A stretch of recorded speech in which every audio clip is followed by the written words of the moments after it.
you love Israel? Israel number one. No politics here. Why you don't love Israel?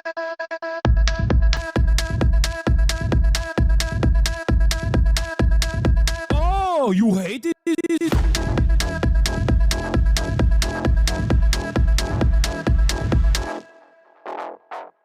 I'm Israel high. I'm Israel high. I'm Israel high. I'm Israel high. I'm Israel high. I'm Israel high. I'm Israel high. I'm Israel high. You have forgotten to say I'm Israel high? Do you love Israel? You must love Hamas. You are Hamas. I'm Israel high. I'm Israel high. I'm Israel high. I'm Israel high. I'm Israel high. I'm Israel high. I'm Israel high. I'm Israel high. Oh, Israel not number one for you. Oh, anti-Semitism. Israel, small nation. Israel, tiny nation surrounded by scary Muslims. Ah, you are anti-Semitism. You are Hamas. You are Hamas. No politics here. Say Israel number one. Tweet Israel number one. No politics here. No politics here. No politics here.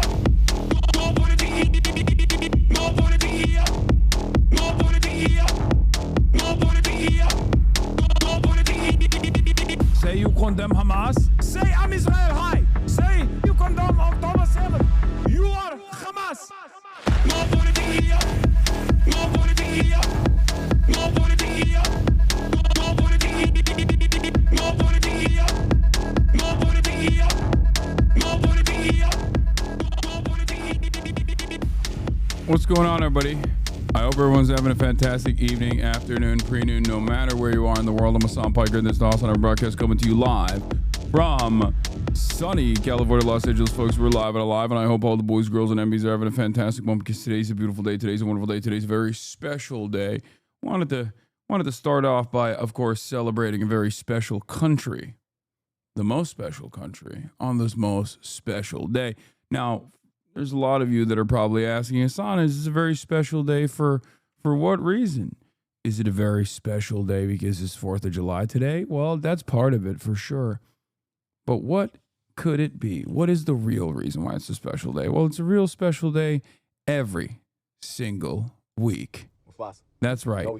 Ladies and gentlemen, not only is this 4th of July, but it's also a very special day because it's Friday. That's right. Immaculate vibes all around, no matter what happens. It's freaking Friday. It is 4th of July Friday. It's Fuck a Fan Friday. You already know what it is. Our forefathers fought long and hard, not only for the revolution, but also specifically so that you can get a revolutionary advantage, such as the weekend. If you like 5-day work weeks as opposed to 7-day work weeks, then thank a labor union, as we do every Friday, the obligatory celebration of all labor militancy. It's freaking Friday, baby. And the vibes are going to be immaculate. That's right. They are going to be immaculate, no matter what.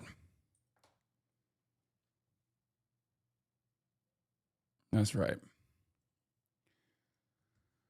But before we get to all of the news and whatnot, this is part of the broadcast where I tell you about my personal news, and that's exactly what I'm going to do in between the time period where I press the stop streaming button and press the start streaming button, so help me God.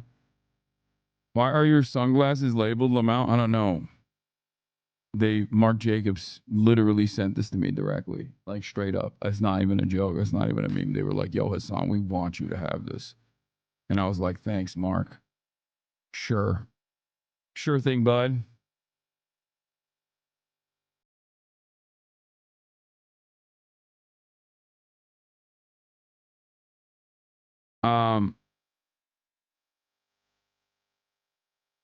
When does the merch drop, King? Soon. I've been wearing it, so you know. The boys made it onto the Jumbotron. Oh yeah, I saw this. Zeteo put out a documentary. There's 0% chance we can watch that documentary on stream. I suspect it's the one about doctors being targeted in Gaza, and it's probably incredibly TOS. But Definitely not going to be watching it today, regardless, because it's Friday. Hello, baby bird. I noticed you haven't changed your shirt since 3 days. Everything okay? That's not true. I've been wearing a different shirt every day.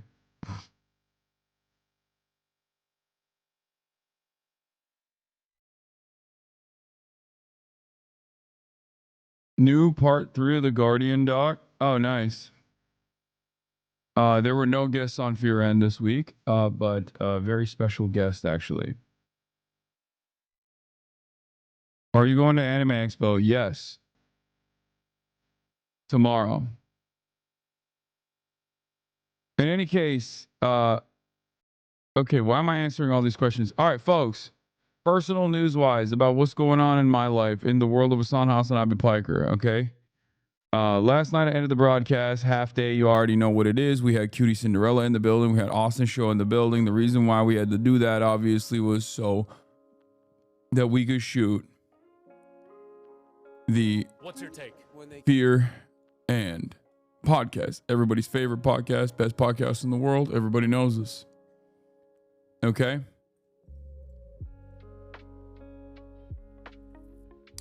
And that's exactly what we did. We shot the episode. We shot the pod. It was fantastic. It was exciting as always. Another banger episode. Lots of ups, lots of downs.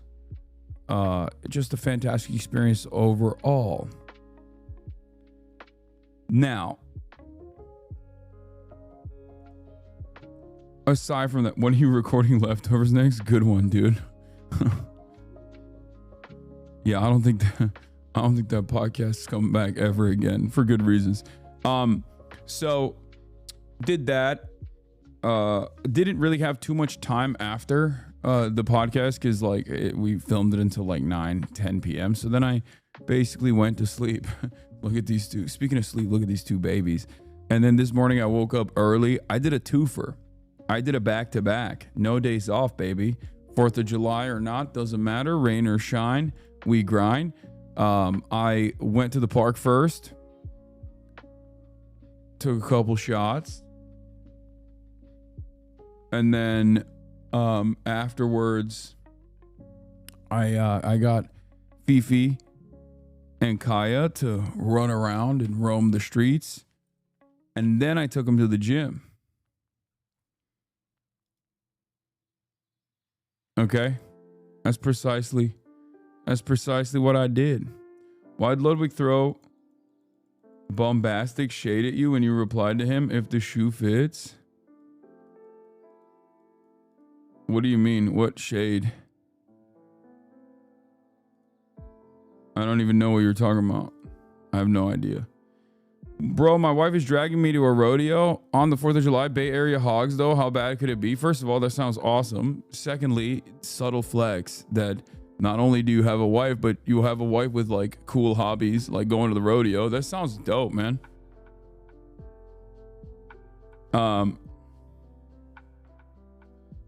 But yeah.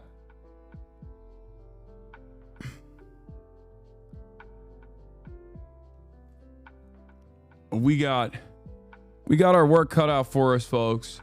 But once again, just want to remind everybody, keep working out, keep pushing through it.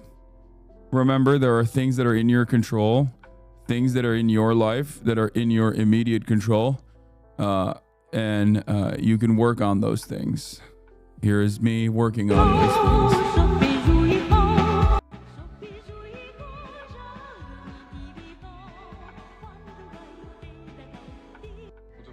Here.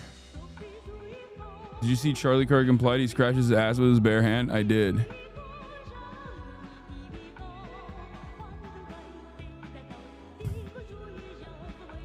I'm gonna start steroids, I think, probably. Hell yeah, that sounds awesome. Congratulations to you. But yeah, the reason why not too bad form, keep it up, bro. Thanks. Well, my shoulder is still janky, so I have to do this instead of like my regular shit. You look so tiny. Thank you. Thank you very much for saying that. Why do you do one arm at a time at your cable presses? I don't know if you noticed, I'm doing left, right together. How do you keep your energy levels up, man? How many hours of sleep do you get? By day 4, I'm exhausted. I keep it moving. It's all motion all the time, baby. Is this a gym or a friend's house? This is a friend's house. This is a gym in a friend's house. Is 470 calories of burning a good? I mean, this is literally probably a lot more. Like, this is probably an overestimation of how many calories I actually burn, even though I'm a big boy. But, you know, Apple is not, like, the Apple Watch is not super consistent. There is no tracker that's actually good at figuring out exactly how many calories you're burning in one workout. I just do it. You used to look better, in my opinion, but you've always looked great. You just went from bear to hunk. What? I used to look better. Man, I'm crashing out right now. I'll start on Monday. I'll do Trembo to be like my king. Okay, first of all, don't do Tren. I didn't say that. I don't do any steroids, as you can probably see.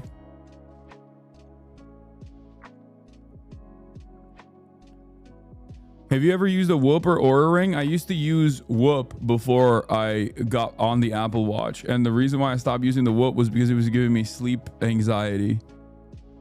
It's like, it's not for everybody. It's not for the faint of heart. And I suspect Oura is the same as well. Because I hated, like, first of all, I hated going to sleep and then waking up and being like, did I get my sleep? Did I get enough sleep? And then my Whoop was constantly telling me, you didn't get any sleep. You're going to fucking die today. And it's like funny because I personally don't have any issues like going to sleep at all. I don't have any issues going to sleep at all normally. Like, I just sleep like a baby. Boom, lights out. Especially if I crank one before, it's over, right? But with the Whoop, in the morning, the first thing I would do is obsessively check whether or not I had enough sleep. And I never had enough sleep. I never, ever, ever had enough sleep, which was ass. Just a heads up, there are probably a lot of losers brigading the chat today. What do you mean? Wait, that's funny. As opposed to what? Every other day?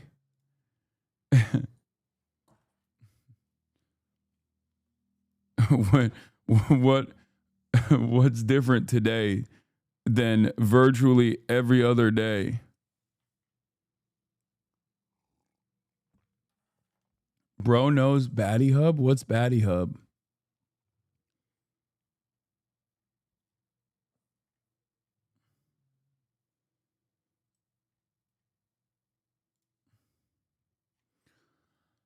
You're not a real commie if you enjoy 4th of July. I mean, as someone who used to be a major Ameribu, as someone who's still a major Ameribu, I would say that, like, I always loved getting hyped up for 4th of July. And it's like, this is probably the first year where it's like, it feels hard to even fake it. You know what I mean? Yeah, like the Aussie boys used to love 4th of July. They would come every year during the 4th of July. They can't even come this year. You know what I mean? In any case,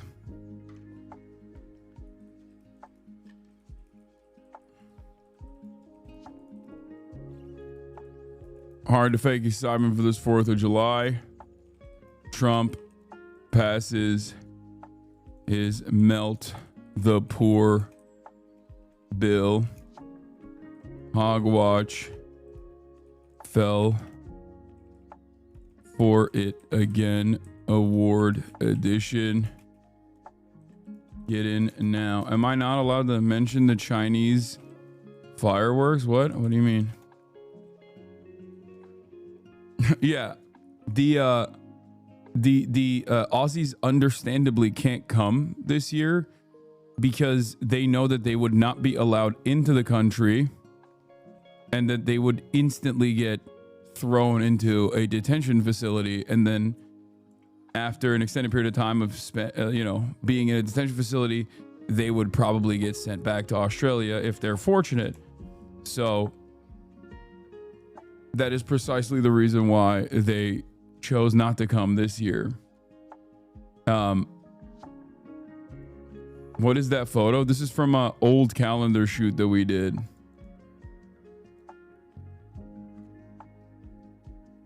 Why would that happen to the Australians? It's pretty funny. It's pretty funny to ask that question here on this broadcast, especially considering that even I have been detained as an American citizen by Customs and Border Patrol.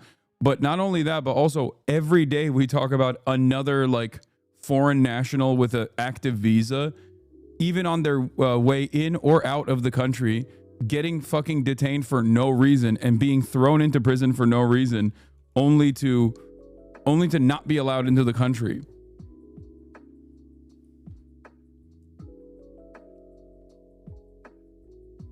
Like, dude, there is a guy from Norway by the name of Mads Mikkelsen, who we talked about already, who could not come into the country because he had JD Vance memes on his phone and a photo of like a wooden pipe. And then they were like, have you ever smoked weed in your life? And the guy was like, I've smoked weed once or twice. And they were like, you're a criminal.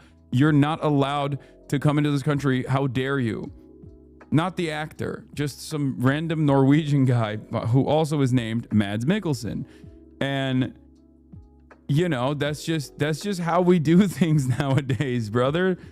This is how we do things. This is how things work. Okay. So I don't think my communist Australian buddies who have literally tried to enter a CIA base and filmed themselves in the process in Australia, who have literally gone to North Korea and China numerous times, like, I don't think they would be allowed into the country.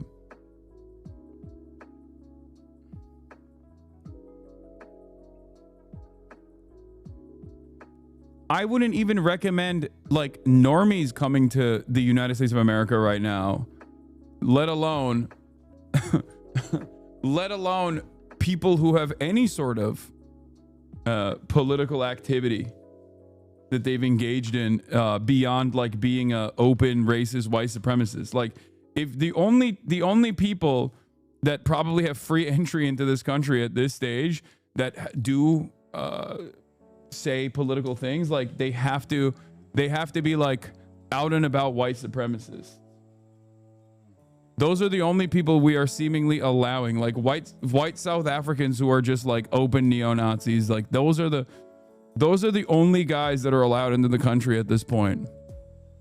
And for the record, as I've said, like this 4th of July, as someone who, I'm going to be super sincere, as someone who obviously, was a major Ameribu, I came here, right? Like I came here from Turkey. I have not shied away from openly saying how much I admire America, or at least like the vision of America, the dream of America.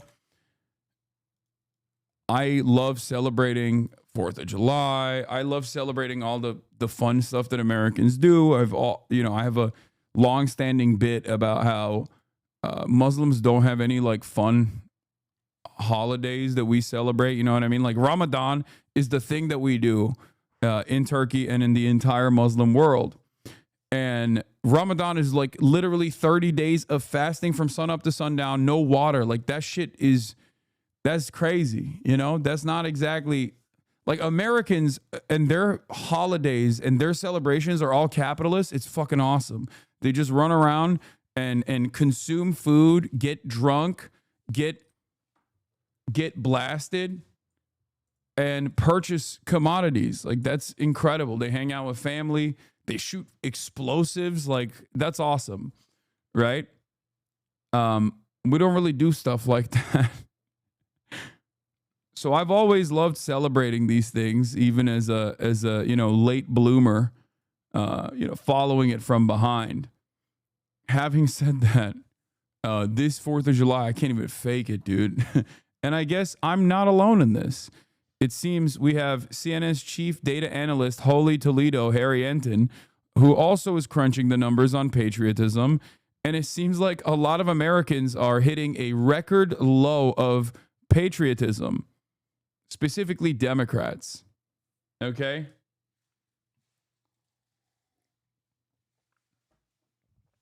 You bought the bullshit lie while folks tell themselves about America. Low-key sad, to be honest, because it's understandable how it happened, but it's still an exaggerated lie. Yeah, you do realize that that's everyone outside of the country, right? Like, everyone outside of the country thinks, like, this is the land of prosperity. Even when the land of prosperity is, like, directly dropping bombs on their heads, most people still think, like, this is the country. Like, this is the place to be. And then you come here, and in the past, at least, like, given the actions of America over there, when people over there came here, they would at least experience, like, a little bit more improvement on their immediate living standards as a consequence of not being bombed any longer by the country that's bombing them. So that used to be, like, the meta. That's why, you know, immigrants that come here are very grateful, very excited to be here and shit. But, like, nowadays, given that the prosperity faucet has been diminished, they've really shut that off. And they don't even make like, America doesn't even try to make it seem like you can get a better hand here. There's not a whole lot of, like, yeah, no, I love following the American dream coming from a lot of people. And I say this as someone who is the method, is the example of success. Guy who comes here, okay, and gets a leg up. Guy who comes here at the age of 18, I mean, has seen tremendous prosperity, tremendous fortune, and yet I recognize how shitty things are for everybody else. It's just not great.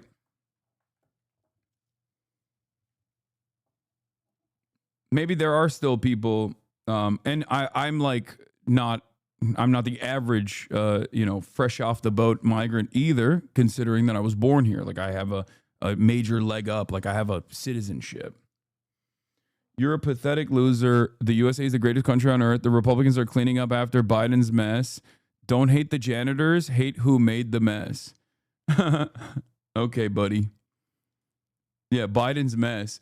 The Republicans refused to get the taxes back up to a normal degree that it was before. Lol, you're a Nepo baby whose rich family came to America to have a border baby. Happy 4th. God bless America, best damn country in the world. It is the place to be. You're a Nepo baby whose rich family came to America to have a border baby. A border baby. This is funny. This is a funny way to, a new way to say, there's a term for it. It's called anchor baby, first of all. You don't have to say border baby. What the fuck does that mean? Yeah, Turkey on the border of the United States of America.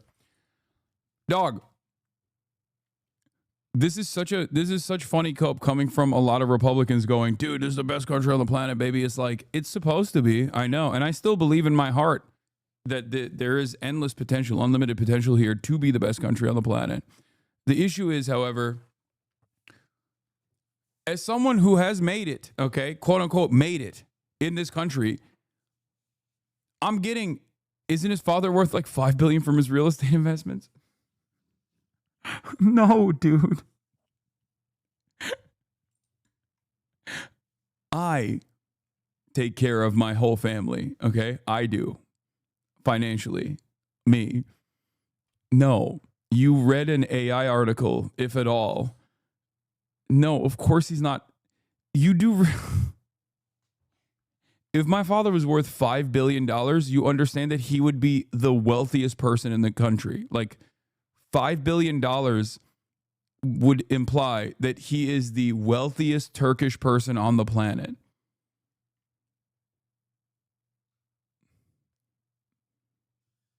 In USA, no. He would be the wealthiest Turk. Like, he would be on Forbes lists.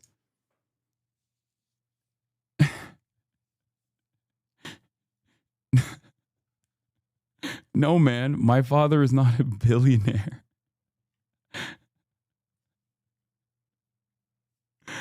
Oh, that's funny. Anyway, I can send an article if you'd like. I know, dude. I know there's hella articles on. I know there's, look, the wealthiest person in Turkey is Ibrahim Erdemoğlu. Okay. And his net worth is 5.3 billion. The second wealthiest is Murat Ülker, whose wealth is $5 billion. My dad would have to be on this list.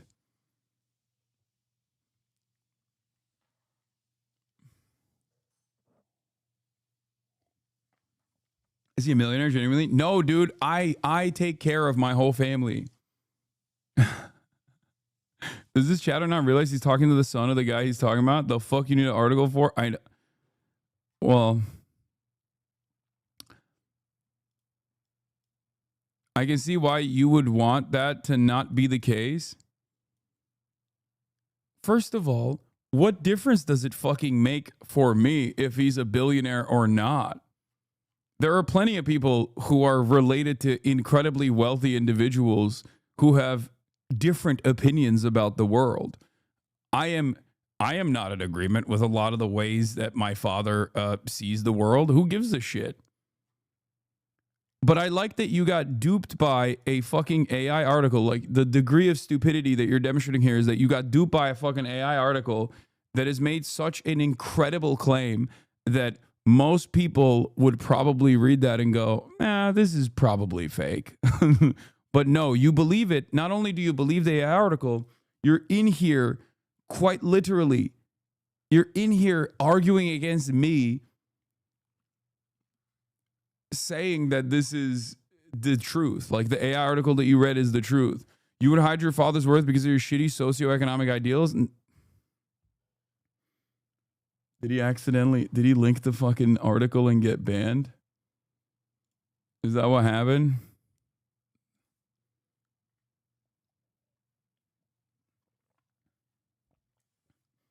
Bitch, I'm wealthy. The fuck are you talking about? So much so that I'm fortunate enough to take care of my entire family. Like, dude, yeah. What happened to this argument where it's like these people went from, dude, you're rich but a socialist, to like, now you're rich and your father is rich. He's not. He used to be. It's not something that I've kept a secret. My dad used to be rich for Turkey, right? Not in those lists or anything like that, but by the time I got to college, he was not.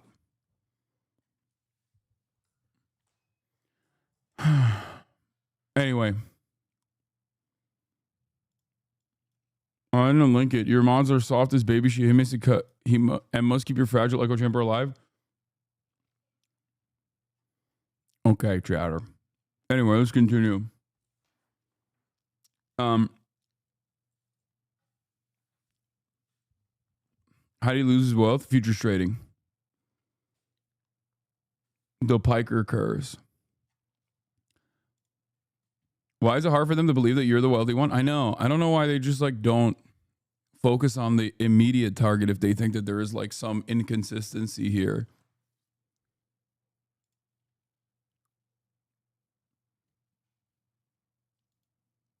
What is this?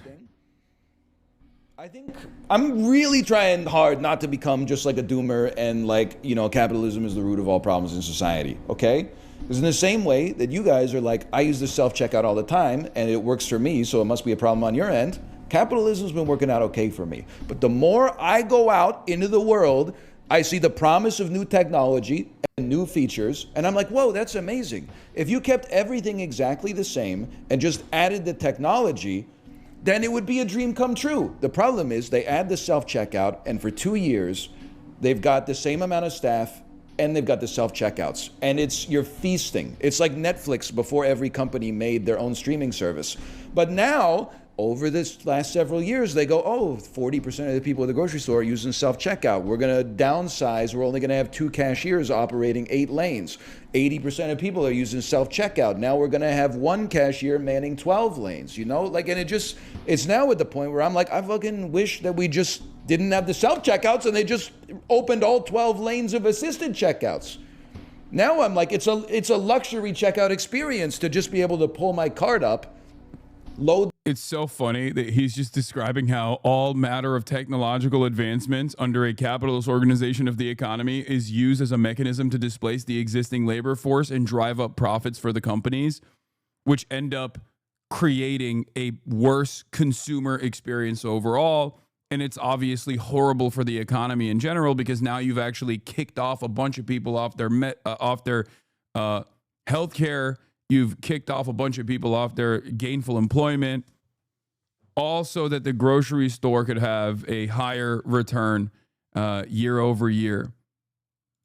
the stuff on and not have to worry about scanning it, and the fucking area where you can actually put the shit on the scale is so small you got to play like Lego and Jenga just to try to get it all to stand there. And if something ever falls over, unexpected item in bagging area, the alarm goes off. There's no, like the two staff that are working at the grocery store, one of them is trying to check out 7 people simultaneously. The other one is manning the deli, the olive bar, the bakery section, the cheese section. Like, they're trying to run the entire 800,000 foot grocery store all by themselves. The problem is they give us the technology, and they go, isn't this sick technology? And you go, yeah, that's awesome. And then they put it in, and they offload the work onto us, and then they fire like half the staff. And I'm like, this is way worse. It would have just been better if you got like maybe 2 self-checkout kiosks, but you built 8 lanes in the grocery store. Why we only got 2 open at peak hours? Like, what are we doing? It doesn't make any sense to me. I love Northern Lion because he has a way of basically, I mean, this is no different than the way that like comedians will identify a genuine issue in the capitalist mode of production and the endless profit seeking, and will turn around and describe that as a anecdote in such a beautiful way. Northern Lion does this all the time. Bill Burr obviously does this all the time as well. The fact that they're both bald have nothing to do with this. And these guys are not necessarily, these guys aren't like even self-identified like Marxists or anything. I don't think Northern Lion is like a Marxist. Not at all. He's just a smart dude. That's it. He's a smart dude who is smart enough to literally experience these kinds of changes in his immediate life, and realize that there's probably a reason for it beyond, I don't know, people just making issues, people just making wrong decisions or whatever. Why are we paying $44.90 a kilo for deli ham, and there's nobody at the deli counter? It's a robot cutting the slices for me. Self-checkout's just better, though. You are a class traitor. This is why, I'm just going to say it, okay? For now, things can change over time. This is why Costco cooks. If they got 12 fucking lanes in the store, they got 12 cashiers. And then they've got 6 self-checkouts that are also available. And they've got like 3 dedicated people in the self-checkout area that are like, go to this one. We'll help you. Beep, beep, beep, beep, beep, beep, beep, beep, beep, beep, beep, beep. Like, yeah, they do. Better consumer experience overall. A better future is possible. Only Marxists hate class traitor law? No, he's not a fucking Marxist, dude. Shut up. He's not.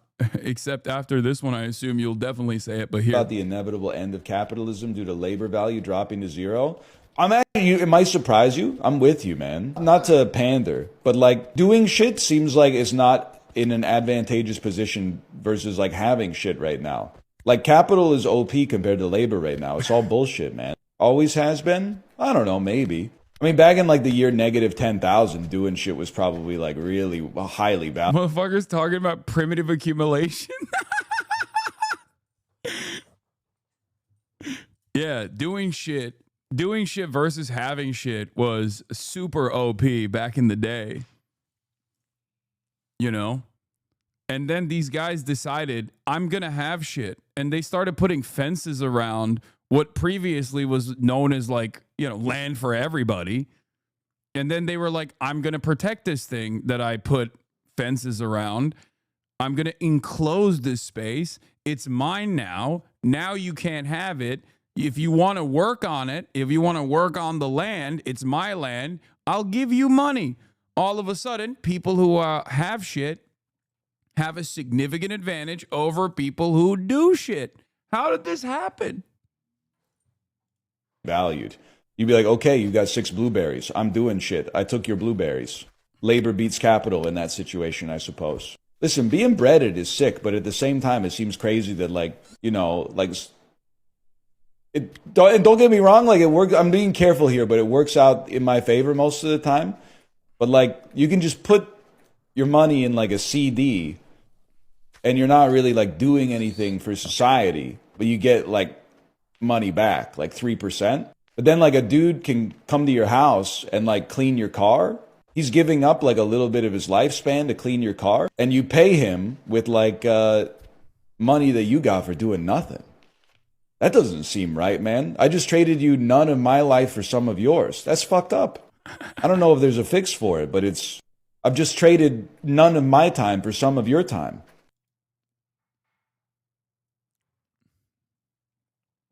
Not a Marxist, by the way. Northern Lion perfectly describes primitive accumulation, gets invited to the Comintern. Yes, if there's a Comintern amongst Twitch streamers, Northern Lion would absolutely be the Canadian communist representative. The representative of the Canadian Communist Union. My personal 9/11 is that there hasn't been a Northern Lion x HasanAbi collab yet. This TikTok is that 4th of July feeling in a nutshell. USA! USA! USA! Oh, I just got laid off.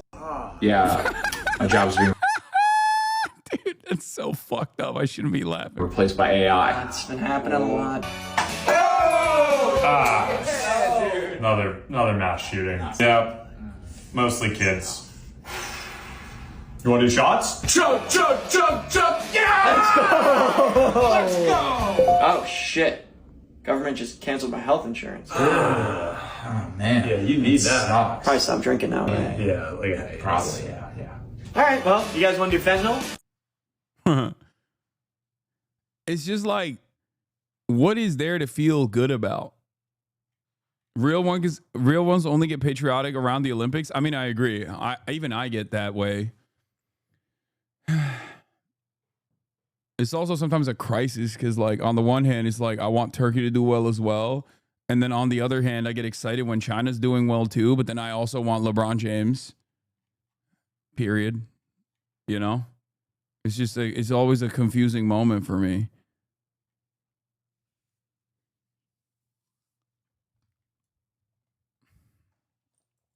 Play the anime horse girl racing game. Oh, you mean this one? Uma Musume Pretty Derby. Oh, is that already locked and loaded, ready to go, ready to rip? Would I be delivering a gift to all the fucking HasanAbi gaming enjoyers on this beautiful, bountiful 4th of July for the first time in a long time?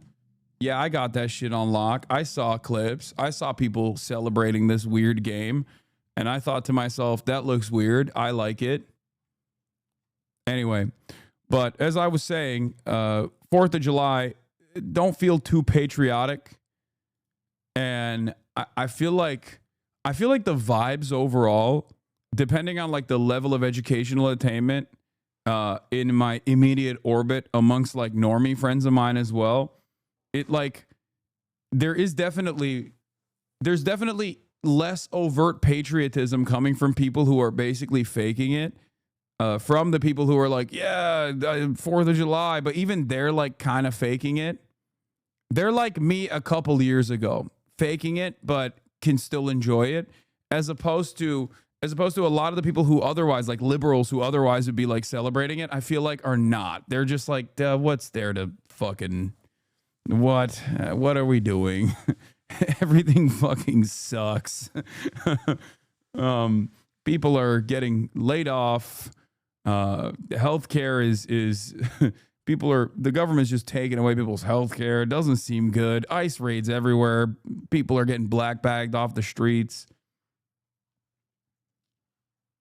You know? But if you can still feel I guess if you can still feel patriotic, more power to you, brother. You know what I'm saying? Congratulations. We covering Trump's Iowa speech. We covered it yesterday. At least the day off the barbecue. That's true. That's true. Anyway, let's look at Holy Toledo, Mr. Harry Enton, the chief analytics correspondent of Clinton News Network, covering the Democratic pride to be an American. Let's see. And today on our Independence Day, I'm looking into whether or not Americans feel proud to be an American. And as it turns out, Democrats, their percentage who say they're proud to be an American has fallen through the floor. What are we talking about? Take a look here. Democrats' pride to be an American, extremely or very proud. In 2015, look at this. 4 out of 5 Democrats were extremely or very proud to be an American. That number has plummeted to just 36% now in 2025. A low this century has fallen by more than half since 2015 as Donald Trump has become, of course, president once again this year. Now, what is driving that decline? Well, a lot of it has to do with age. What are we talking about? Well, generation... Bro, I think this is something that I noticed and something that I've talked about as well. This is the global standard, especially in the Western world. Like, every now and then on my TikTok For You page, I'll have one of those like annoying street interview guys go up to like people in the UK to be like, would you fight for your own country? Would you fight for the fucking UK? And then all of these like broccoli haircut Zoomers would be like, no, mate, what the fuck? Why would I fight for the UK? Fucking hell. Like, this is like the vibes for Gen Z are just bad. Okay. There is very, very little patriotism. There's very little patriotism. And why should there be? What is there to be proud of is the question, right? Like, I think there's a little bit of faking it, right? There's already like a little bit of faking it from everybody to just like kind of get in the mood. Okay. To kind of get in the mood to be like, yeah, I love this country. Hell yeah. #1 country on the planet. But like nowadays, I don't even think people can fake it because they're just like, everything sucks. I got to go back to work on Monday and I hate my fucking job. But I'm also simultaneously terrified that I'm going to be replaced by AI. You know, I can't even engage in this right now. Shit is just ass. Shit is butt cheeks. I'm never going to have a house. Like that is the attitude overall. And when you don't have anything to fight for, when you feel as though your institutions are not helping you at all, and life is just getting worse and worse overall, and it's just like you just go to work, then you go home, you watch some YouTube videos, and you hate your job, you hate your boss, and you have zero opportunities for advancement, no opportunity to you have no disposable income, right? Everything's more and more expensive. You're never going to own a home.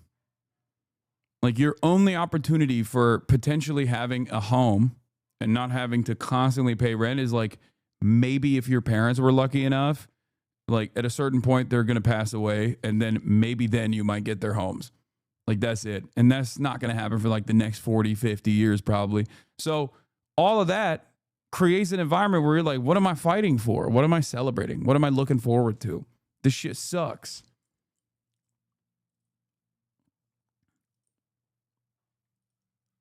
So then it's like, it's hard to even fake patriotism in that regard. I feel like Americans will be infinitely more patriotic if they saw more of the returns from not only the fruits of their own labor, but also more of the amenities of like being this force of evil around the planet. Straight up, if America was more of a social democracy, I think a lot more people would be down with like whatever the fuck we're doing over there, you know, whatever the fuck we're doing in Iraq, Afghanistan, Iran, wherever. They would just be like, yeah, it's fine. At least we get to keep some of these. Super profits, you know. We get to have better take-home pay. This is fine. But because capitalism requires endless imperialism, and with that endless imperialism, you have a diminishing standard of living year over year, because the machine only has a finite amount. And if all of the output is going to 800 military bases around the world and constant pain and torment, then sorry, you can't get the potholes fixed in your fucking neighborhood. Your ISPs are never going to deliver uninterrupted internet connection to you, even though you're in the wealthiest country on the planet. You're not going to get health care. They might even take away your health care. All the stuff. It makes you go, I don't give a shit about this. This sucks. Sorry. All the money is going to the billionaires and also Israel. We have to give more money to Israel. Sorry, you can't have it.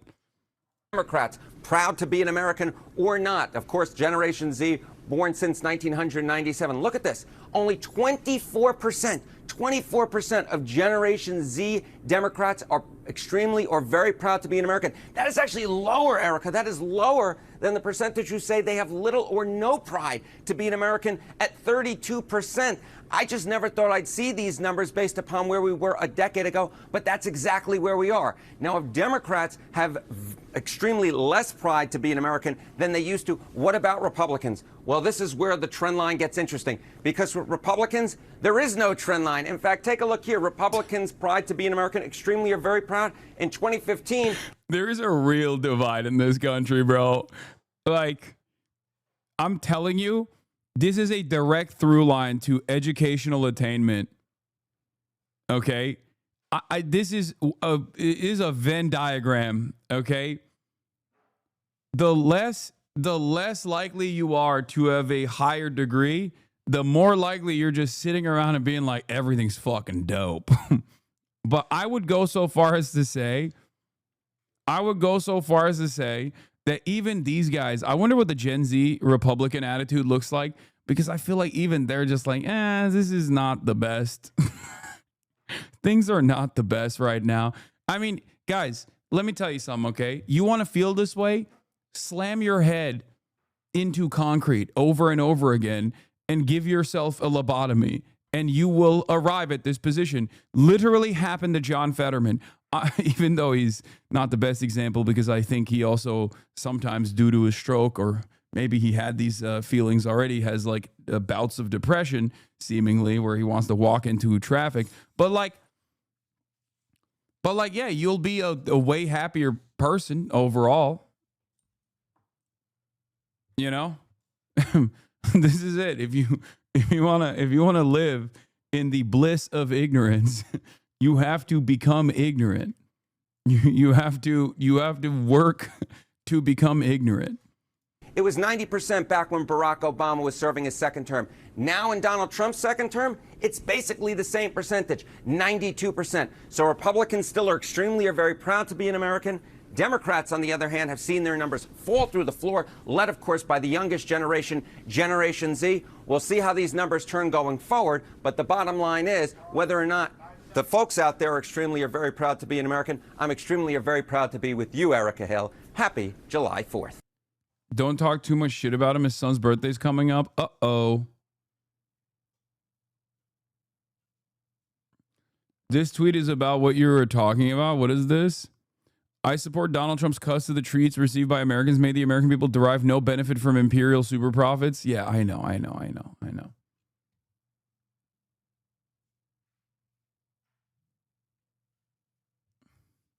Why does this feel like propaganda? I mean, everything is propaganda. It's CNN. Of course it's propaganda. But like, what is this?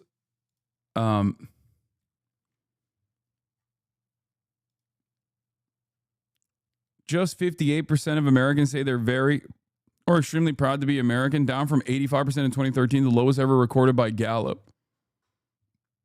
I do think that Donald Trump is accelerating this. I think Donald Trump did an insane number on American attitudes. This is an anecdote. I have nothing on this. I have no information on this, but I think Donald Trump doing like this incredible trade implosion scheme and then being like, we're going to dominate China on the global stage. And then that happening side by side with like IShowSpeed going to China and showing an entire generation how awesome China looks. Like that created this very unique environment where everybody was like, wait a minute, I thought these guys were like living in mud huts. I thought these guys were just like peasants working on the rice farm. What the hell? They got better shit than we do. What the fuck is going on? I don't like that. This doesn't, I don't see any positives on my side of the bargain here in the United States of America. And it seems like Chinese people are having a great time over there. What the fuck? I feel like that coming back to back definitely changed at least a lot of people that I know that have always been like, I'm patriotic, I love America, and I hate China. It's my job to, despise China.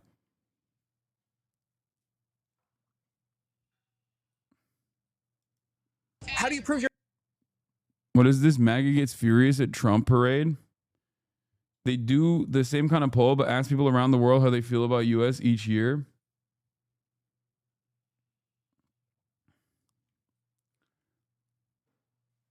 America found out we are the bootleg country. China is planning to offer cash handouts to families as an incentive for couples to have children. Yeah, they also got the birthright situation. I mean, the birth rate situation going on there. Yeah, we're gonna talk about this. Don't worry. This is the most insane thing I've ever seen someone openly admit. It was very strange. I mean, I've been saying America's a third world country with a Gucci belt. Like I've been saying that. We got like a nice shine. You know what America is? America is the 24 karat gold labubu. Okay, that's what it is. It's just it's not even a real labubu. It's a lafufu, and you spray paint it with gold. And now you're just telling everybody you have the only 24 karat gold labubu. I'm the proud owner of the only 24 karat gold labubu.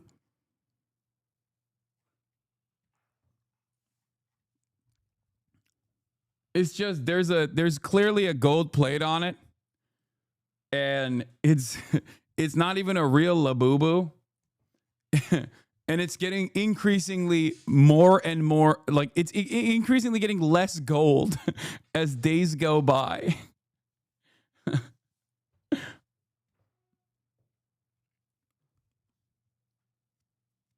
My queen, take it back. Okay, do you want someone send me the link so we can watch it? Oh, here. You want to see it? You want to see it again, chat? Here, I got to show it to you. Okay, here. Have the one and only 24 karat gold labubu. I have the one and only 24 karat gold labubu. The one and only 24 karat gold labubu. This is the only 24 karat gold labubu.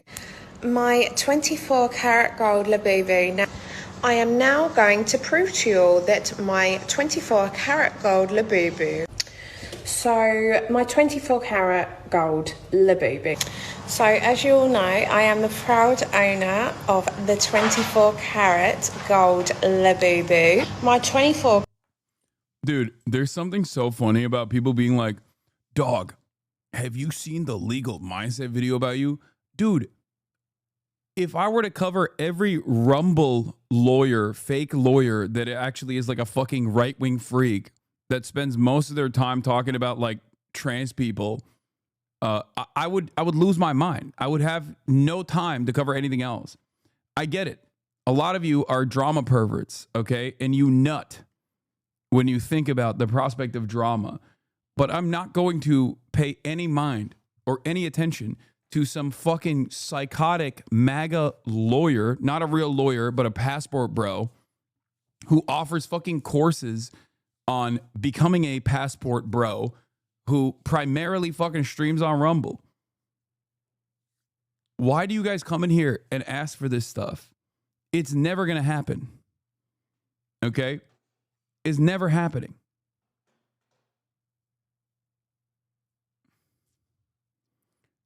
We're talking about Labubus, 24 karat gold Labubus.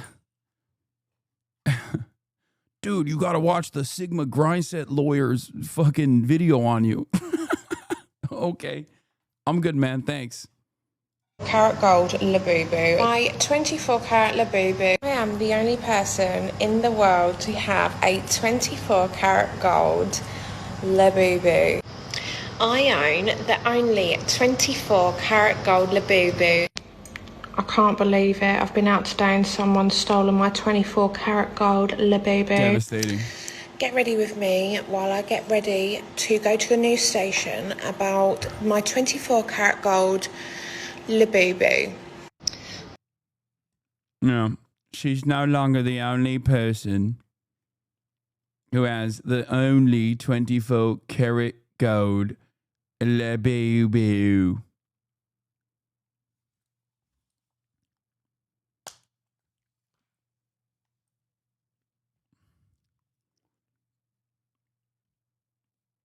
She has a sapphire Labubu now.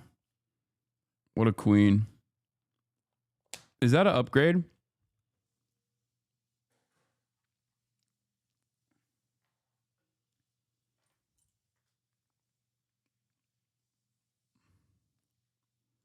Labubu. I literally cannot stop saying Labubu like this 102-year-old Hungarian grandmother. Labubu. Labubu. Labubu. What is that? What is happening here?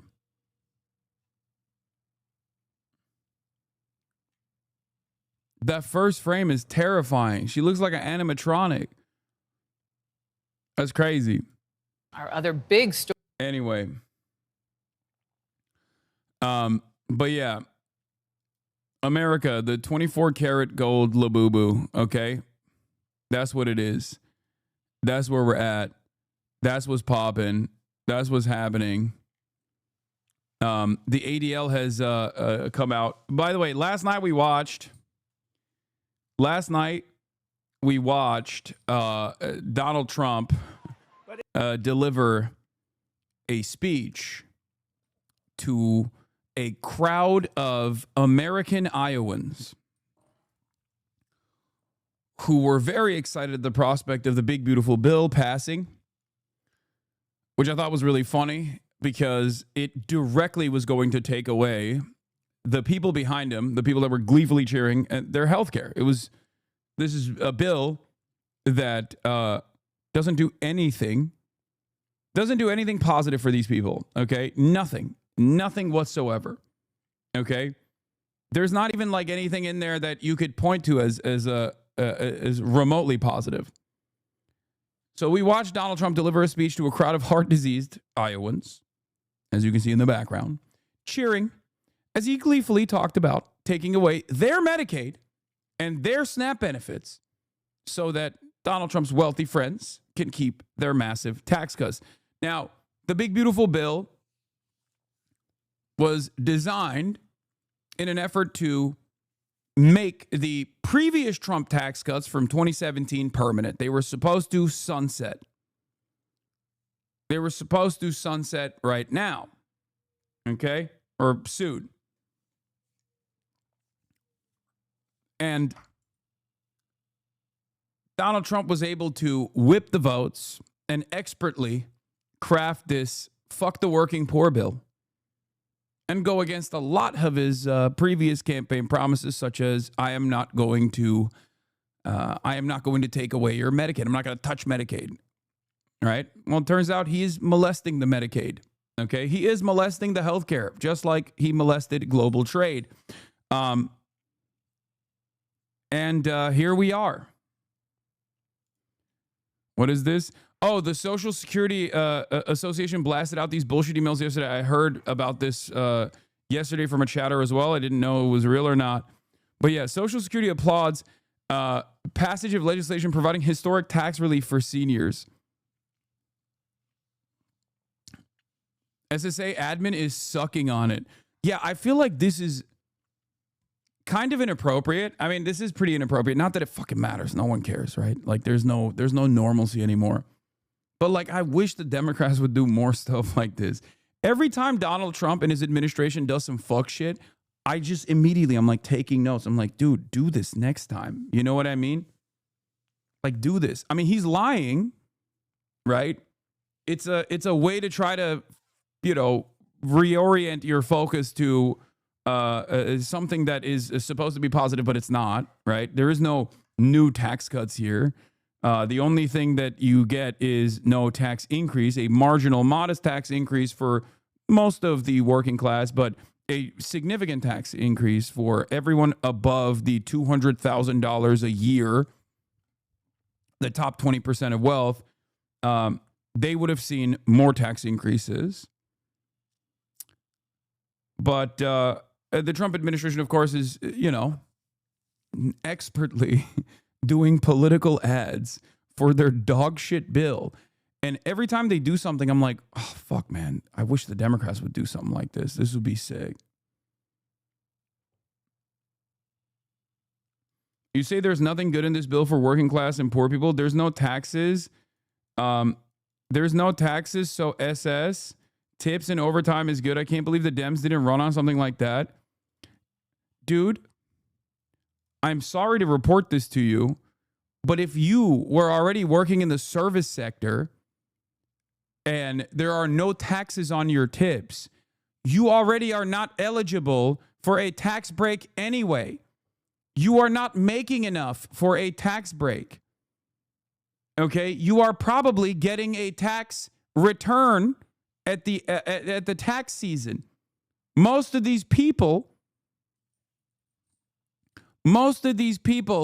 are not already, they're not already getting a major tax break here, okay? There are some who get a modest amount back. There are, like, if you're a firefighter and your job relies on a lot of overtime, okay? If you're a firefighter and your job, you get a lot of overtime, like you can make like $1,000 a year back. But once again, the no tax on tips is literally just a deductible of up to $25,000. So yes, you're correct. Not only that, but also they are going to go away. You know what's not going away though? The tax cuts for the super wealthy that were made permanent. Those no tax on tips, they're going away by, I think, 2028, right? Like that's also slated to sunset. Not only is it not unlimited, it's there's a $25,000 cap, and most of the people in the service sector or in gig economy jobs are not even going to be able to get to a level where they benefit from this tax cut. There are some people who will, but a much smaller percentage of the overall labor force are actually going to even be able to take advantage of this. There's also a cap on it, and I mean, you're talking about like 1% within the entire fucking labor force in this country at that point. And everybody thinks they're going to benefit from it. I don't know why. I don't know how they just like fell for this bullshit. Also, Kamala Harris did run on no tax on tips as well. And it's temporary. This is just giving handouts to cops, okay? You know the only sector that actually makes high enough that they would actually see this as a tax cut because they do a lot of overtime? Aside from firefighters, it's cops. Cops are the only people who benefit from this bill. Cops love spamming overtime, and firefighters too. Firefighters do as well. Okay, but like people out here really think this is a great opportunity. We're gonna make so much money. It's like, no, it's just they have to be making enough that that they were already paying more taxes. Most people with all of their tips don't even reach that threshold to pay taxes on this stuff anyway. That's not true, man. I work in construction, lots of overtime. Good luck, brother.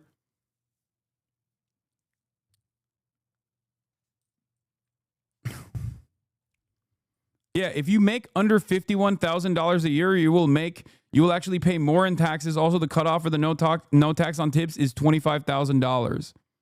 Wait, you know this bill sucks, so why are you glazing it? You said there's nothing good in this bill for working class / poor people.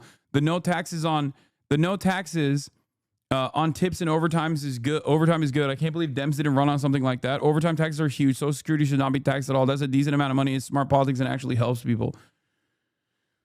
American brain, dude. American brain is always tax cuts are the only way to help the working class. No, dog. You know the best way to help the working class? You know what is the best way to help the working class? Taxing the rich, okay? Keeping taxes stable for the working class in general, and then having a fuck ton of amenities and a fuck ton of social safety nets for everybody. That's how you're supposed to help the working class.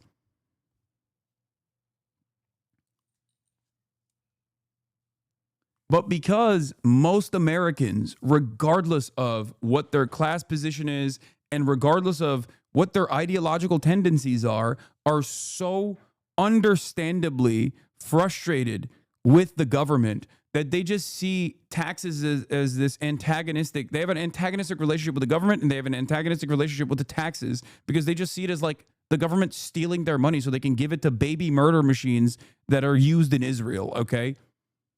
Most people go, why the fuck am I giving money to the government? I don't see anything in return.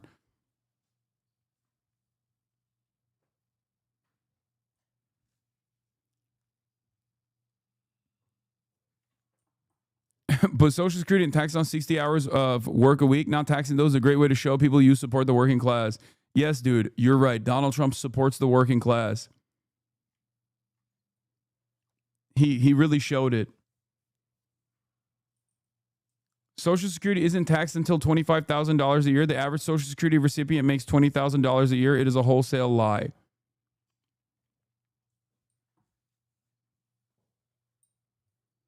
Do you think some salaried employees might change to hourly so they can get a lot of overtime and avoid taxes on it?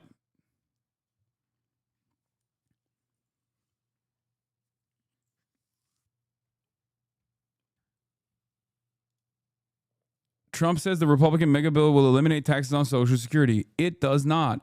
President Donald Trump keeps saying that Republicans' mega tax and spending cut legislation will eliminate taxes on federal and Social Security benefits. It does not. At best, Trump's no tax on Social Security claim exaggerates the benefits to seniors if either the House or Senate pass proposals signed into law.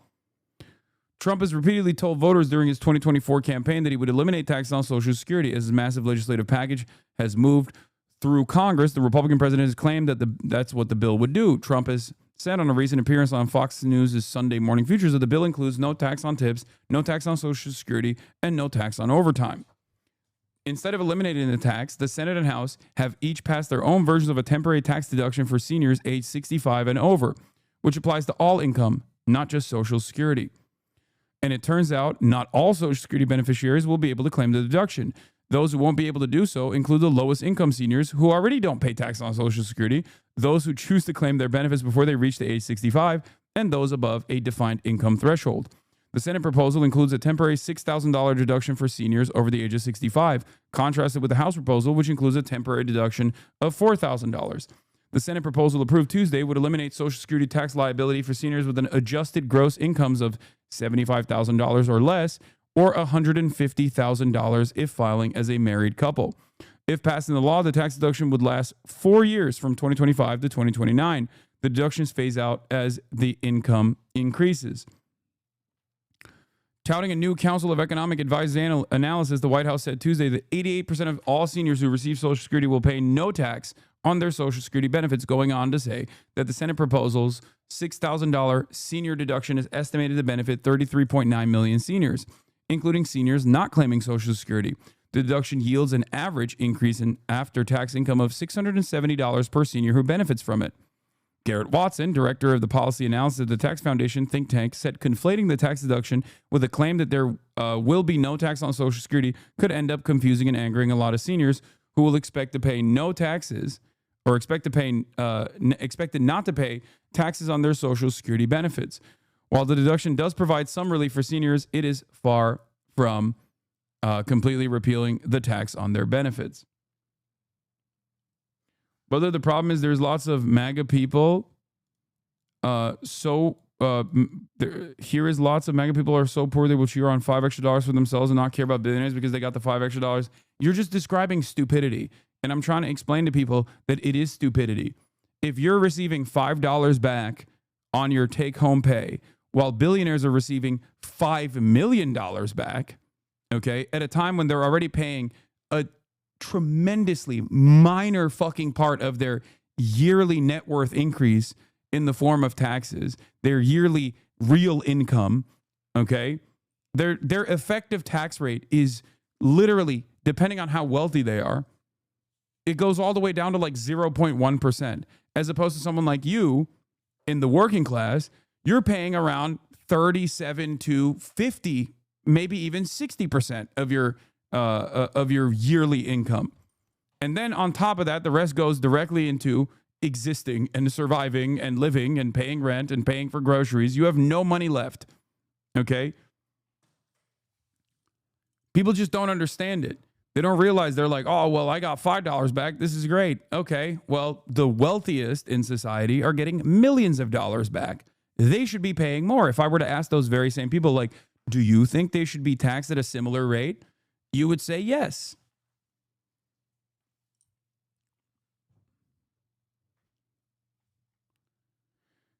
And for the poorest Americans, okay, for the poorest Americans in the working class, they unironically actually get fucked over. Not only are they not seeing a tax decrease at all, okay, they're also losing their benefits. They're losing the things that taxes are paying for. So you're actually losing money. If you are above the top 20% threshold, if you're making over $200,000 a year or more, there will be some either modest, if you're closer to the $200,000 level, you will see some modest benefits from this. And the higher you go up the $217,000 line, it's not even $200,000, it's $217,000, the top 20% of wealth, which is experiencing 60% of all of the tax cuts from this bill. Okay? The higher you go from the $217,000 line, the more the benefits are, the more bountiful the benefits are. Okay? Everything below that line is not even seeing anything.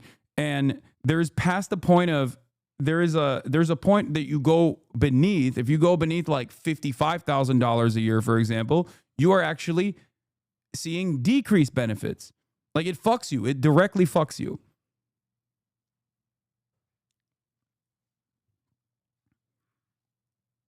When did these cuts go into effect? Don't worry, after the midterms.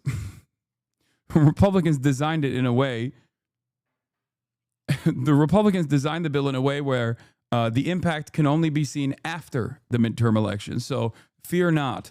They are trying to avoid experiencing some kind of backlash.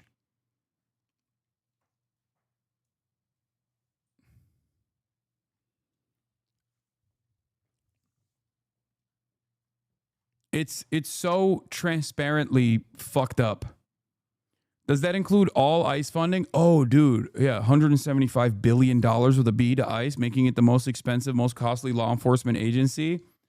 Making ICE's like Trump's immigration detention and immigration enforcement agenda the most expensive law enforcement agency. It's like more expensive than the fucking Marine Corps. Okay. Their annual budget is larger than the Marines. Great stuff to have in there too. $150 billion to the military, $175 billion to ICE alone. Okay, to ICE, Customs and Border Patrol, and Trump's like immigration enforcement agenda. Fantastic stuff he will do with that. Better funded than, I think it makes ICE and Customs and Border Patrol, Trump's Gestapo, the 10th best funded army on the planet.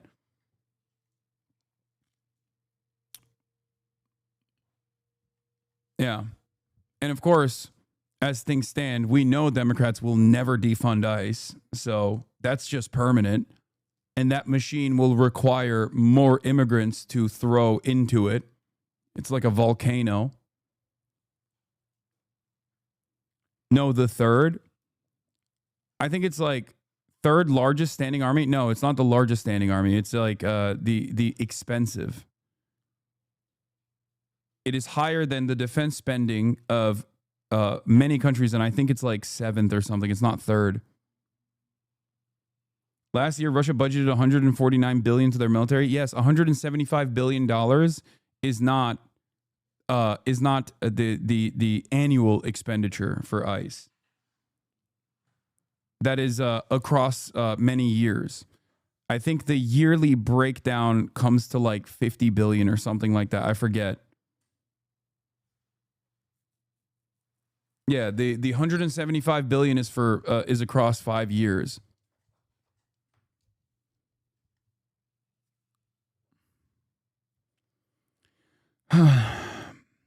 Fantastic stuff. Anyway, let's look at 4th of July holiday week. Expected to set record for travelers. Story is the ongoing July 4th getaway. The FAA recorded 51,000 scheduled flights yesterday. Its busiest day of a very busy week for travelers. And Dave Malkoff is at the world's busiest airport in Atlanta. Dave, how you faring out there? Hi, Michelle. Yeah, I can feel it is getting busy out there. Look at all these travelers back here. 4 million people will come through this airport, this one airport this weekend. According to AAA, we'll see 72.2 million travelers going at least 50 miles away from their home this week. That's up 2.4% from last year, and that breaks down almost 6 million people on airplanes and then 62 million in cars. Those are both record-setting numbers. American Airlines predicts that they will see the most customers ever during this travel period. United says that it expects to fly 560,000 people every single day of the 4th of July travel period. That's something like 3 takeoffs per minute. The increase could have something to do with gas prices. Yes, they are lower. Nationally, it's down to $3.16 per gallon on average. But more flights means more delays. So we had about 9,000 delays yesterday. That's both internally in the United States and coming in and out of the United States. And if you look back there, you can see that TSA is starting to get crowded. But, Nancy, it's going to be... Remember when Schumer said a shutdown was worse than letting them pass the budget? Glad he saved his energy? Yeah. Well, it was a de facto shutdown anyway, because the shutdown is supposed to shut down federal workers, which Donald Trump did by way of Doge, only to have to forcibly restore it because a lot of things stopped working. A couple weeks ago, you said that also, last night, as we talked about, Donald Trump was live and alive in Iowa as people were cheering on his direct cuts that will ruin the lives of the people behind him. And he said something on there that I immediately clocked as potentially anti-Semitic. He used the term Shylock, which is a Jewish moneylender, the OG Jewish merchant meme from Shakespeare, and you know, but he's pro-Israel, so it's fine. But if you love them or if you love somebody that you're leaving it to, think of that. No death tax, no estate tax, no going to the banks and borrowing from, in some cases, a fine banker, and in some cases, Shylocks and bad people. But if you love them or if you love... And then Eric Swalwell said, if the ADL can't condemn this, they should pack it up. They will have zero credibility. And the ADL did. They said the term Shylock evokes a centuries-old anti-Semitic trope about Jews and greed that is extremely offensive and dangerous. President Trump's use of the term is very troubling and irresponsible. It underscores how lies and conspiracies about Jews remain deeply entrenched in our country. Words from our leaders matter, and we expect more from the President of the United States. Yeah. They did it. They did it. They finally came out. Listen, they were really busy. Okay, to be fair to the ADL, they've been really busy, going after true anti-Semites like myself who don't actually say anything anti-Semitic, and as a matter of fact, combat anti-Semitism with regular frequency, but also don't think that Israel should do a genocide or maintain an ethno-state. So, I mean, who's to say what's anti-Semitic at that point? You know what I mean? I mean, one is far, far, far more anti-Semitic than the other, obviously. You were on the cusp of a historic settlement with Harvard University. What's changed since then? Do you think you're closer to an agreement, or do you think Columbia could go first? I think we're going to probably settle with Harvard. We're going to probably settle with Columbia. They want to settle very badly. How much? There's no rush. A lot of money. Mr. President, I wanted to ask you about one of the words you used during your speech, Shylocks. That's widely viewed as an anti-Semitic phrase. Do you intend for that word to be used? No, I've never heard it that way. To me, a Shylock is somebody that's a money lender at high rates. I've never heard it that way. You view it differently than me.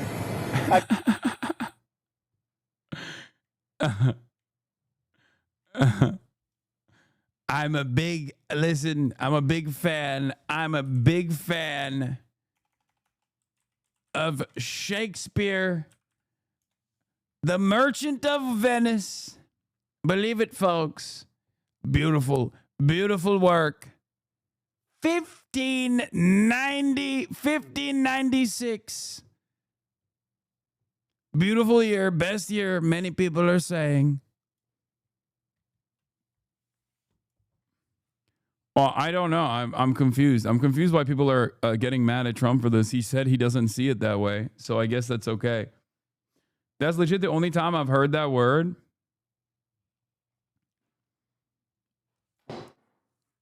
Yeah, it's like the OG. It's the OG like Jewish merchant meme. Like that's where it's like that's what it is. He's like a shitty money lender. A Jewish money lender that is greedy. Like that's where it comes from. That's like that's why when I heard it, I was like, damn, isn't that like a no word?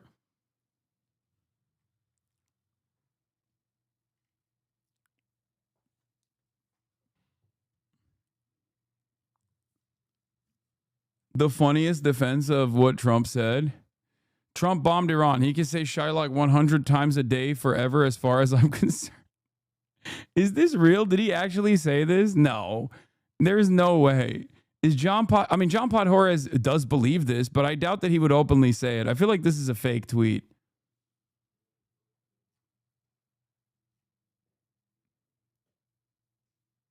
Oh my God, he literally said it. Trump bombed Iran. He can say Shylock.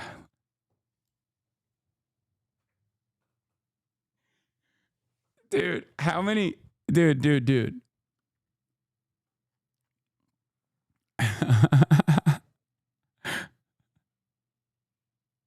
When you bomb Iran, you get to say whatever you want, okay? Are you kidding me? Democratic majority for Israel. This is offensive and unacceptable. Unfortunately, it's part of a pattern of President Trump spreading anti-Semitic stereotypes. He should apologize. This is good. Maybe this will take the attention away from what a lot of these organizations are way more focused on, which is anyone and everyone that says Israel should stop doing a genocide.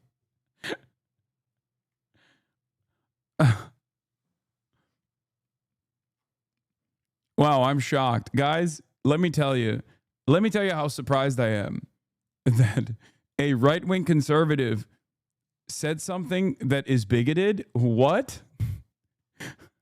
I'm just now finding out that right-wing conservatives sometimes happen to be a little bigoted. Just a little bit. Wow. What? That's crazy. Stop. Stop the presses, dude.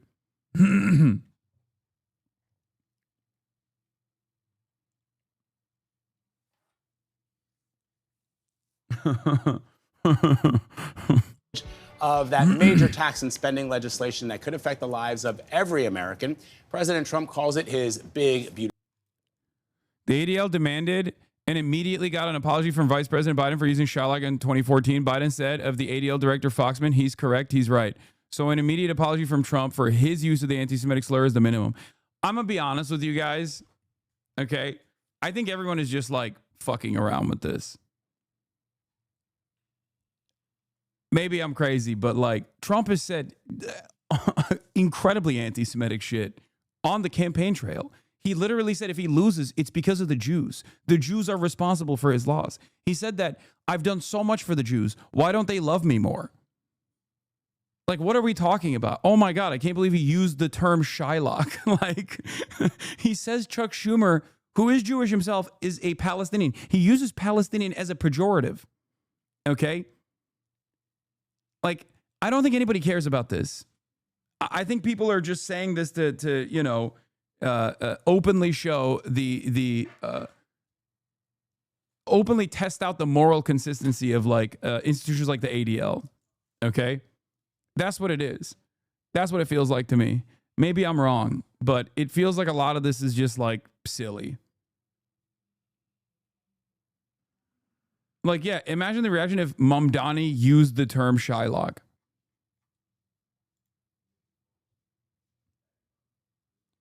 Like, imagine, again, if I did something like this, if I said something like this, if Rashida Tlaib said something like this, if Zohran Mamdani said something like this, there would be calls to fucking jail people, okay?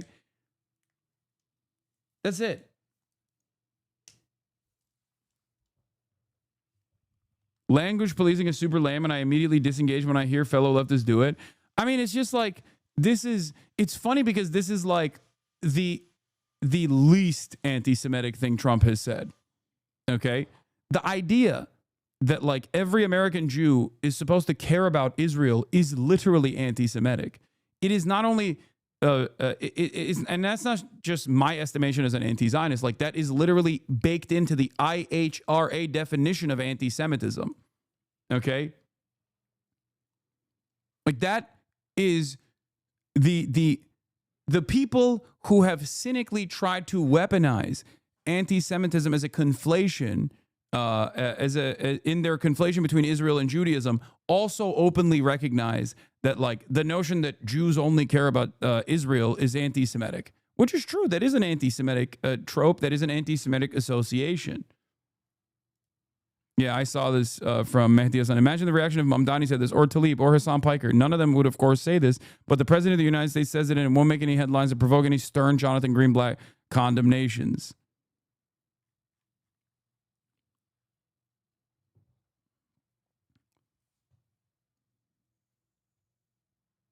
Yeah. He is like, he's anti-Semitic in the exact same way that like a lot of people his age are, okay? Where it's like, you know, Jews, they're money people, they're in the media, like that type of anti-Semite. That's it. Like that's the level. He's not like the neo-Nazi level of anti-Semite, but it doesn't matter because he's a neo-Nazi in other ways, okay? But because he loves Israel, as a direct consequence of the incredible amounts of money that he's gotten from Miriam Adelson and then previously Sheldon Adelson before he died, that he will always do whatever the fuck Israel wants him to do, and therefore nobody really gives a shit. He could straight up say way more anti-Semitic shit than this, and the institutions that would, in other circumstances, the institutions that would otherwise like call out people and demand that they get punished, would absolutely take positions exactly like John Podhoretz. No, but this is extremely helpful / transparent. Zionists are saying that Trump, and anyone else for that matter, can be explicitly and openly anti-Semitic as long as they fight Israel's wars of expansion and shield it from accountability for genocide. Israel at the expense of Jews. This is precisely what it is.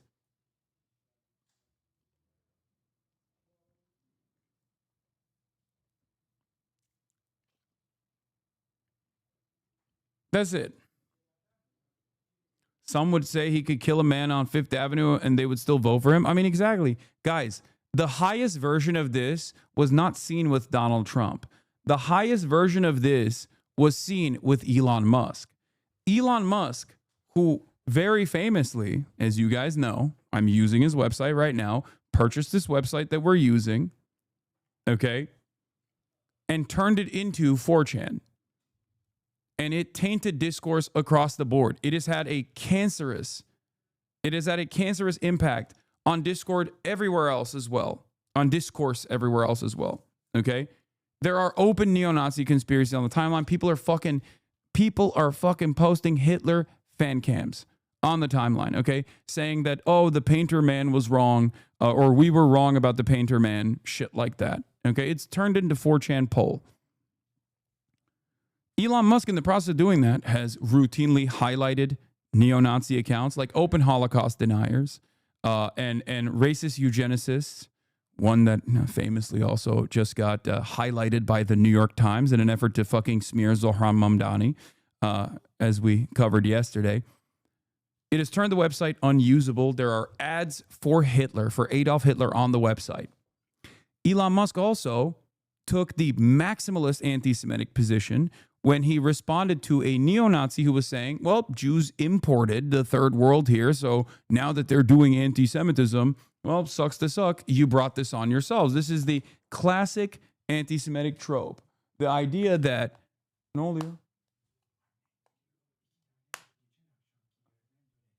Okay, peki.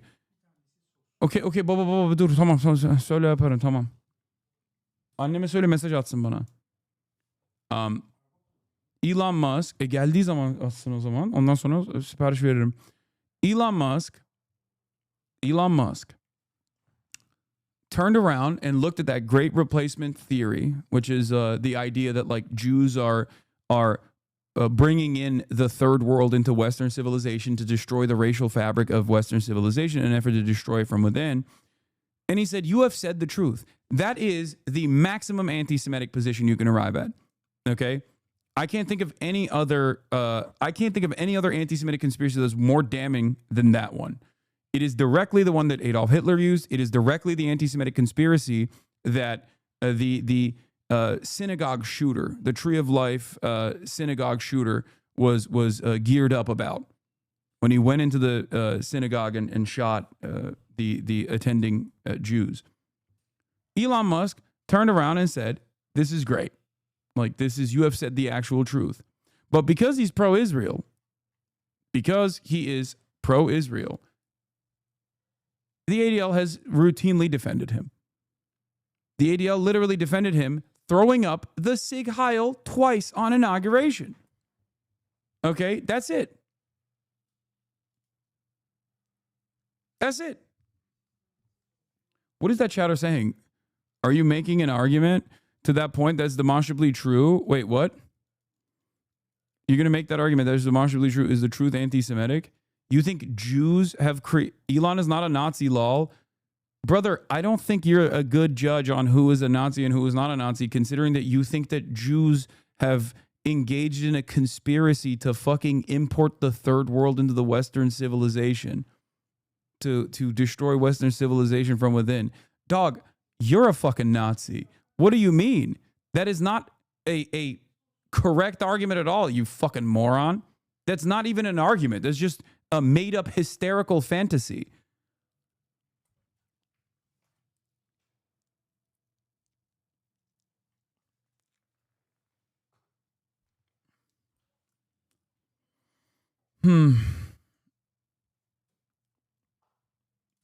Yeah, what always gets admitted is the original poster was accusing Chuds of saying Hitler was right. The replier says basically actually he was, and Elon Musk concurs. Yeah. The cowards hiding behind anonymity on the internet and posting Hitler was right. You got something to say? Why don't you say it to our faces? And this guy goes, okay, I'll say it to your face. Hitler was right. Look at him.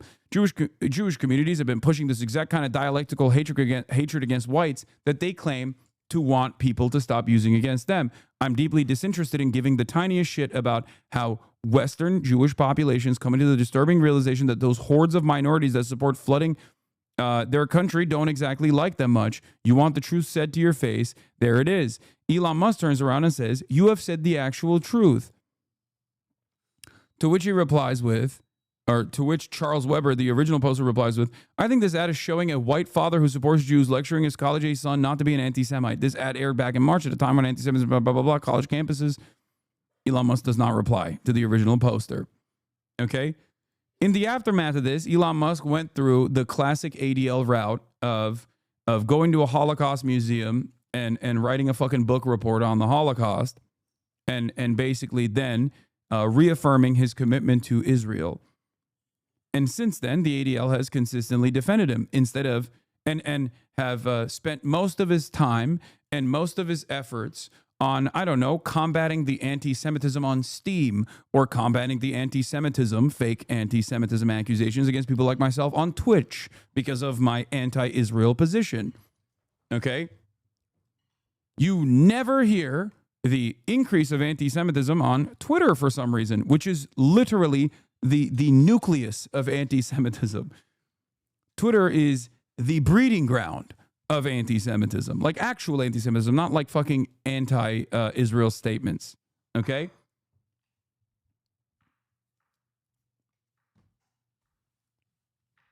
And yet you never hear from Jonathan Greenblatt on any of that shit because Jonathan Greenblatt only cares about Israel. Okay? It's so ironic this pussy hasn't been banned yet. I love that these people literally fucking come in here to complain that I'm not banned yet, not realizing that they have become the social justice warriors that they fucking despise, by the way. Every goddamn day you see right-wingers being like, why isn't this guy, why isn't he banned yet? Please, mods, ban him. Soy right, dude. Fucking soy right.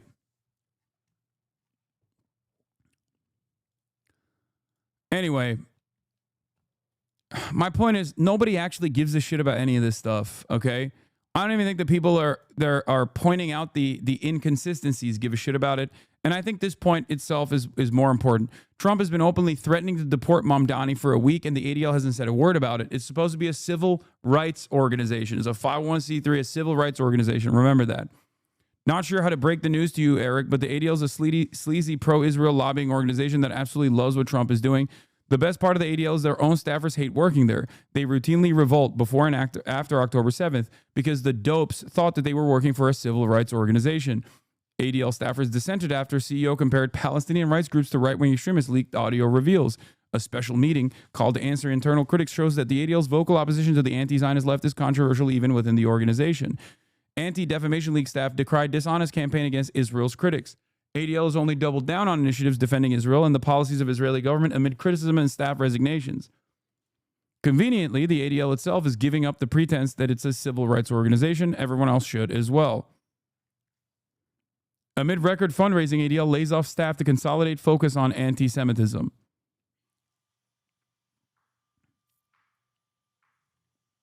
And it's not actually consolidating focus on anti-Semitism.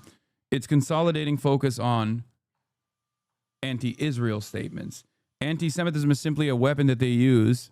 And because of that, they will sometimes correctly call out like real anti-Semitism, because if they only fucking called out Israel's critics, then obviously most people will go, all right, dog, I don't think you're being real with this. I don't think you're being honest with this. What the fuck is this shit? Right?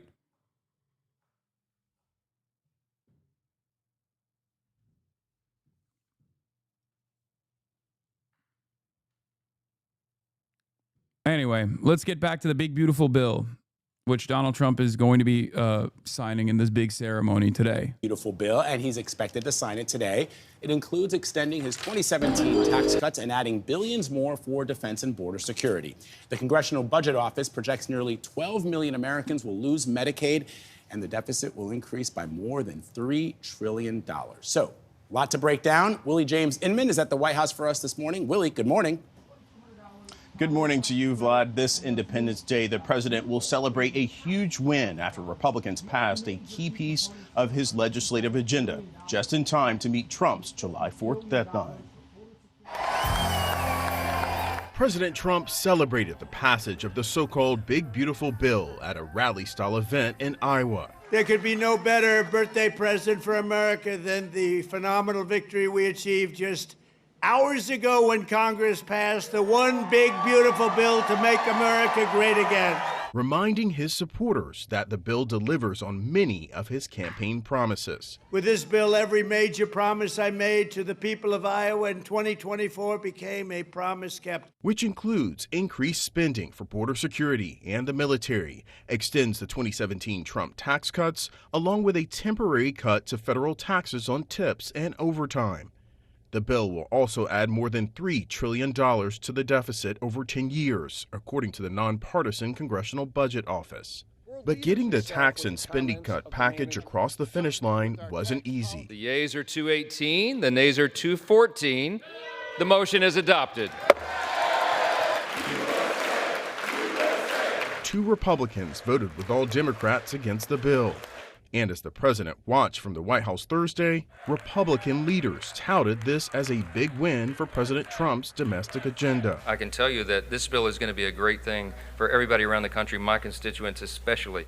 Democrats have blasted the bill, which includes cuts to social programs such as food stamps and Medicaid. House Minority Leader Hakeem Jeffries stalled final passage to voice his opposition during a record-setting speech lasting nearly 9 hours. It's a crime scene. I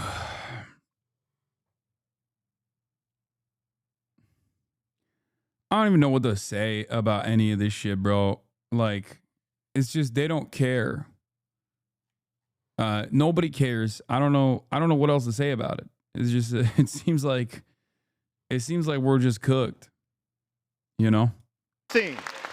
Going after the health and the safety and the well-being of the American people. And Mr. Speaker, we want no part of it. The president announced that he will sign the legislation later today into law, inviting all members of Congress to be there. The event will be followed by a 4th of July celebration, including a military jet flyover, complete with a B-2 stealth bomber, the same jet used during the strike against Iranian nuclear enrichment sites last month. Michelle? Willie James Inman at the White House. Thank you. President Trump's big... Bro could have been a live streamer with all that yapping. True. Breaking down Trump's spending bill. What's in and what's out. Let's take a look. Big tax and spending bill. Yesterday, he celebrated its passage in Iowa. There could be no better birthday present for America than the phenomenal victory we achieved just hours ago when Congress passed the one big beautiful bill to make America great again. Of course, not everyone is happy. It is expected to add trillions to the deficit. Also in the bill, cuts to food benefits for millions, cuts to student loans, including for medical school, and an end to clean energy credits from the Biden era. And big cuts to the National Park Service, though the bill does fulfill a campaign promise. No more taxes on overtime and tips, but only through President Trump's term. It also boosts funding for ICE and a border wall and for air traffic control. So to break it all down, we've got our chief Washington analyst, Robert Costa, joining us this morning. Bob, good to see you. So, as you know, the president fought to have this bill pass, and he's celebrating its passage. But is there any concern amongst Republicans about how the impacts will affect cuts, for example, in Medicaid and the people who rely on them? Good morning, Vlad. While there are public celebrations from President Trump and other Republicans, behind the scenes, it's a little bit more muted. There is concern that ahead of the 2026 midterm elections, Republicans are going to feel a burden politically because of all of these cuts across the board, and especially on Medicaid. Many working Americans who are looking for that sort of health care coverage, who are looking for food benefits, they might feel a bit of a limit in terms of the scope of what they can get.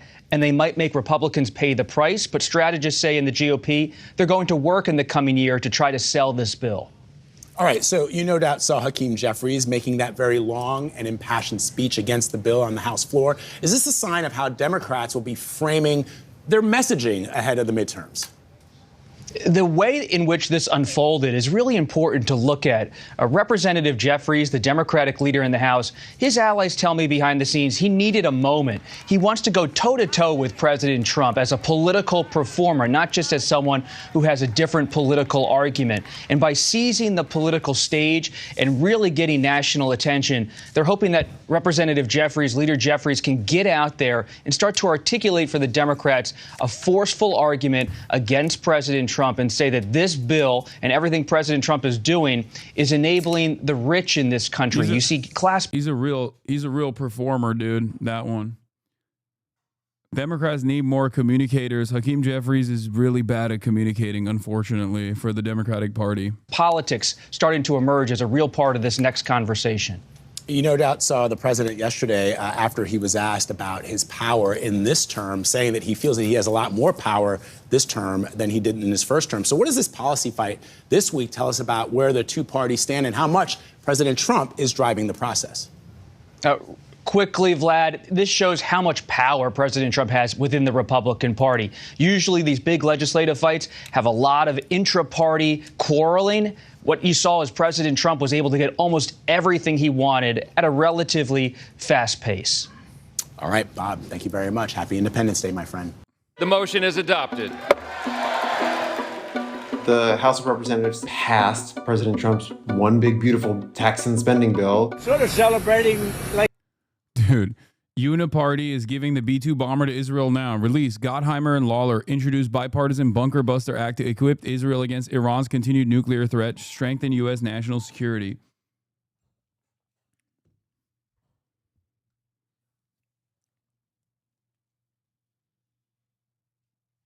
Amazing.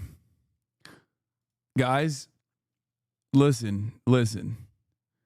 When things seem horrible, when the only kinds of change that is expected from Congress is basically getting fucked over if you're working class, you can always count on them to deliver more lethal weapons to Israel in the process. Okay? We do need to give Israel more. We do need to give them B-2 bombers. Why shouldn't they have it? What are you, an anti-Semite? Bet you regret not voting for Kamala now, buddy. No. The girl boss will be different. She'll be given more B-2s, okay? Chill.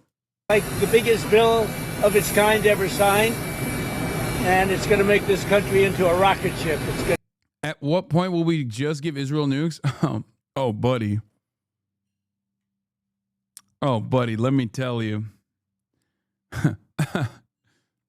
Little too late for that. You're late by decades on that one, okay? Boy, do I have news for you. They already got them, all right? They already got them. It's going to be really good. We're going to take you through some of the highlights of this bill. They extended basically everything that was scheduled to expire as far as the 2017 tax cuts. Back then, in President Trump's first term, Congress set all these tax cuts to expire at the end of 2025. Republicans really viewed those tax cuts as a huge success, and they made it a priority to remove that expiration date. The child tax credit has been $2,000. This bill will make it $2,200 and index it to inflation.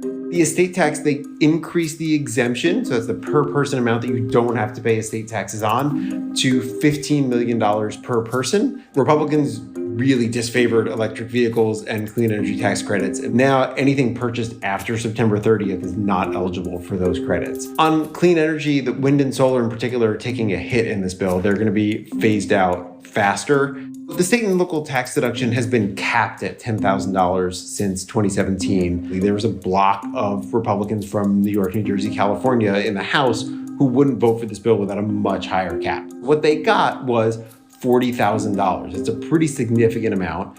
That starts phasing down once income reaches $500,000. This bill also includes some new items, particularly ones that President Trump campaigned on last year when he was running for a second term. One is no tax on tips, up to a $25,000 deduction for tipped workers. Again, you're still going to pay payroll taxes on those, similar amounts for overtime pay. It's removing income taxes on the sort of half part of time and a half. So you'd still pay taxes on straight time, but then the additional half increment you wouldn't necessarily pay income tax on, you would get a deduction.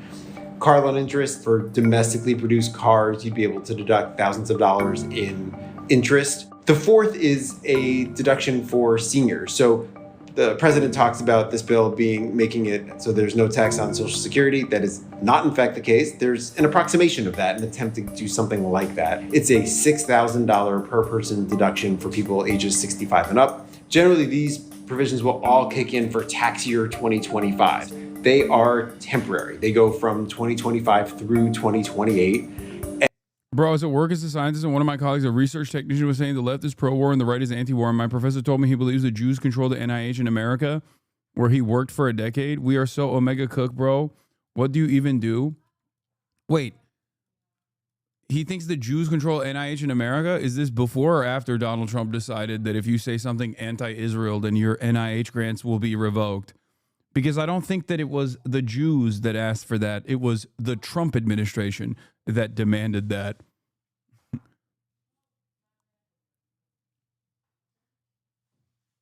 Don't understand that at all.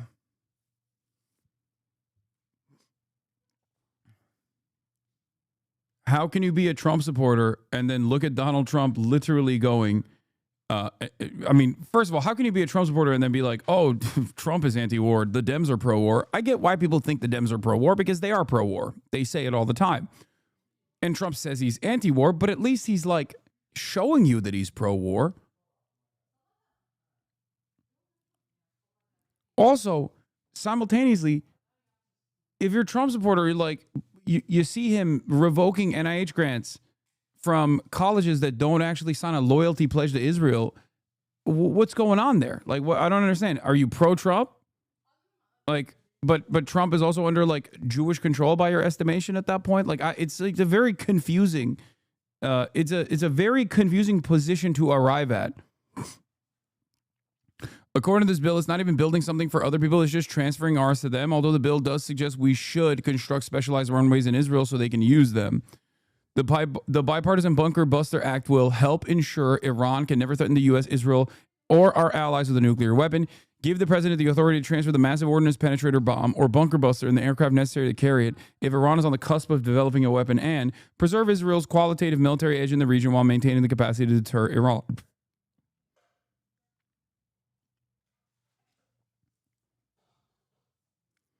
I also don't understand how you can be a scientist of any capacity and go through the necessary hours of research, book reading, scientific experiments, okay, or whatever the fuck scientists do, and then still be a Trump supporter. It makes no sense.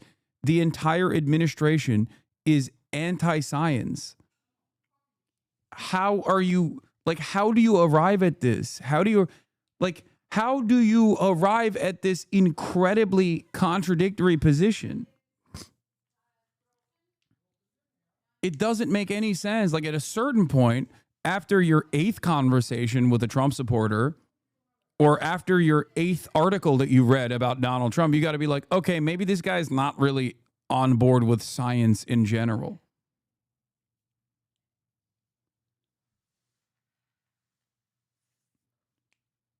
Book smarts, but zero common sense. But I just don't understand because, like, dude, it is a real chickens for KFC moment, okay? If you're a fucking scientist, if you're a literate person, Trump is waging war against you. What the fuck do you mean? Not even a scientist. Like, it doesn't make any sense.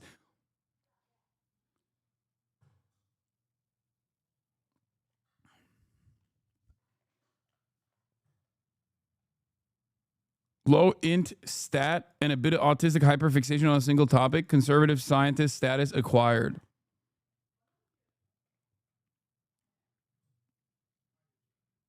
Class interest? What class interest? When you are working for a fucking institution like a college, your class interests are exactly the opposite of what Trump is doing. That is my point. My point is that it literally is against their own immediate interests. It's against their class interests. What do you think? Fucking people that are working at colleges that are tasked with doing research are fucking raking in the big bucks? Is that what you think is going on? They certainly are not.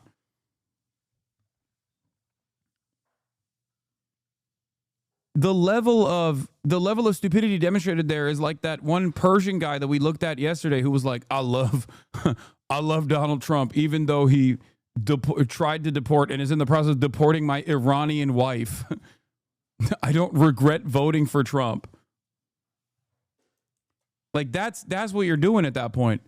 Because this guy is directly taking away your money. Okay, he's taking away your income. Anyway, he said he's anti-Trump, and I do brain science. After he said he believed it before, too, because the heads are apparently Jewish, he said. He's Italian. Might explain it or make it more confusing. What?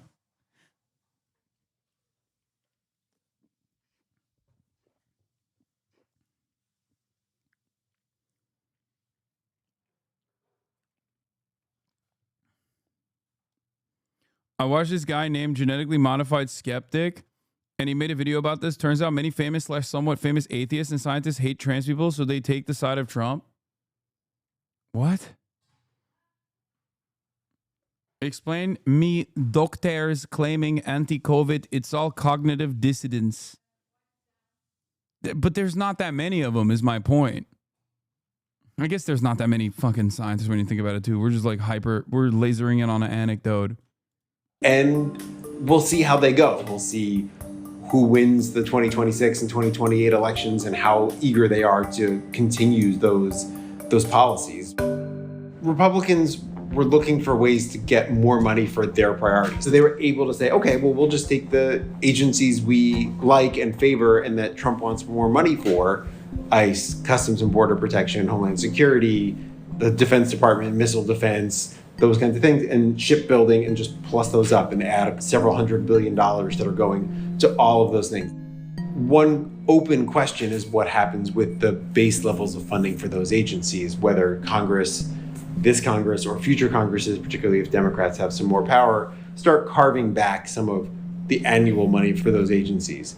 This dangerous and extreme Republican budget will result in Americans losing their lives. And the biggest point of contention is Medicaid, which is the federal state health insurance program largely for low-income people. My extremely intelligent college grad dad supports Trump because he's that fucking racist. He hates immigrants that much.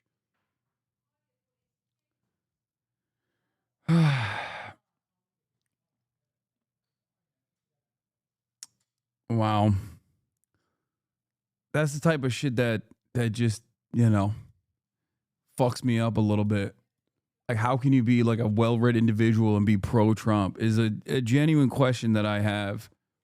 Like, you don't have to be pro-Democrat, you know what I mean? But like being pro-Trump is something far beyond, you know?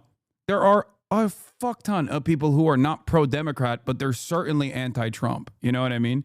Or there are a fuck ton of people who are who aren't pro-Democrat, but are at least like not pro-Trump. Okay? I'm not even talking about like anti-Trump, but at least you're not pro-Trump. You know? It's just always shocking.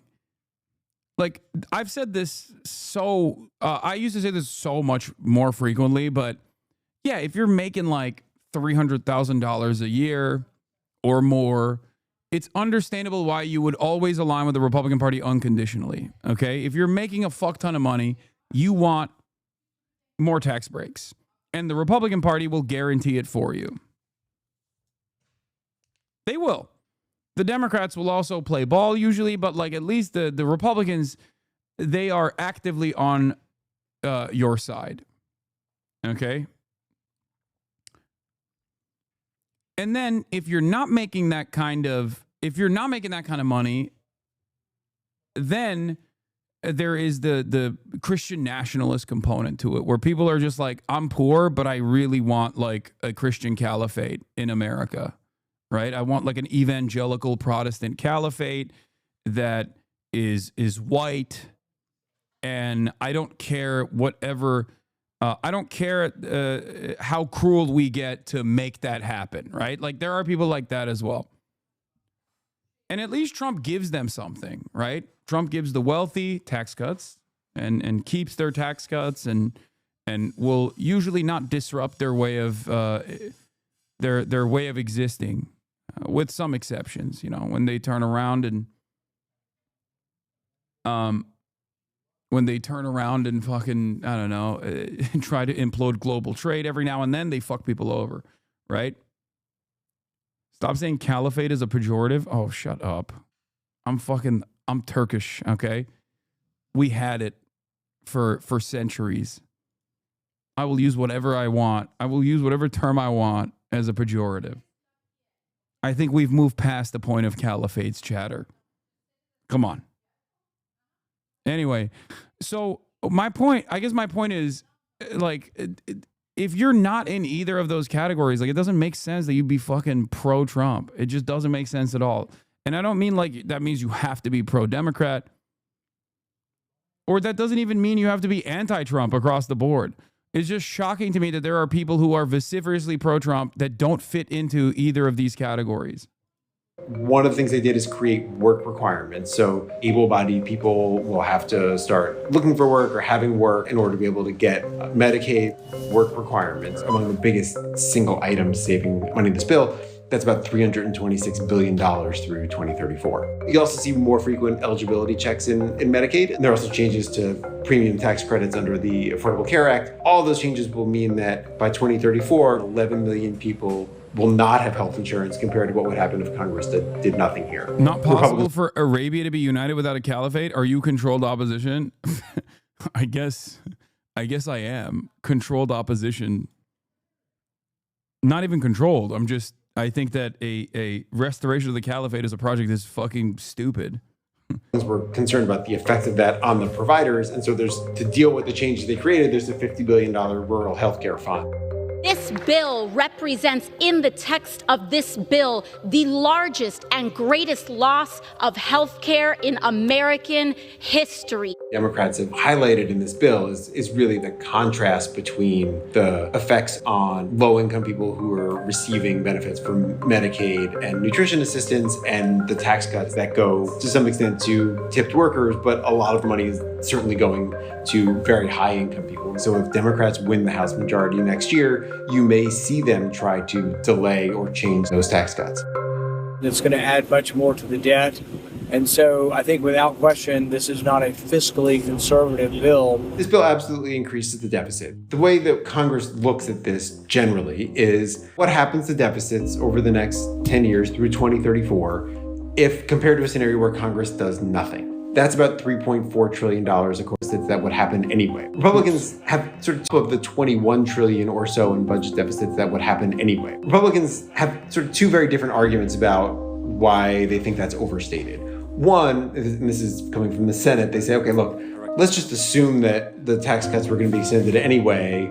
That's 3.8 trillion. And so really, if you look at it that way, this is reducing deficits by 400 billion. The other way that House Republicans look at it is they say economic growth. They argue that the tax cuts plus other Trump policies, whether it's deregulation, energy production, those kinds of things, are going to speed up economic growth and throw off more tax revenue and therefore pay for a large chunk of this bill. Economists outside of the White House are very concerned about the drag of budget deficits on the economy, and they're worried about higher interest rates and a growing pile of debt sort of counteracting that growth effect. Renewable energy, like The motion is the caliphate. Oh, there's so many people asking me. The caliphate is basically like the Vatican, okay? A singular force that controls the entirety of the Islamic world. That's it. It's like what the Vatican is for Catholics. And it used to exist, and it was controlled by the Ottoman Empire. And it's gone now. Not even close. Okay. The caliph is like the emperor and pope combined. Not even necessarily. It can be separate, I guess. Biraz sesini kısar mısınız? Okay. Yeah, it is going to exist, and that is so wrong. It's crazy.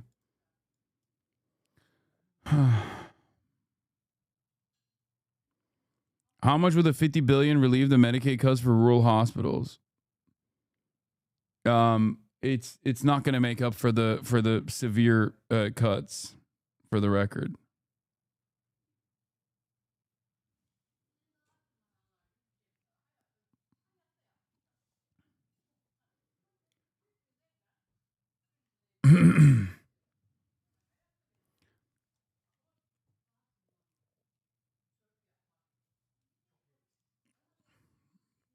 Let's fucking go. Ice morale soars after big beautiful bill passes. Oh God.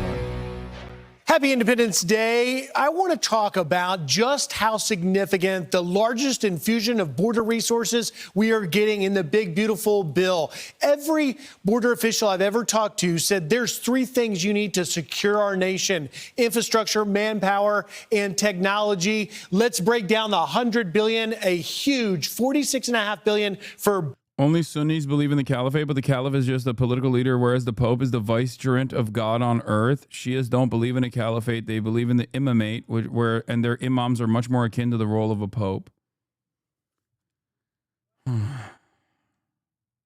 Border wall construction upgrades and the detection technology. While the numbers are lower than they've ever been, the wall is what works. Every Border Patrol official has told me that, and they're going to continue to build it. Now, you've also got to talk about why so many people were released under the Biden years. It's because they ran out of places to hold them. They told us we have nowhere to house them, so we have to release them. Well, we're talking about $45 billion for single adult detention in family residential centers. That's going to be for temporary places. Dude, it's so crazy to live through the development of the neo-Nazi movement of this century, or well, not this century, the second neo-Nazi development of this century. Like, it's crazy. This is literally like if during Nazi Germany and the Nazi rise to power, you had like media and the press writing writing about how wonderful it is that we are doing expenditures on like new developments of concentration camps. You know? It's just so weird. It's so strange to watch. It's so strange to watch this happen in real time and have people celebrate it. Kind of like alligator Alcatraz, we hear, where as ICE arrests the criminal migrant illegal aliens into the interior of the country, they'll have a place to put them as they make their way out of the country. You've got nearly $30 billion for hiring, training, and retention of ICE officers, technology, and transport. They are at a level now where if they get this resources, they can really move and ultimately get the more than 400,000 criminal illegal aliens we know are in our country. Finally, just over $4 billion for the hiring and training for Border Patrol agents and others. While numbers are down on that southern border, we still need people to walk the line there. $100 billion total. So to discuss it, nobody better than the acting ICE director, Todd Lyons. Mr. Director, happy 4th of July. Thank you for taking time. And I will just start, Todd, with getting your perspective on how significant this bill is and these resources will be for ICE. Hey, Griff, thanks for having me. Yeah, and happy 4th of July to you and everybody on the staff. No, it's going to be great. I mean, when you think about how depleted ICE has been over the past 4 years, they last administration totally minimized the work the men and women of ICE do every day. It really cut our resources. So you're seeing now, under this administration, President Trump has made a promise. It's not even true, by the way. I wish that was true. Every day I close my eyes and dream of a Democratic Party that the Republicans present being the reality. I wish that was the case. Fuck, man. Oh. They make it seem like Democrats are actively defending the working class. Democrats are actively underfunding ICE. They're like standing in opposition to ICE. Like, I wish, dude. I wish that was the case.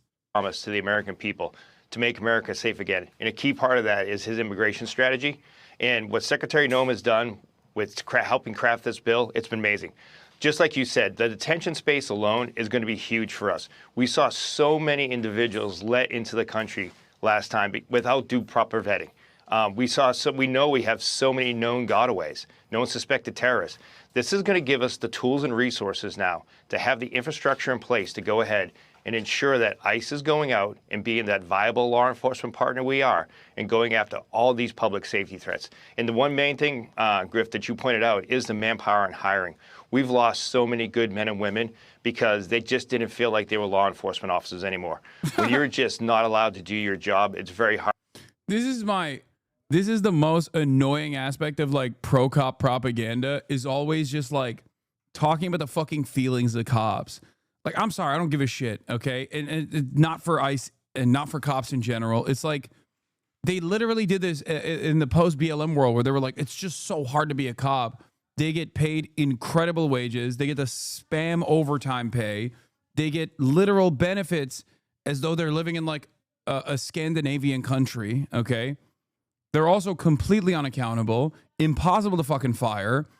And because they have all of that, the one thing that they don't have is respect, which is also false. They do get an endless amount of praise and respect that they don't even deserve, for the record.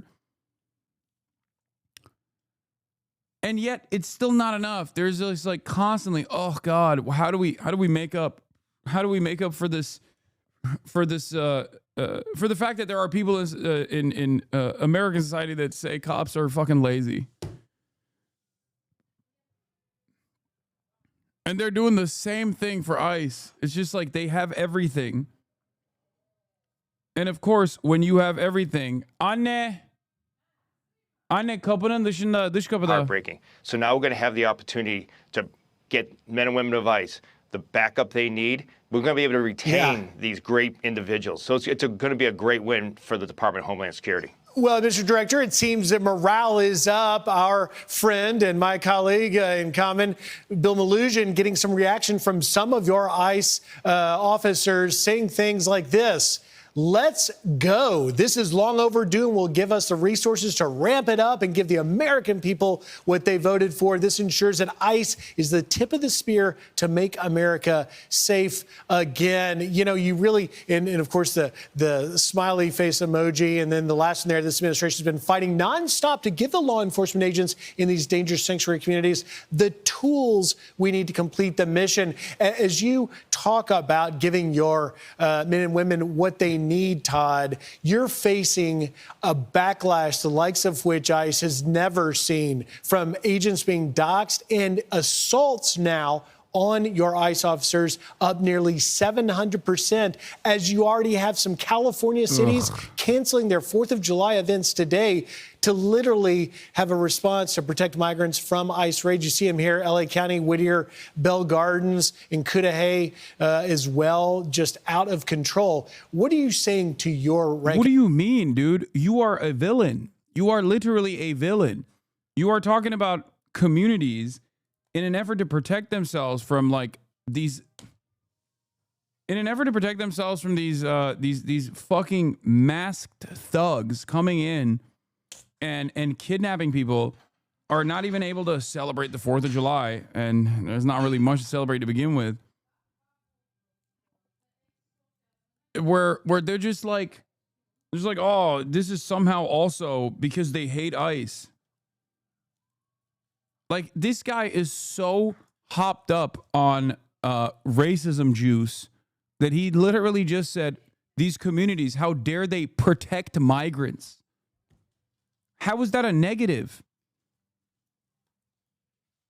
Am I misunderstanding something? Like, he just straight up positioned communities protecting migrants against these unjustifiable deportation campaigns as a negative, because he knows that his audience will perceive it as such. Like, he doesn't even have to make an argument about why this is a necessity.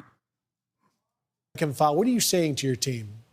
Well, you know, like you said, assaults are up almost 700%, and that's totally unreal, and it's unacceptable. The men and women of ICE are out there doing a law enforcement mission. Never in my career or my lifetime would I think that we'd see people attacking law enforcement officers for arresting the worst of the worst. With that, what I have to say about these events being canceled, it's ludicrous. ICE isn't going out to events and arresting and rounding people up, right? What ICE is doing, and the men and women of the Department of Homeland Security, is keeping America safe this 4th of July. So what I can tell you is not only my agency, but all department agencies. Yeah, totally.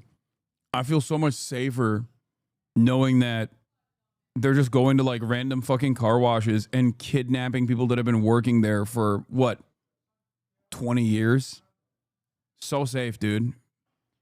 Yeah, we as Americans, we feel a lot safer when we have literal faceless fucking thugs that are geared up to the goddamn gills with weapons and armor running around kidnapping people.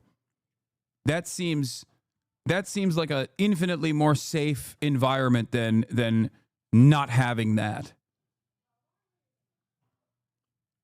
Like, this isn't even just about being Latino, okay? Like being an American of like Mexican or Guatemalan or, you know, Latin American descent, Latin American background. This is just unsafe for everybody. Like, it's unsafe for everybody across the board. Who the fuck is like, oh, I feel so safe?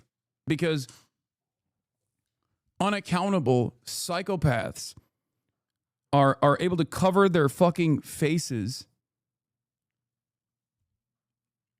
and round people up and kidnap them and send them wherever. Have you seen how the Haitians are handling ICE? Yeah, I did. I saw mostly people talking about it. I haven't seen videos. I don't know how real that was, but I heard that like they try to do a dragnet in a Haitian neighborhood at Little Haiti in New York, and they were not able to complete that mission, it seems, which is great. I mean, that's what every community should be doing. Components have been out there working with state and local officials to ensure that things like the sleeper cell threats, these known or suspected terrorists that came in, aren't going to affect our 4th of July weekend, and that Americans can go out and celebrate. So what we should be focused on is what the good work that the men and women of ICE are doing to protect this nation.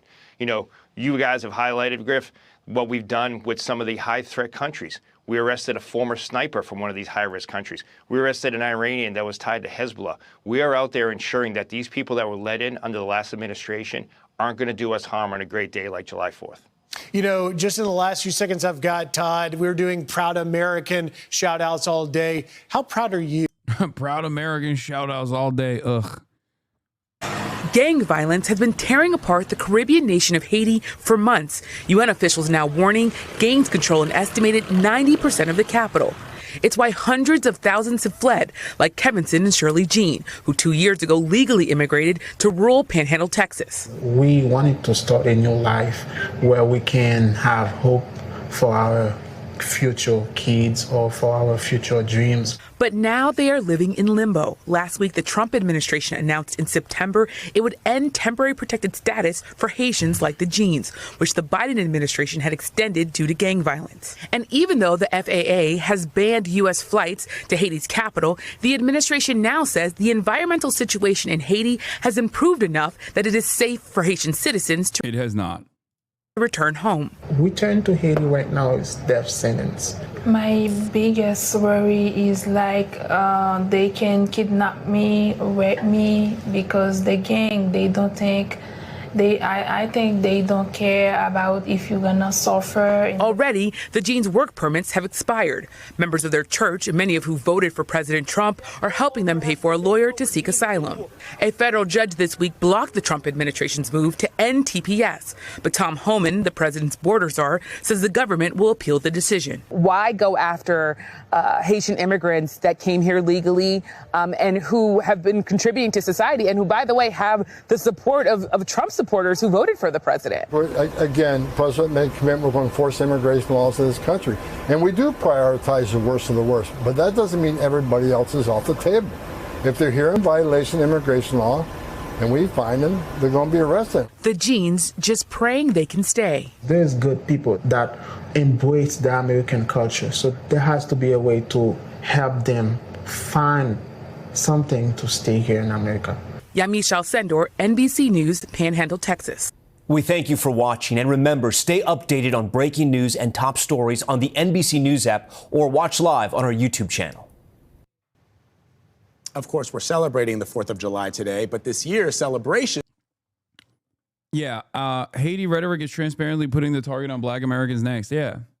I mean, there already has been a target on Black Americans, even with all the ICE apprehensions before the Haiti stuff, but the Haiti stuff will only accelerate the targeting of Black Americans 100%. But then there's also the denaturalization initiatives, which will, I think, go after political dissidents too. Will look different for years past for some families.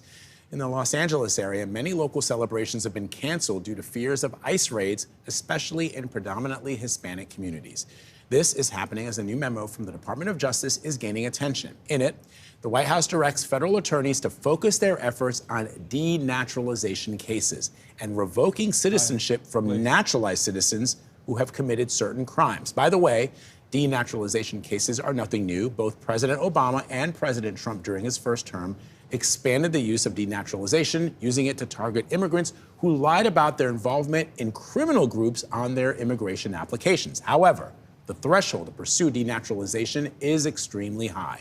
In 2017, under the first Trump administration, the DOJ filed just 30 denaturalization cases. By the way, most commonly applied to people of Palestinian descent.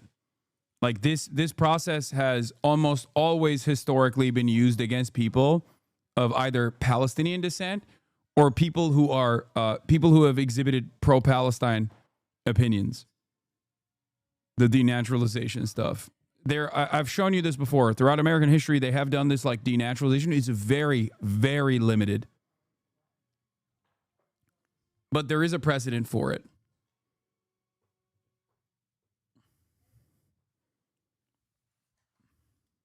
According to the Miami Herald. So, what does this new memo mean for the millions of naturalized citizens living in the United States? Joining us now is immigration attorney Kathleen Martinez. Kathleen, good to see you. Good morning. So, first of all, there are 25 million naturalized citizens living in the U.S. right now, as you know. Should they be concerned about what this new DOJ memo is calling for? I'm African-American / Scottish, like that matters. Only speak English, adopted, and I keep getting stopped by ICE in my state whenever I go to Walmart. We're so fucked.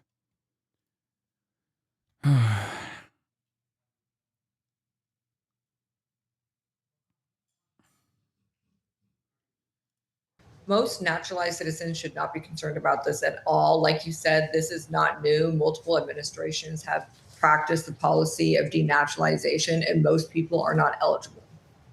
Yeah, except that's not what the Trump administration is saying. What do you mean? Most naturalized citizens should not be worried about this at all is a wild thing to say, because when the Trump administration says this, they're not actually going to go after, like, first of all, the conversation surrounding denaturalizing criminals is already fucking insane, because that is unprecedented. Okay. And even in the past, when they have done this kind of denaturalization, in the past, they still did it on the same, within the same boundaries. It was still ridiculous. Look, Dave Weigel on denaturalization. The Ogles letter didn't come from nowhere. By the time he sent it, the administration was already expanding efforts to denaturalize immigrants. That effort, in a June 11th memo first reported by the Associated Press, focuses on immigrants accused of crimes, though those can range from terrorism to concealment of material information when seeking citizenship. In addition, on Monday, the administration announced that it had revoked a visa for the members of Bob Vylan, a British hip-hop duo, after they led a chant of death to the IDF at a UK music festival. We're trying to eradicate and stop anti-Semitism, DOJ Civil Rights Division Attorney Leo Terrell explained on Fox News. Getting a visa is a privilege, and that man is a person who wants to incite violence.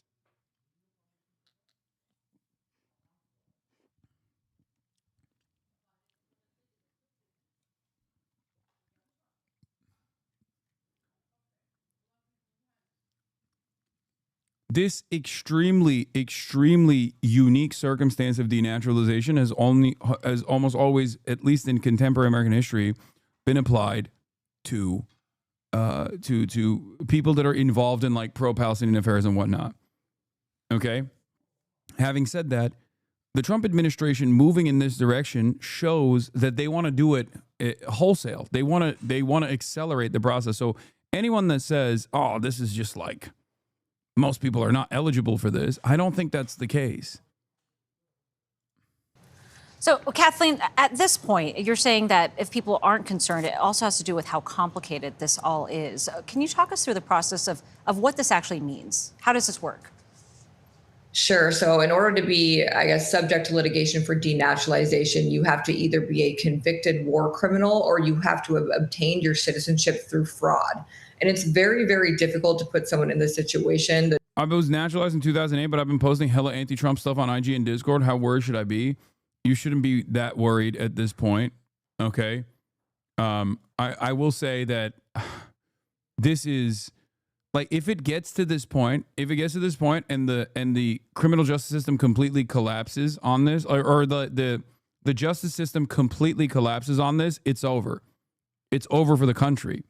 We are firmly in Nazi territory. It is uncharted territory as far as like how much we've accelerated the Nazi sentiment in this country. Is full fascism.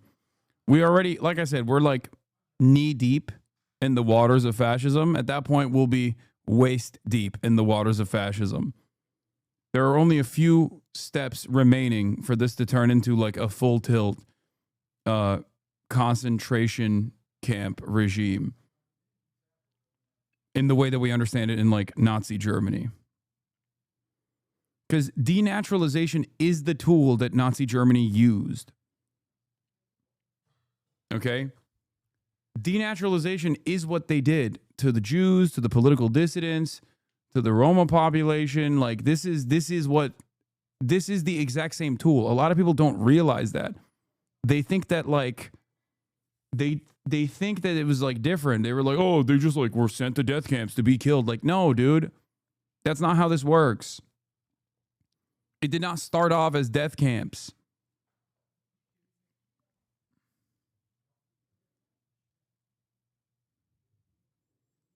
It started with the process of denaturalization, remigration.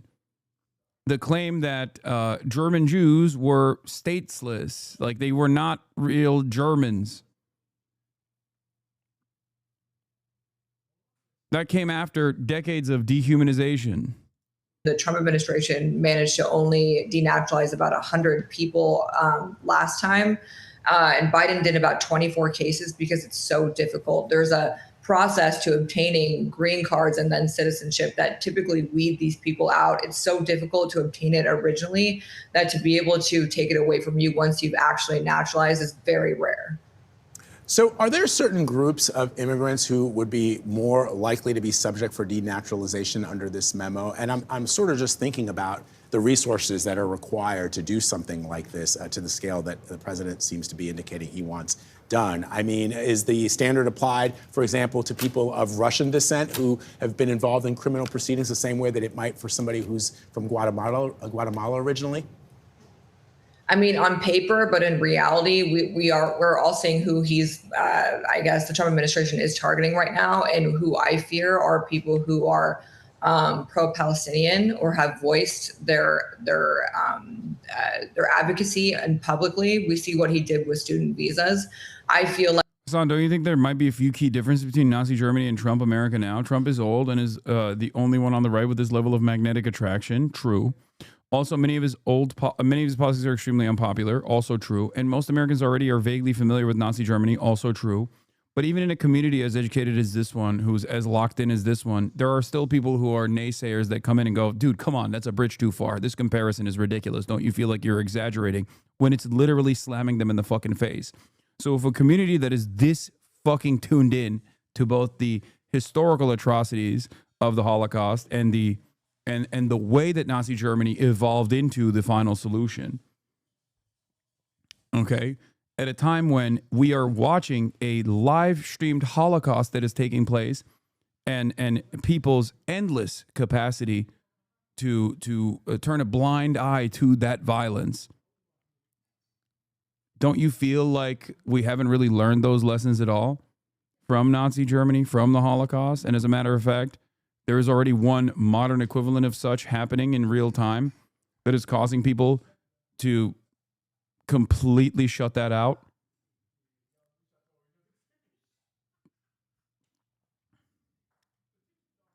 Like those are the people who he is going to target in this administration. Kathleen, obviously big news coming out of the Big Beautiful Bill, the so-called Big Beautiful Bill, which allocates tens of billions of dollars.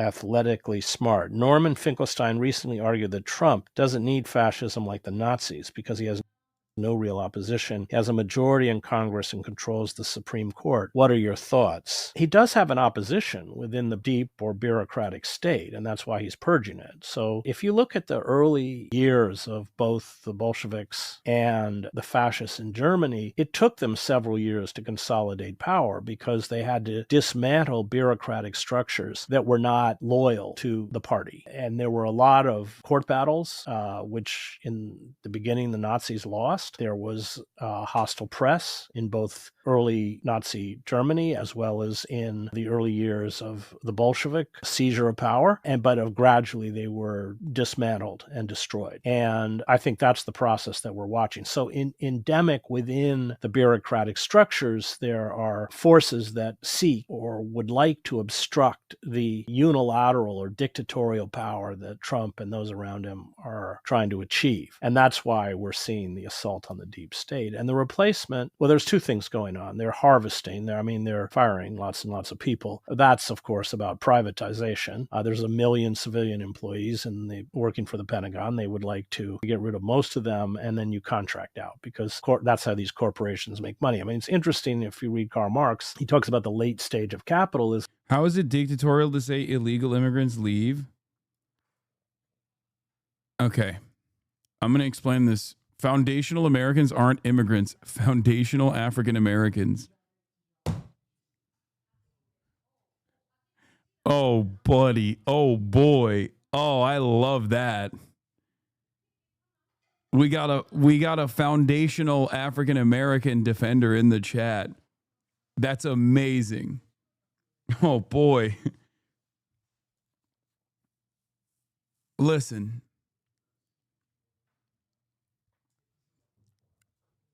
I'm going to try to explain this to you very, very carefully, okay?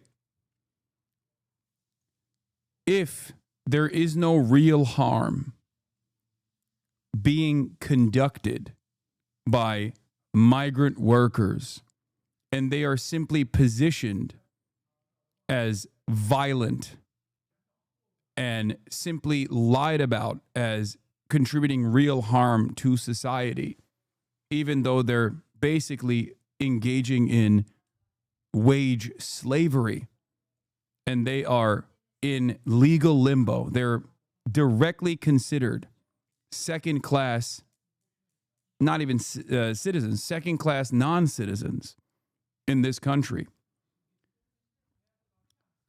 Then don't you feel like all of this racist hysteria that is designed around the way that people look at undocumented migrants is identical to the way that foundational Black Americans were treated in this country historically?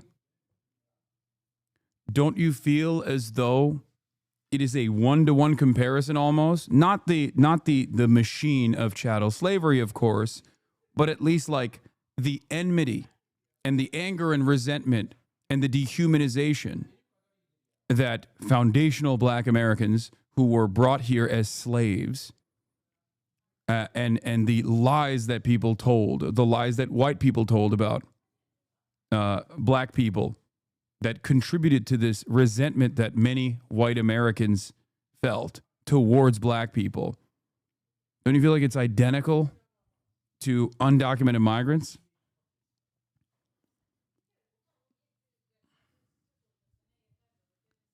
And the very same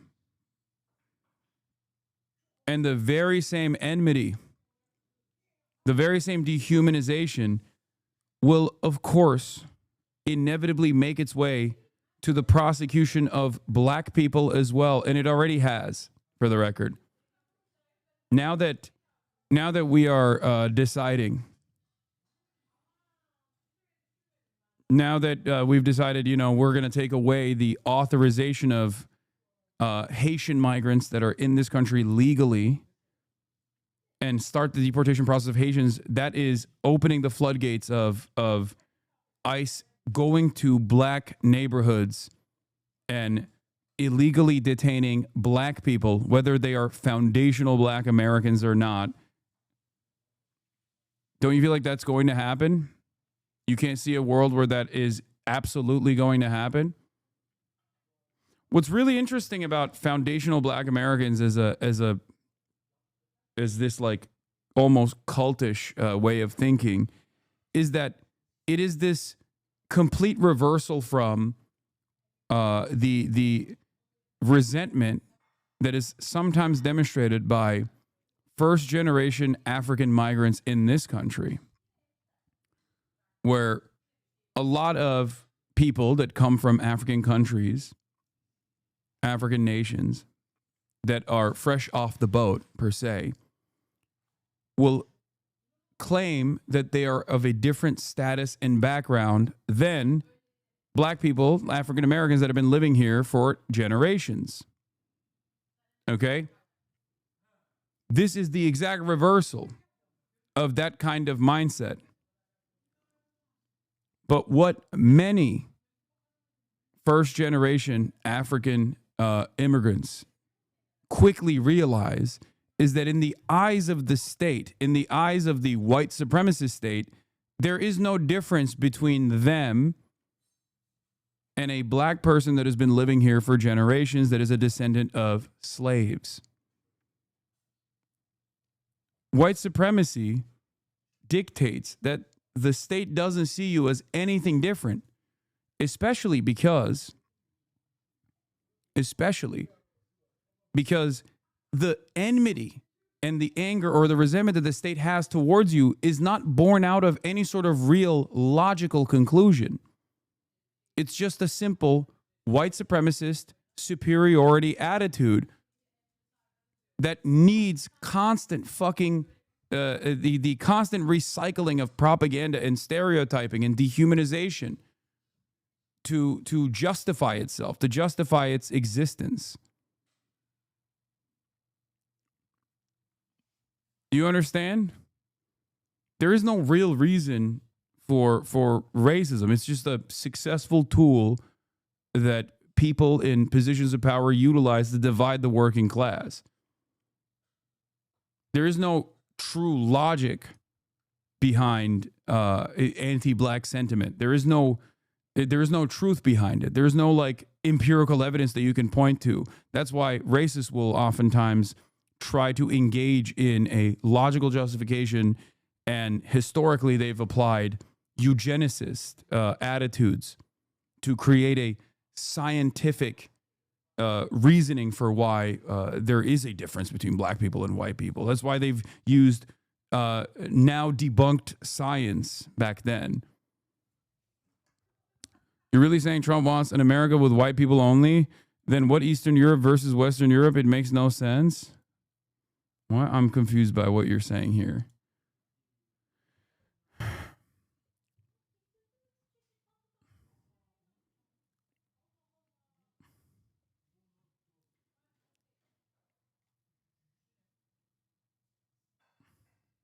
But yes, I do think that there are many in the Trump cabinet that want a white nation state.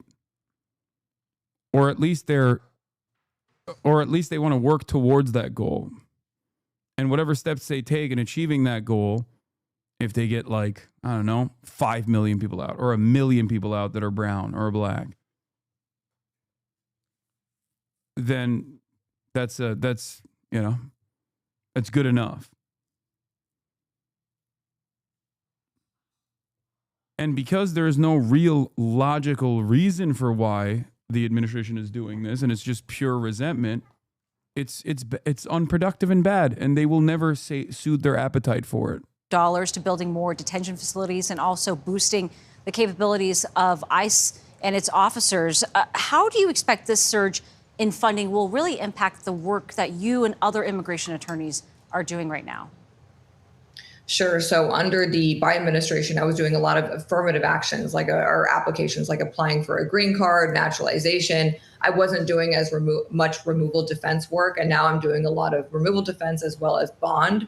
So ICE has a quota. They have to arrest up to 3,000 immigrants a day. And unfortunately, a lot of people are not deportable who they're arresting. They're making massive mistakes, and they're not screening these immigrants properly. So immigration attorneys like myself are having to get people out on bond or released in general for being wrongfully detained who are not even deportable.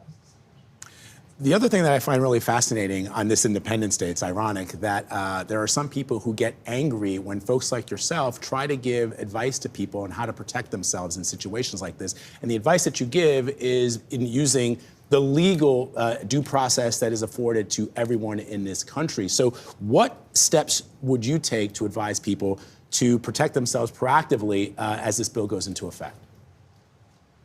It really depends on your immigration history, whether you are subject to ICE jurisdiction or whether you're actually deportable, because surprisingly enough, not all 11 million undocumented immigrants in the United States are actually subject to deportation. Just because you're undocumented does not mean that you are a criminal, and it does not mean that you are deportable. So if you are in one of those vulnerable situations where you actually are deportable or subject to ICE jurisdiction, it's very important that you know your rights.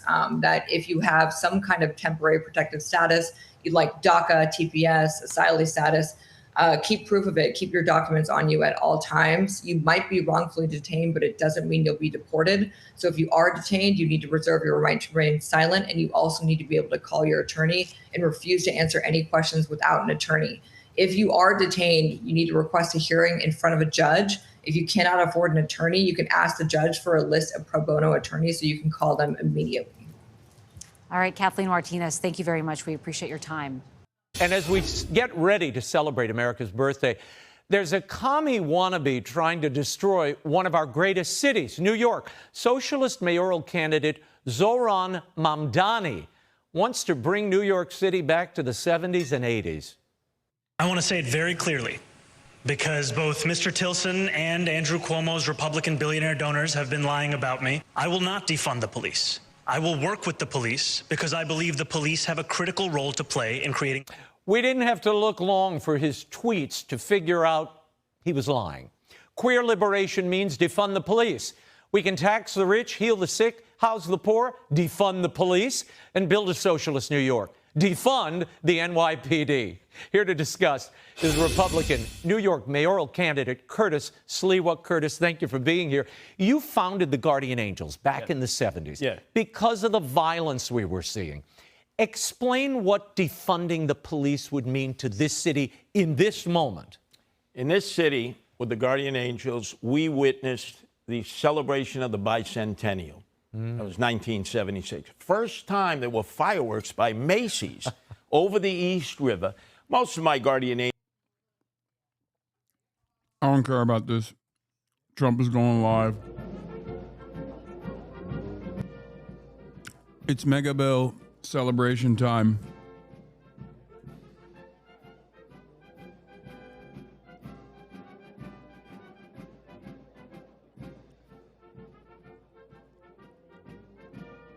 Let's tune into CNN.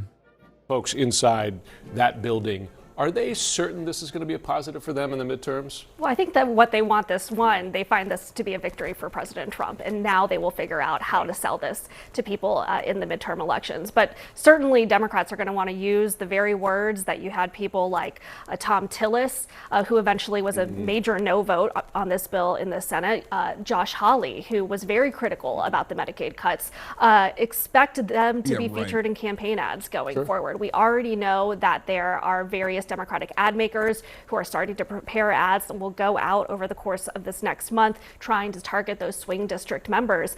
But for the Trump administration, they really believe that this bill is making good on his campaign promises, and they think that's what people are going to focus on. I mean, we talked about the tax cuts, about no tax on tips and overtime, but there's also a ton of money going to immigration enforcement, and we know that immigration and the border was a top issue for voters in the 2024 election. It still is a top concern, and so they are betting that that will pay off with voters and that they will see those elements that Trump had promised to implement, and that may help Republicans in the midterms. Speaking of the deficit, of course, some of the most critical criticisms came from Elon Musk as regards this bill, and Elon Musk is now talking again, quite seriously, it seems, about founding a third party. He was tweeting in the last 24 hours. Independence Day is the perfect time to ask if you want independence from the two-party, some would say uniparty system.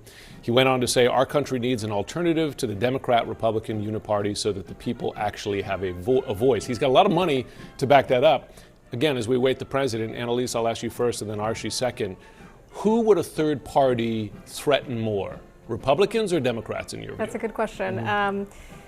Probably Republicans, but I could make an argument for either. I think there are a lot of people on both the right and the left frustrated with their parties, but I'm not sure if Elon Musk is going to be the great convener to unify that group of folks. He's got a lot of money to at least to fund, because one thing he's talking about is targeting specific swing races, saying, I think he tweeted, perhaps a dozen seats as opposed to a national third party that would contest.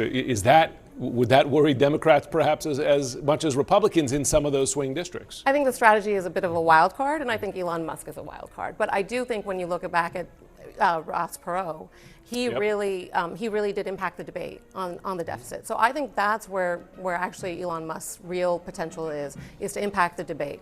And you might say that Ross Perot turned that election from George H.W. Bush to Clinton, right? I mean, absolutely. At least in the national numbers, of course, he didn't win himself, but he did impact the race. Again, as we wait the president, just a few minutes past his 2-minute warning, our Kristen Holmes remains at the White House. Kristen, President Trump, how does he view this as he gets to the midterm? President Trump will claim a win, and we're going to see that a lot today. Does he have any concern that, for instance, benefit cuts will impact his party come November next year? Well, a couple of things to keep in mind here. One, President Trump is not on the ballot, and he's not going to run another term after this. So those kind of concerns, we know that President Trump really cares about one person winning an election, and it is himself.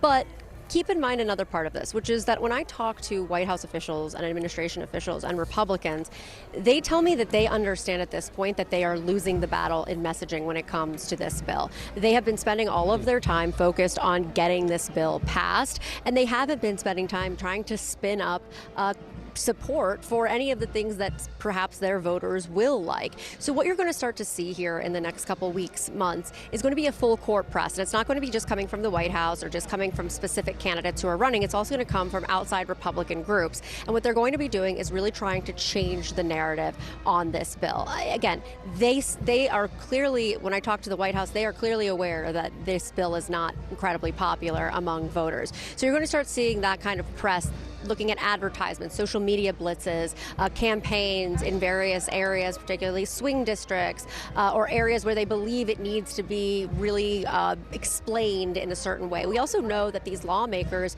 when they came to the White House, they expressed this concern to the administration. Unclear if they said it to President Trump himself, but to the others that were in the room. How are we going to be messaging this? And that has been a conversation that administration officials have been having directly with lawmakers. For example, one of the conversations was around Medicaid and talking about how each state is still going to be able to allocate those funds. Yes, Medicaid is a federal fund that will go to the state, but one of these talking points that they're going to start pushing forward is that each state will determine where they want those funds to go. So if you're talking about specific hospitals, et cetera.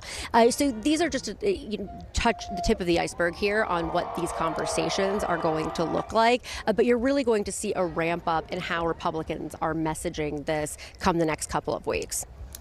Kristen Holmes at the White House, thanks so much. As we continue to wait, the president about to do his victory lap as he signs. Hallelujah. It's a perfect place to disappear. That's awesome.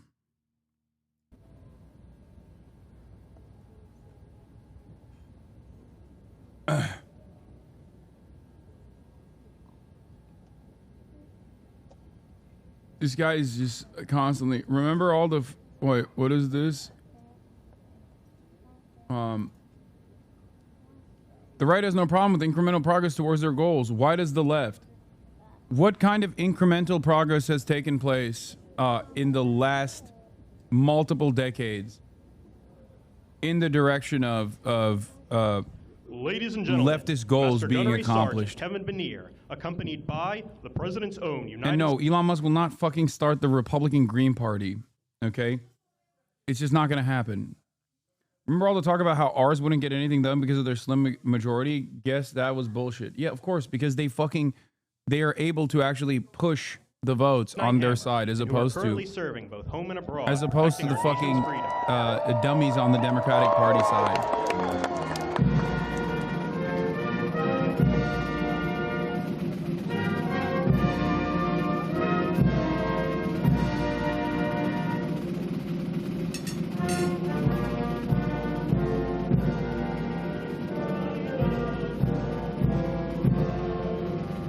Also, 3 Democrats died, which made the Republican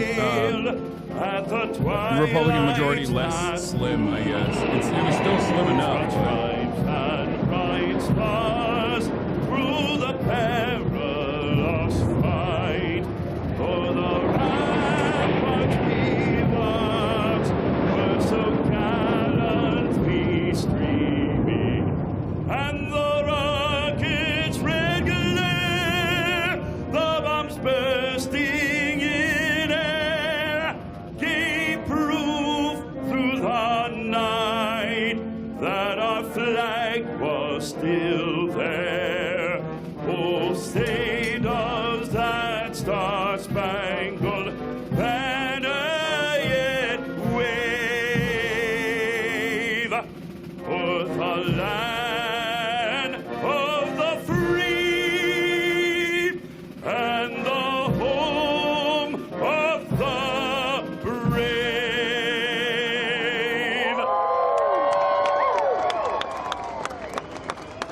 Wow, that really did it for me. I'm feeling patriotic now.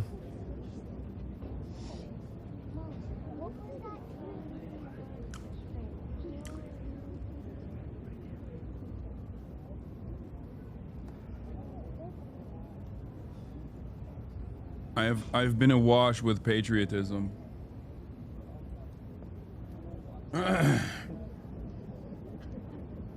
Show the crowd.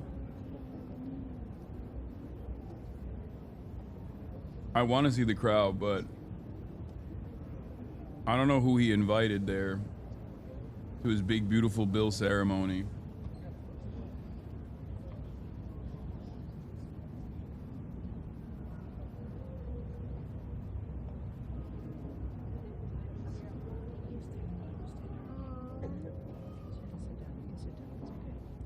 Look, this guy is proving my point.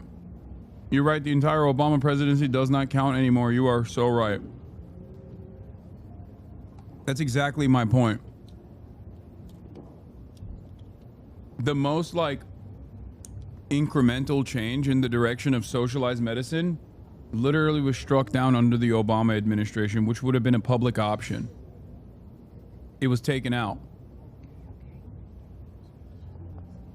The ACA, outside of the two Ladies and provisions, gentlemen, the president the ACA of the United outside of the two provisions of pre-existing conditions provision, the 26-year-olds being able to still retain their health insurance under their parents' provision, was literally a subsidization scheme for the private-public partnership that continued private health care. Especially after what happened just a week ago, when you look at that big, beautiful First plan, and the implemented other by a ones were Republican governor something. by the It name of was, Mitt Romney in incredible Massachusetts. mission. And I think I can say very proudly, and I don't have to quote the polls, that our country is more proud right now than it's been in many, many years. We have pride, we have dignity, we have something that's happened miraculously so fast. You know that our military now is the most sought-after job there's ever been, serving in our military. 1 year ago, People didn't want to join our military. They didn't want to join our police, our firefighters. They didn't want to join anything having to do with our country. And now, as you probably know, the enlistment is at an all-time record. We're packed. We're full.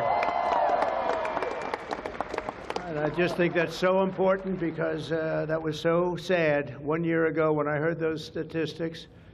We had a different president, but nobody wanted to join, and now we're at a record. And I will say that I just left NATO, where we had a tremendous experience. They've agreed to put up over $1 trillion a year. They went from less than 2% to 5%, and nobody thought that was possible.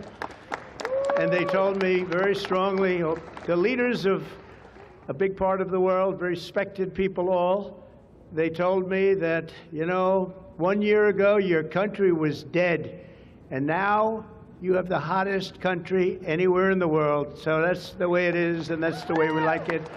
And it's only going to get hotter, I promise you that. After that spectacular display of American power, let me just say that God bless the United States military, and God bless the USA. God bless the USA. And to all Americans, I want to wish you a very happy Independence Day, happy 4th of July. This is going to be something special. This spirit in this country, we haven't seen anything like it in many, many years and decades. Let me also express our gratitude to our magnificent First Lady. She worked very hard to make this all work. And we have a fireworks display about 9 o'clock tonight. I hope you're all going to be around and watch it. I know our congressmen and our senators who are standing right here, so many of them, they did such a great job. They're going to be here. I guarantee you, they're not leaving. They're not leaving. Thanks as well to the National Park Service, the USO, and countless friends and distinguished guests. We have so many people in the audience that have so much to do with the success of our country. We've, I think, had probably the most successful almost 6 months as a president and the presidency. I think they're saying it was the best 6 months, and I know for a fact they're saying the last 2 weeks there has never been anything like it as far as winning, winning, winning. So as you know, 2 weeks ago, our incredible Air Force pilots conducted one of the most successful military strikes in all of history, Operation Midnight Hammer, and that's exactly what it was. It was a hammer. This evening, we're honored to be joined by 150 airmen and their families from Whiteman Air Force Base in Missouri, home of the B-2 bomber.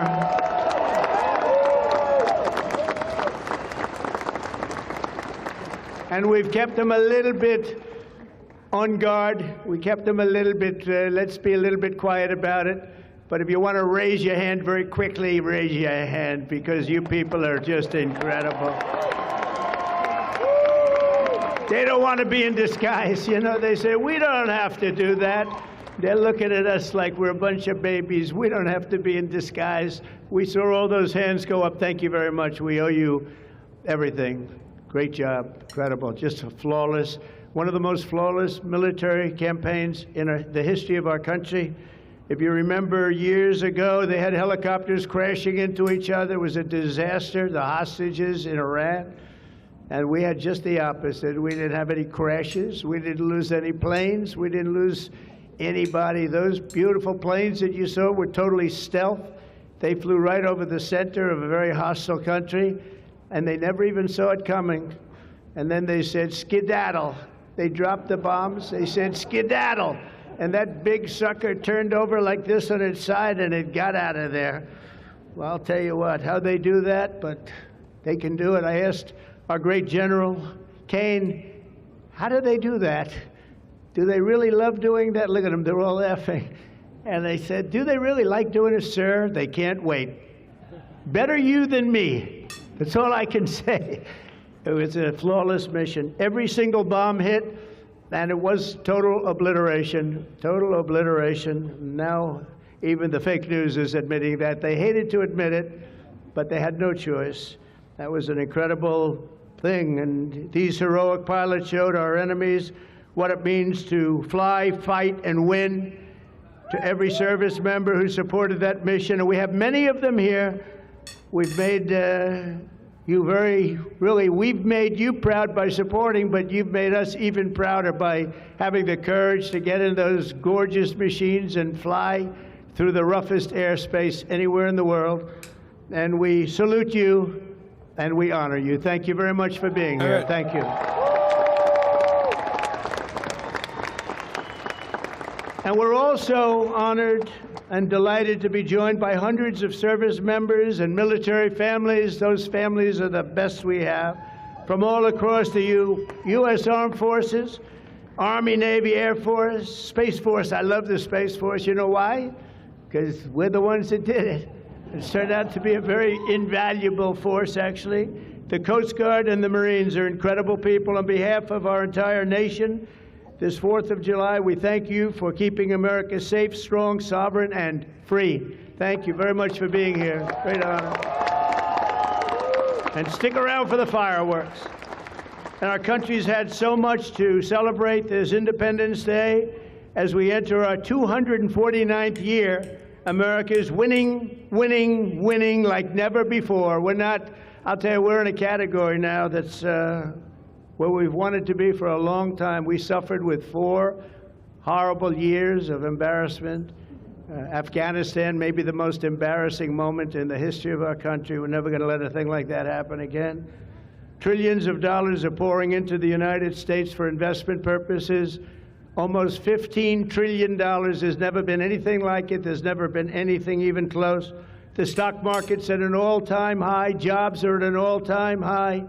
Everything's at an all-time high, and we're going to keep it that way. We have the greatest country in the world, and we're back. We're back like nobody thought possible this quickly. I thought it would take maybe a year, maybe 2 years, maybe even 3. And we did it in less than 6 months. We are back and strong. We've restored American strength and deterrence on the world stage. We're respected again. The world is respecting us again. When we did NATO, those leaders came up to me and they said, you know what, we're going to go to a new level of spending because you're requesting it, complete. I repeat, the Brandonization is complete. He said, we did NATO. They didn't spend any money. They didn't spend anything. In a few moments, we're going to make official the greatest victory yet when I signed the one big, beautiful bill. And before I start, I want to tell you that I've never seen people so happy in our country because of that, because so many different groups of people are being taken care of, the military and civilians of all types, jobs of all types. We're adding things like the biggest tax cut in the history of our country, child tax credits. So many things are being added that we wouldn't even have time to discuss them.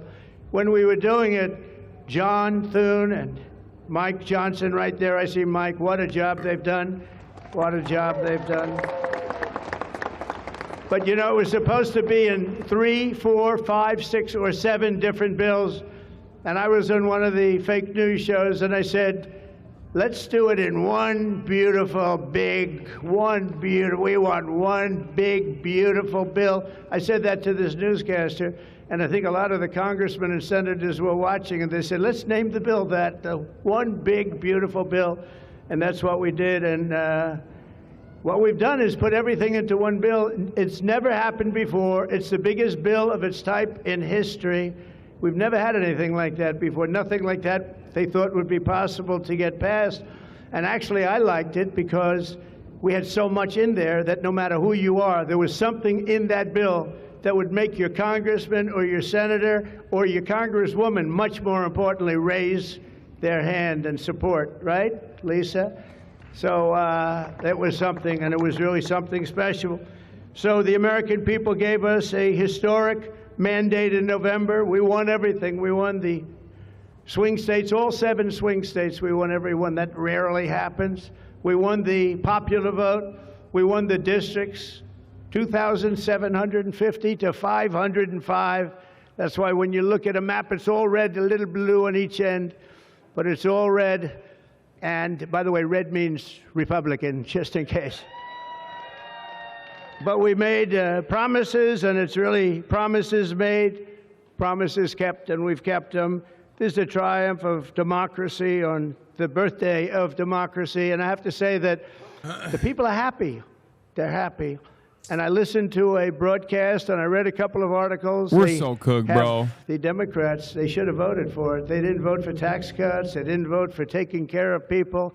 They didn't vote, not one vote. And we knew that because their hatred of either the country or me or both is so great. They didn't vote at all, and it's terrible. But I just have to say, they have a routine. It's terrible, they say. Terrible, terrible. You saw that guy standing up for hours yesterday. He didn't know what he was even doing there. I say, when's he sitting down? He had a towel. He's wiping his face. That's not too elegant. But what is he? I said, what is he doing for so long? And he couldn't criticize the bill. He was criticizing everyone else and everything else. So they've developed, and this is according to the news media, they've developed a standard line, and we can't let them get away with it. Oh, it's dangerous. Oh, everybody's going to die. It's actually just the opposite. Everybody's going to live. This is just the opposite. And I just want you to know, if you see anything negative put out by Democrats, it's all a con job. And they said, and they compared it to just like the con job of Russia, Russia, Russia, and all of the other things they did. The 51 intelligence agents said, and the laptop from hell, it came from Russia, they said. Dude, No, it didn't I come think out. Trump Come from Russia. That and his didn't come from rhetoric Russia. And it was all proven is out to be a directly fake adjusted job, to and the that's what they're doing with average this. So, guy's we just stupidity. have to Okay? look forward, fellas, As look people forward and get just dumber say what it and is, dumber because it's the most as time popular passes, bill Trump's ever rhetoric signed in the also history of our adjusts. country, whether you're military or Probably anybody else. naturally This is the gets most dumber because single, he's most like popular getting bill older. His brain is ever turning into signed. fucking liquid. But it works in his favor, you know what I mean? Like what he's doing here is just like, if you hear a Democrat criticize the bill, it's because they're bad and wrong. Everything in the bill is good. You will not die. You will live. The bill is perfect for living, and the Democrats are actually, they wanted to kill you in the bill. They wanted to put provisions to kill you. They want to do all the bad things. We want to do all the good things. Strong borders and elections, and my Incredible. people have promised me that we're going to go into elections, and we're going to make sure they're not rigged, that they're not sullied. We're going to make sure that the elections are going to be fair. You need two things. You need strong borders, and you need fair elections. And we're going to make sure on the elections also. And our armed forces are one of the most vital military modernizations of all time. It will take place. So we rebuilt our military in our first term. And now we're going to modernize and remodernize our military, including building a great golden dome all over our land so that if they get nasty with us, it's going to be knocked down. It's going to make any of the golden domes, they call them the iron domes, we're calling ours the golden dome, because we did the iron domes, and we do sort of everything, if you want to know the truth, but this blows it away. We're going to keep you safe. I want to thank every member of the House and Senate who worked to get this bill on my desk, and many of them are here, and I'm not going to mention all their names because we'll be standing here, but I have to mention a few. And especially I want to thank Vice President J.D. Vance, who's been fantastic. Secretary of State Marco Rubio, who's been incredible. We have somebody that is, it was a passion. I think he actually loved it. It wasn't easy, but he loved it. Speaker of the House, Mike Johnson, who's right here. Speaker, thank you very much. What a job, and he worked so closely with the Senate Majority Leader, John Thune, who's a fantastic guy. And those two are a team that is not going to be beat. When you look at them and you look at their counterparts on the other side, it's not even close. I want to thank both of you people for doing an incredible job. Thank you very much, John and Mike. House Majority Leader Steve Scalise, a brave man.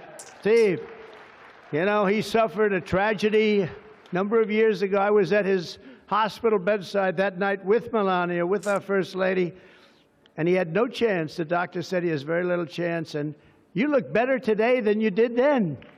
You didn't look particularly good that night, I will say. Oh, my but God. But I learned one thing. His beautiful wife loved him. She was a disaster, right? I told him, I said, How's Steve, the dick doing, I can only tell you Steve? one thing. I was with your family, and I was with your wife, and your wife was devastated. She loves you. I've seen a lot of wives that, you know, they don't seem to be so concerned in those situations. That's the kind of wife you don't want. But you have a great, beautiful wife who was really there, and you really have done. You're a very brave Bro, guy. the and way Mike and okay. John. Consistently, the way Trump talks about like genuinely traumatic incidents that happened to other people is always amazing.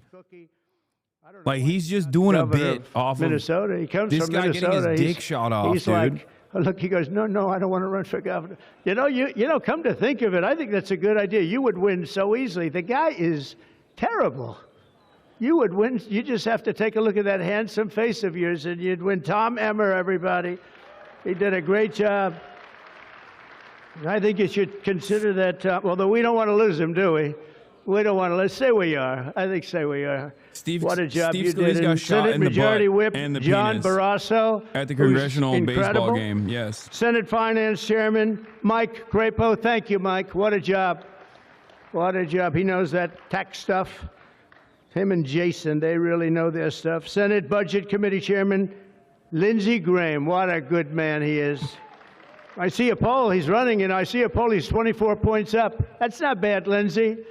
That's not bad. 24 points up in the great state of South Carolina. House Ways and Means Chairman Jason Smith. What a job. Thank you, Jason. Thank you. These people are great. These are great patriots. I have to call them out. House Budget Committee Chairman Jody Arrington. Jody, thank you very much. Jody has been good right from the beginning, and so many others, and they're all here, and they fully understand. They'll never speak to me again, but that's okay. It is what it is, but I just want to thank everybody. A lot of senators here, a lot of congressmen and women here. Lisa, thank you very much, by the way. I have to thank you. Thank you very much. You've been fantastic. So this bill will fuel massive economic growth and lift up the hardworking citizens who make this country run. The factory workers, farmers, mechanics, waiters, waitresses, police officers, firefighters, coal miners. Coal is back. Beautiful. I said you can't use the word coal unless you precede it by saying clean, beautiful coal. China's right now building 68 coal generating plants, and we're putting up wind. It doesn't work, I will tell you. Aside from ruining our fields and our valleys and killing all the birds and being very weak and very expensive, all made in China.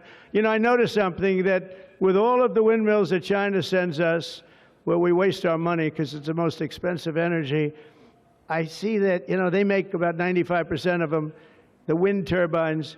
I have never seen a wind farm in China. Why is that? Somebody check that out. Tom Emmer, would you please check that out? But all the coal miners we love and the truck drivers, in this act, we have officially made the Trump tax cuts permanent. That's the largest tax cut in the history of our country, added to substantial other cuts, which is you're going to see like a rocket ship. We're setting all sorts of economic records right now, and that's before this kicks in. After this kicks in, our country is going to be a rocket ship economically, and we've delivered no tax on tips, no tax on overtime, and no tax on Social Security for our great seniors. And that's why when you hear things like that, this is the most it's the biggest bill of its kind ever done by far. But we are going to have a situation. We are going to have something where China is the world leader in wind power generation with the largest installed capacity of any nation and continued rapid growth in new wind facilities with its large mass and long coastline. China's exceptional wind power resources. Wind power remained China's third largest source of electricity at the end of 2021, accounting for 7.5% of total power generation. China also has ginormous fucking hydroelectric dams as well. China is by and large leading the world in renewable energy initiatives, which is really interesting. It is quite literally part of the reason why the Trump administration is actively moving away from renewable energy, because China not only is a global leader in renewable energy initiatives in its own nation state, they happen to have almost a total monopoly on the procurement of rare earth minerals that are necessary for the development of renewable energy infrastructure, and they are the actual monopoly on the refinement of the materials necessary for renewable energy infrastructure. And this is precisely the reason why Donald Trump has actively moved the United States away from doing anything with renewable energy, because we would rather, if we're losing the game of Monopoly, we would rather just flip the table and flip the board than continue playing the game of Monopoly. And in this instance, of course, we are all living on the board, and the flipping of the board is basically just lighting the earth on fire, quite literally. That is what Donald Trump is doing. It's like, oh, if we can't control the major resource necessary for the future of mankind, then we'll just make sure that there is no future mankind. We would rather live on, and this is David Shore said something like this in the past, where he was like, I would much rather have the global temperatures rise than watch China become the dominant power on the planet. David Shore is the famous election whisperer for the Democratic Party. His contributions led to the Kamala Harris defeat. Gangs and prisons and drug lords and people that were mentally unbalanced. They let them into our country. We're getting them out at record numbers, and we have an obligation to, and we're doing it. So as we approach the 250th anniversary of America's founding exactly 1 year from now, we are creating an economy that delivers wealth for the middle class, a border that is sovereign and secure, and a military that is unmatched, unequaled anywhere in the world. And you saw that. And what a beautiful sight that was, especially after watching what they did just a short while ago. The golden age of America is upon us. We are in the golden age. It's going to be a period of time, the likes of which I don't think this country has ever experienced before. We're going to make America great again, and it's happening very fast. We love you. We thank you for being here. Enjoy the fireworks tonight. And First Lady, I want to thank you. You have been unbelievable. You think it's easy being First Lady? It's not. Thank you all very much. Happy 4th of July. God bless you all. Thank you very much, everybody.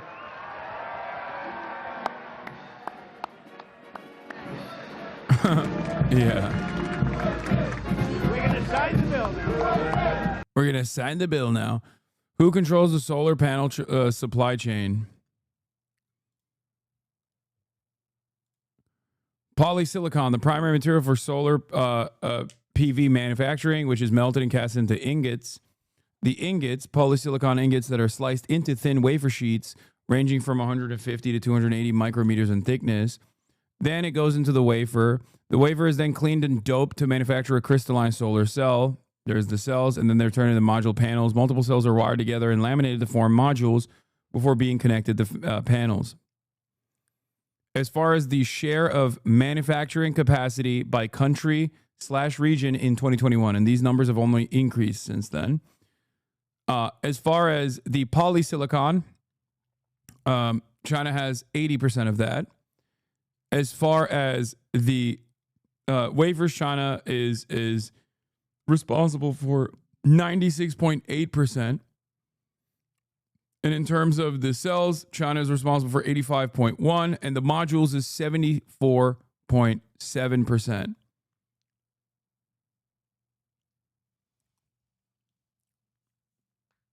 This is the real reason why America does not want to move in the direction of renewable energy, because China completely dominates. And this is just solar panels. Okay? China has almost complete control over procurement with all of the favorable contracts that they've gotten from the nations in the global south that have a lot of these rare earth minerals necessary.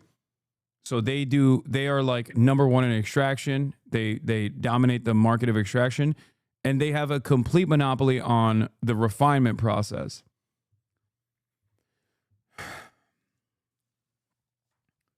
This is also part of the reason why they are moving in the direction of, electric vehicles and really upgrading their energy grid, their energy infrastructure. Please clarify that 45% of Asia Pacific capacity are companies from my country manufacturing overseas. Yes, the Asia Pacific capacity is also still Chinese.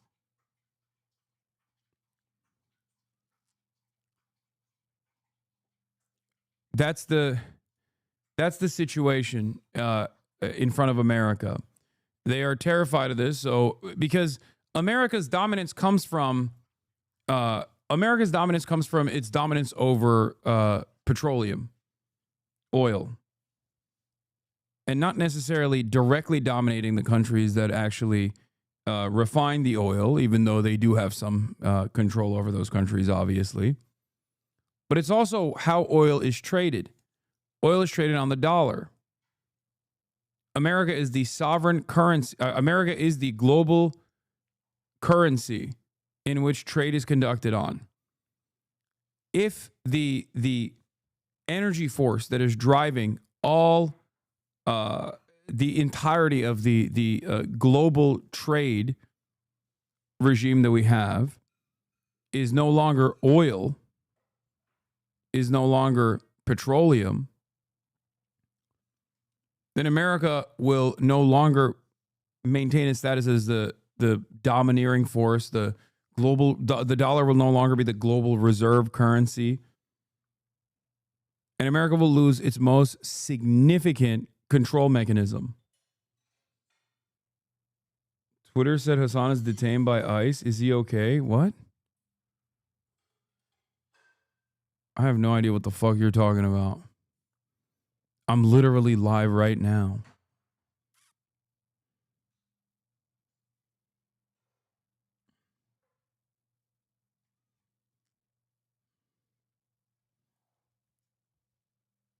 Do you think I'm in a detainment center or something?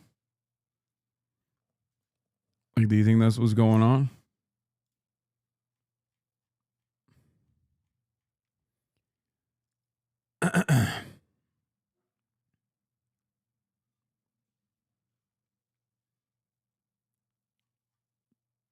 Anyway.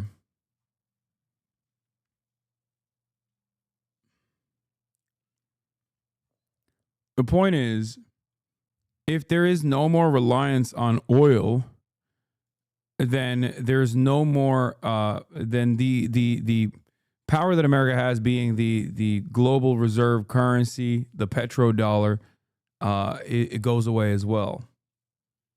This is, what is this? Said it here. The post has been deleted.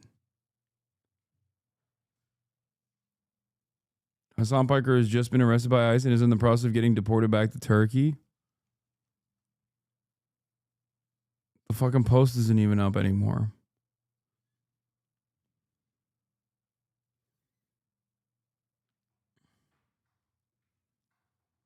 I'm an American citizen. I'm a natural born U.S. citizen. Okay, I was born here.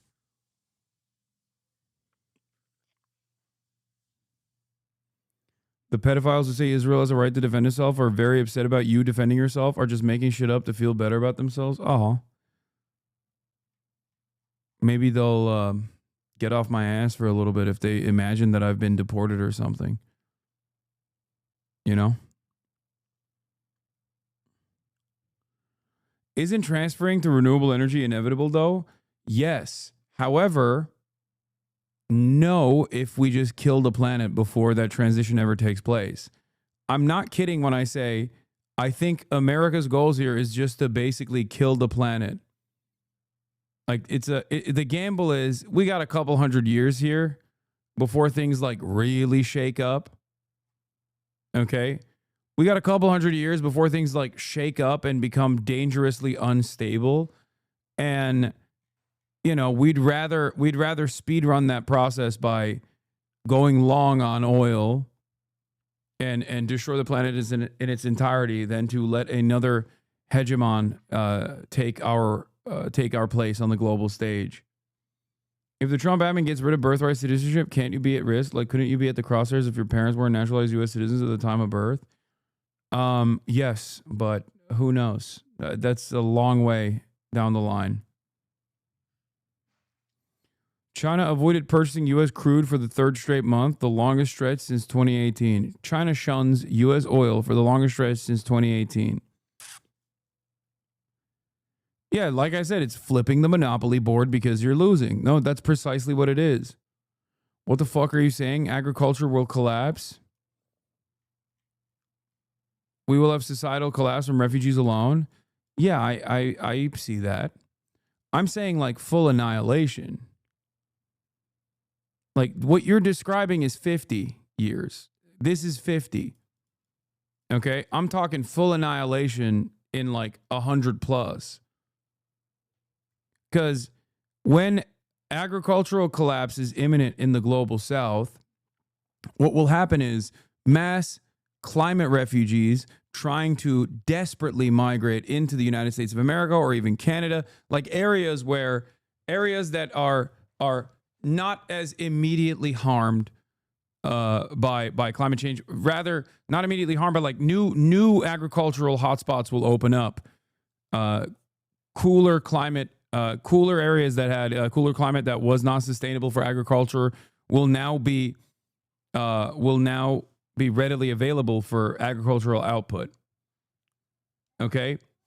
And people will understandably try to migrate to these areas to survive. And in that process, America has already started this engine, will get increasingly more violent in an effort to stop the hordes from breaking down the gates. Okay? Instead of working to solve these issues, America is moving in the opposite direction, becoming more militant, becoming more aggressive, becoming more violent, making it impossible to come here.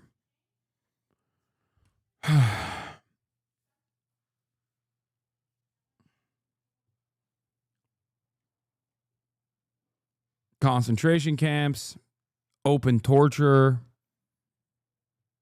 things that we've already started doing. You say this as the Trump admin even believes in climate change? Of course they believe in climate change. Are you fucking insane? Yes, of course. Every wealthy person believes in climate change. You know who believes in climate change? Insurance companies believe in climate change. Okay? What are we talking about? They're evil. They're not that stupid. Okay? If you think the super wealthy are not invested in their short-term goals, which sometimes actually contradicts like long-term stability in many instances, but still, if you think that they don't understand like what the future looks like, you're wrong.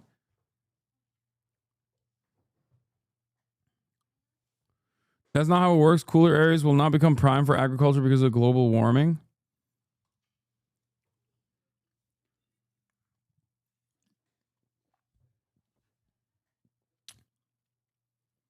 Yeah, catastrophic flooding in Texas, where the lieutenant governor is now saying there are children unaccounted for from a girls' camp in the state.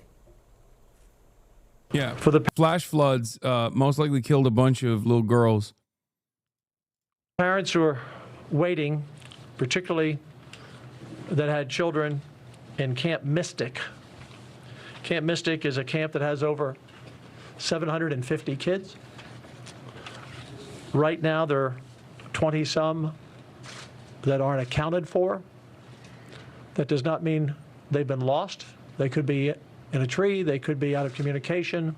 We're praying for all of those missing to be found alive. Let's bring in CNN's Ed Lavandera, who joins us over the phone as he is on his way to one of the affected areas. Ed, what more do we know? Well, Boris, we know that this is unraveling to be a nightmare situation for hundreds, if not thousands of families in this Texas Hill Country, Central Texas region where rainfall has fallen. Not only has, as what the lieutenant governor there said, that there are still some 20 children believed to be missing from that Camp Mystic, which is a popular camp that children attend during the summer here in Texas. But the sheriff is also now saying that there are at least 13 dead, and that death toll. You just cut the weather monitoring too. Alligator Auschwitz was paid for with $450 million from the FEMA Shelter Fund. Congress appropriated $650 million for the program. There will be no money for any of the upcoming weather disasters. Yes, the immigrant detention center, detention facility in Florida, dubbed Alligator Auschwitz, is being funded largely by Federal Emergency Management Agency, FEMA's Shelter and Services Program. Homeland Security Secretary Kristi Noem said, The funding does not come from FEMA's disaster relief fund.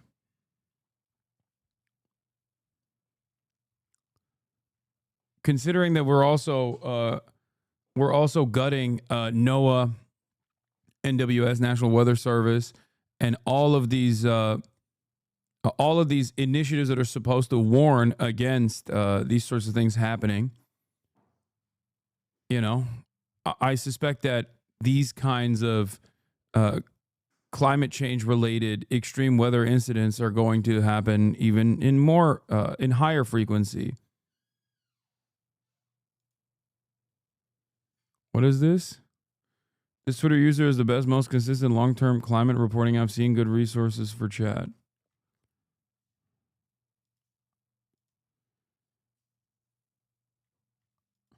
Could continue to rise in the hours ahead as crews are still trying to search for survivors or any of the victims that are still in the path of the Guadalupe River there in the Kerr County area. This is an area where they want to destroy FEMA and they want to underfund FEMA in the short term and then inevitably destroy it so that can we see your airsoft gun up close?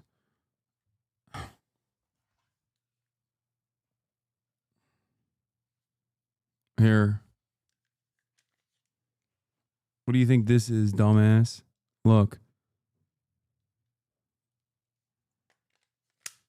Stupid. Surely this will stop the brigading. No, probably not. The people asking are just trying as hard as they can to get you banned. I know. Hey, Hasan, when are you heading to the face party? Emily, Bonnie, and Emaru are on their way to it now. Thanks for the update. Even if it was a real gun, by the way, you know, I still do have a right to defend myself against people issuing death threats. Like, what the fuck?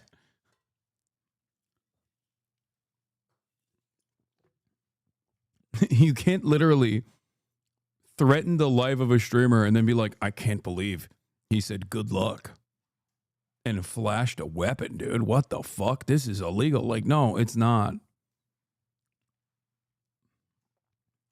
Yeah.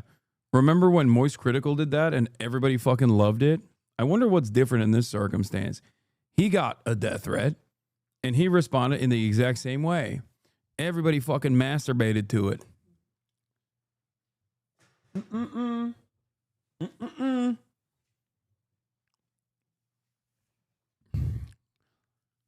Yeah.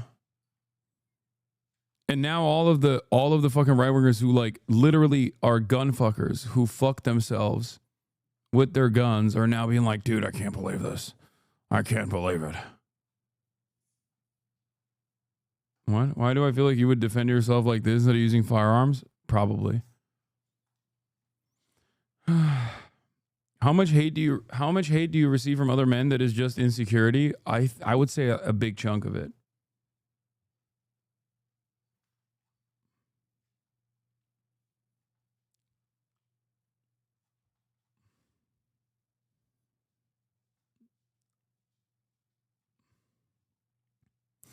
They're saying you leaked the wrong guy. I didn't leak any guy.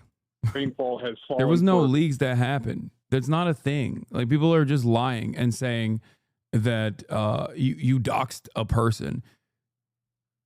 It's this person's literal fucking public YouTube account as a public fucking Twitch streamer whose account got nuked off of the fucking website for issuing death threats. Like, there's not, I don't know his name. I don't know where he lives. I don't want to know his name nor where he lives. I don't want to know any of these things. Like, there is a difference between trying to investigate a person's background, figure out what their email is or their phone number is or what their address is or what their name is, and and instead looking at his public username and then finding the corresponding public YouTube page that he has because he's a fucking content creator, stupid enough to issue a death threat as a content creator. And it's not the first time this has happened. This happens on a daily fucking basis. It's just the first time that people have decided to try and get me banned off of this stupid thing. It's not going to work, obviously. It's just so fucking stupid. Yeah, it's just like people trying to concern troll.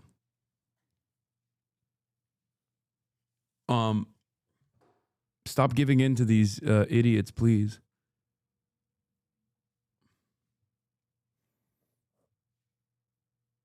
I don't know why we're even talking about this.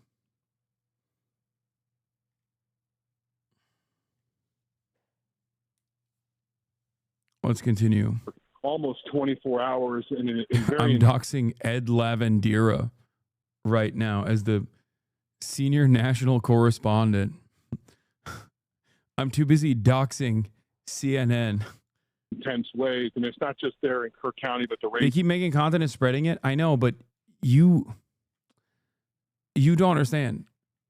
When you fucking lean into it, you're just giving it more air for no reason. They're going to move on to the next thing tomorrow and then another thing the next day. It's completely, it's silly as fuck. It's just like the same outrage manufacturing machine that these guys have used over and over again. Like you end up spreading it and maybe even giving it more authority. No one in the real world gives a shit about this. It's just like a hyper-specific corner of the internet. Most people on the internet don't even give a shit about this.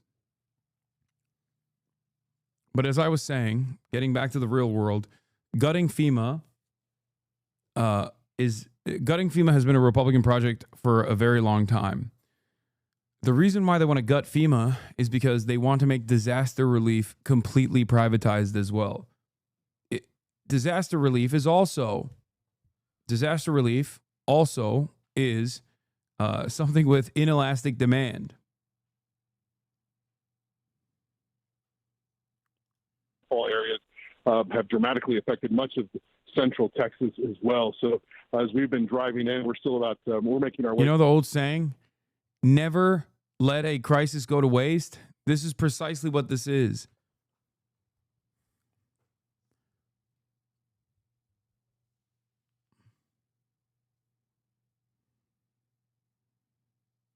Never let a crisis go to waste, baby. And there is a lot of opportunity for profit when you think about, especially an increased frequency in these sorts of natural disasters.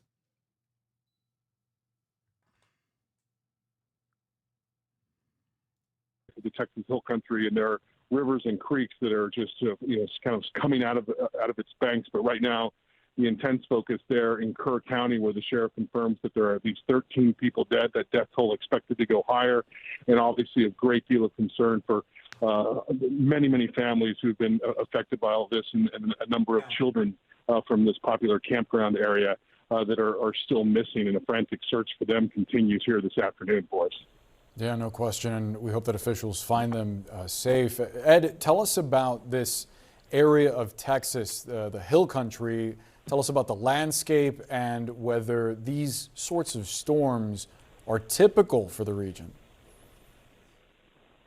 Well, they have had a devastating flood like this in some of the rivers in this particular area back in 1987, which is a flood event that many people remember and talk about quite a bit. But one of the authorities speaking here this afternoon in Kirk County said that what is unfolding at this moment far surpasses what was experienced back in 1987. But from time to time, there are rivers that make their way through the Texas Hill Country where you have this intense amount of rainfall that falls in a very quick way.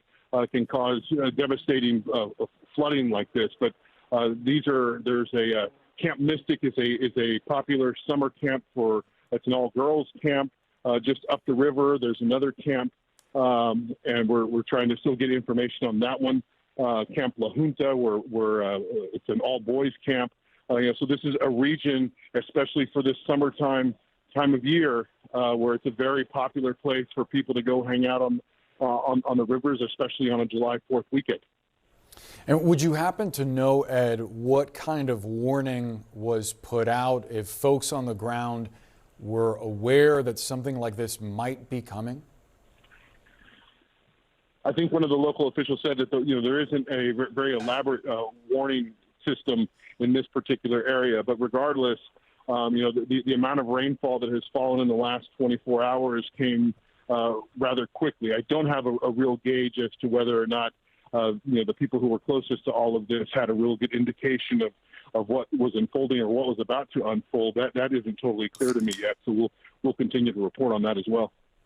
Ed, I know you're no stranger to storms in Texas. I believe it was 2017. There was a hurricane there where you were actually on the ground as several rescues were happening. Can you give us an idea of the kind of resources that folks in the Lone Star State have on hand right now to respond to something of this scale? Well, we do know that there's air support, there's helicopters that have been brought in. How long until people actually start to care about climate change? Will it be too late? No, they will never care about climate change. You want to know why? I'll tell you why. People don't even care about like the action reaction, like the immediate impact that they vote for, right? Climate change is, well, one, it's already too late. But climate change is happening gradually. And that's the biggest problem. We as human beings do not have the capacity to understand the consequences of our actions that unfold in, 10-year time frames. Okay? It's just impossible. It's far beyond the scope of imagination for the average person, especially when you have an entire multi-billion-dollar media ecosystem that is actively telling people not to give a shit about this. Okay? I don't think that there is like a tipping point, because this kind of death occurs gradually, year over year over year. These atrocities take place, and the form it takes is something that human beings are willing to leave up to. A lot of human beings are willing to leave up to, the divine. It's nature.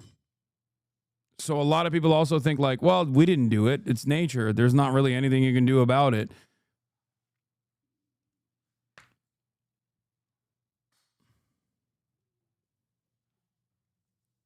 So for a lot of people, it's not even something that they can immediately experience, or when they do experience it, they think, oh, this is just this is a consequence of natural disasters. There's nothing we can do. You're so bad at explaining this. Let me explain. Climate change is not gradual or linear, which is what humans are accustomed to. Climate change at best is exponential, more likely abrupt. So one day things are normal. The next day, the meta is completely unrecognizable. That's why sci-fi literacy is so important. I mean, that's a decent explainer, but I think most people will also say the exact same thing that that you said to me, which is, I don't understand the words that you're saying.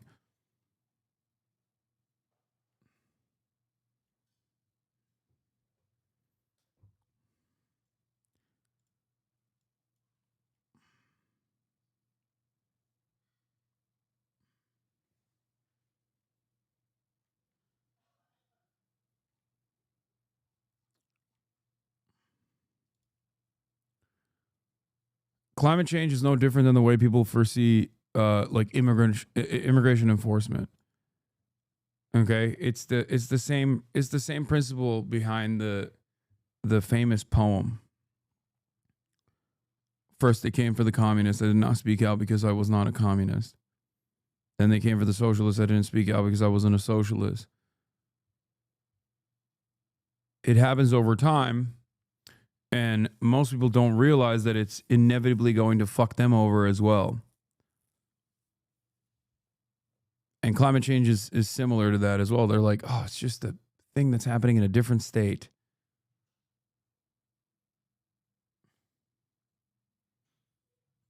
Yeah, it's the boiled frog analogy.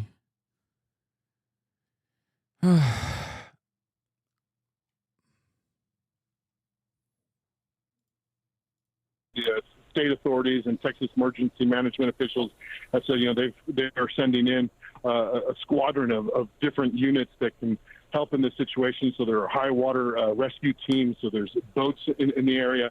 There's also helicopters in the area, as I've mentioned.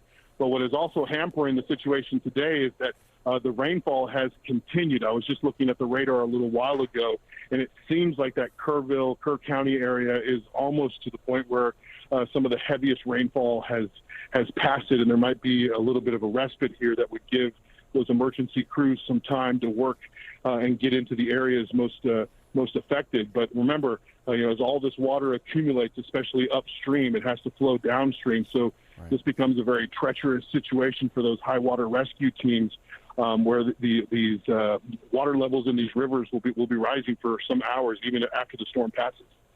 Yeah, especially as the ground is saturated. Hopefully some relief coming to those folks very soon. Ed Lavandera, we're awaiting an update from officials in south central Texas where multiple people are dead after historic flooding overnight. You can see some of the images here. This is from Kerr County, northwest of San Antonio. That area has taken the brunt of this storm, and local officials are still trying to figure out exactly how many people have been killed.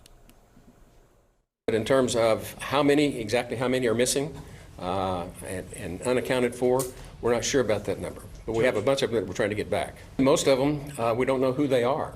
We're having to fingerprint them at the funeral home. And one of them was completely naked. He didn't have any ID on him at all. So we're trying to get the identity of these folks, but we don't have it yet. You can hear some emotion leaking there from that mayor. The governor says that the state is rushing all available resources to the area. Take a look at some video we're going to show you actually from a local resident's Ring camera that CNN obtained after a police officer came to her home around 6 this morning, warning her that it was time to get out. Oh my God! There's people screaming in the river. We're evacuating everybody. Oh my God! Can you knock on your neighbor's door and tell them to get out now? The park's completely over. Oh my God! The people you're screaming are in the river right now. Oh my God! Let's get everybody out. CNN meteorologist Derek Van Dam is monitoring the situation and has more. That is fucking insane. You're hearing people screaming because they're caught in the fucking flash floods. The river went from 6 feet to over 20 feet. Where were the warnings? Where were the warnings? Shouldn't there be a flash flood warning? Boris, it has been a catastrophic 18 hours of flash flooding across the hill country of Texas. One river gauge in Comfort, Texas, recorded a rise of 26 feet in 45 minutes. Look at this. Homes swept off of their foundations. There's only the front porch left standing. This is along the Guadalupe River in Kerr County. And look at how these trees have been completely toppled over. Gives you an indication of the force of the water that swept through this region, by the way, under the darkness of night. So how terrifying it must have been for residents that were finding themselves in that flash flood situation. Now, look, this is still an evolving The total loss of NOAA's Office of Oceanic and Atmospheric Research, a nerve center of global climate science, data collection and modeling, represents a setback for climate preparedness that experts warn the nation may never recover from. More woke leftist nonsense from PP.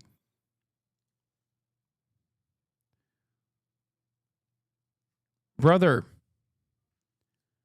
just like with COVID, you can't just simply close your eyes. You especially can't just close your eyes to this and be like, oh, it's fine.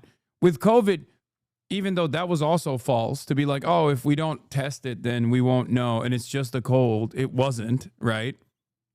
Okay. But in this situation, you can't be like, oh, it's just catastrophic flash floods that destroyed my home and killed a bunch of people. Like, there is no normal thing that you can compare it to, like an ongoing thing that you can compare it to. You can't just close your eyes and imagine COVID to disappear, even though many people try. But you certainly cannot close your eyes and imagine that the hurricane doesn't kill you. Like, that's, like, it's not even, like, I can understand why people can believe in, like, the flat earth. I can understand why people don't believe in germ theory. It's very stupid, but, like, at least it's invisible. This is visible. This is undeniable. You know what I mean? You can't just be like, nope. If I close my eyes, then the hurricane's not there. Like, what do you mean? Do we want to know when climate disasters are imminent or not?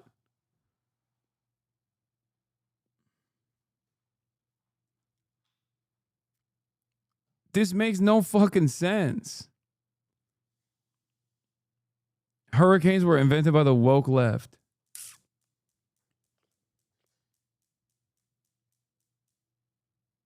Read my last message. Fuck off,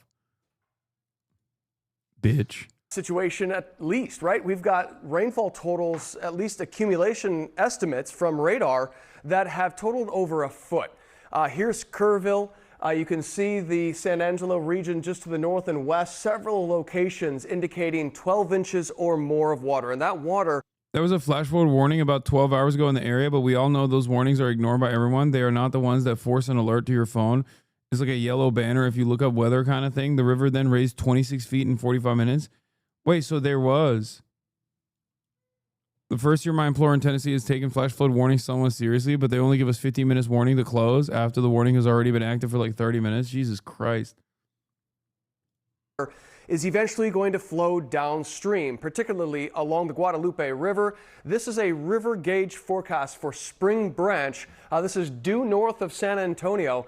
Look at the flood stage that was at just over 1.5 feet at 10 a.m. local time on Friday. Look at the forecast by tomorrow morning, just shy of 35 feet. So that is a rapid rise in water. Authorities there referring to it as a wave of water. And you can imagine as that pushes down the river, how destructive it can be. You don't even have to imagine. You saw the video I showed you just a few minutes ago. So we still have our ongoing flash flood warnings, flood watches and alerts across the Texas Hill Country, now inclusive of San Antonio, Kerrville certainly included. The high forecast radar imagery shows kind of a bit of an influx of more moisture wrapping into the same locations for early tomorrow morning. It doesn't look to or appear to be as heavy as what we experienced yesterday or late last night, but certainly something to monitor. We don't need more rain. Some of our computer models picking up an additional 6 inches of rainfall in some of these hard hit areas. So we'll be on the lookout for additional flash flooding, not to mention the cresting of the rivers as the water moves downstream. And one other thing to note, Boris, is that this has some of the worst drought across the U.S. as we speak. So the conditions here on the ground are extremely dry. And when you get that much water in this short period of time, there's nowhere else for it to go but to pool up and cause flash flooding. Boris? Our thanks to Derek Van Dam for that report. We're, of course, going to keep an eye on conditions and the forecast and bring you any updates as we get them. A few weeks ago, a flash flood washed out a bridge that had a bunch of cars on it in San Antonio and killed 13 people. Oh.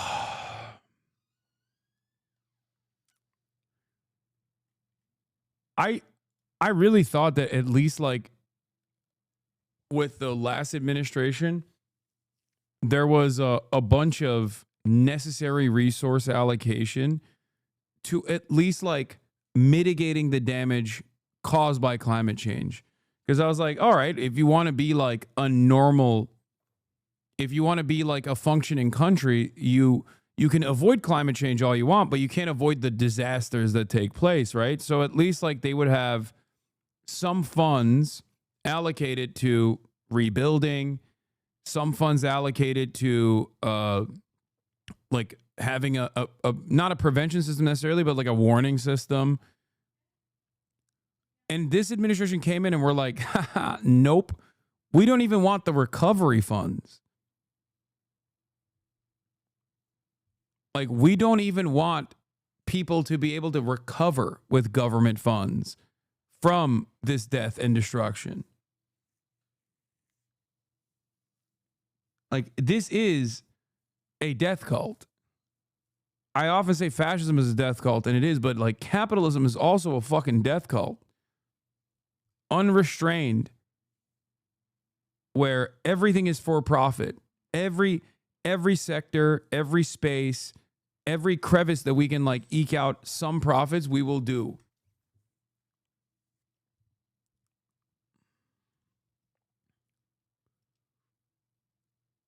America's a PvP VE zone. Yeah. But the E is not just like NPCs, it's like the entire environment. Like, the server is getting crazier and crazier.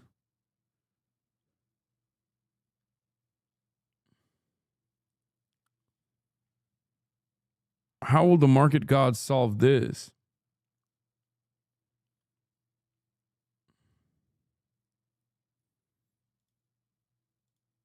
We're going to start sending letters. Oops. Trump says he's about to raise tariffs as high as 70%. Various countries starting tomorrow. We'll probably have 10 or 12 go out tomorrow. And over the next few days, I think by the 9th, they'll be fully covered. And they'll range in value from maybe 60 or 70% tariffs to 10 and 20% tariffs. But they're going to be starting to go out sometime tomorrow. We've done the final form, and it's basically... A chatter said we need to privatize the fire department. They're already working on that. That already happened in California. There are already private fire brigades. And slowly but surely, they will also... I mean, the fire department, unironically, is underfunded as a direct consequence of reallocating all those funds to the police department. And eventually, that will also happen. That is already happening, and it'll happen more frequently, which is ironic because that's how it started. There used to be private fire brigades. There was no such thing as a public fire department. And they were forced into becoming public fire departments because obviously, as depicted by Gangs of New York, the private fire brigades would not put out a fire if a house had not collected fire insurance, if they hadn't collected fire insurance from a house. But of course, fire is uncontrollable. It's unstoppable. So it would only end up causing fires on entire fucking city blocks, and it would end up spreading unnecessarily.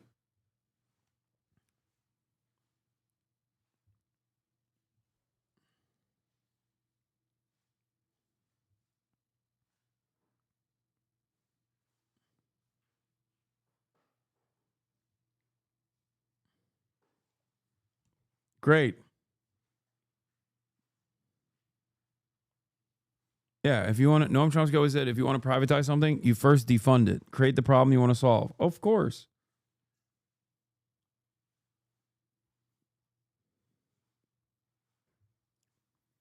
Basically going to explain what the countries are going to be paying in tariffs. And it's very important. It's a lot of money for the country, but we're giving them a bargain. Because if I went by the true deficits or by other ways of measuring, it could be a lot more. We don't want to. I don't want to stretch it too much. We want to keep it pretty reasonable.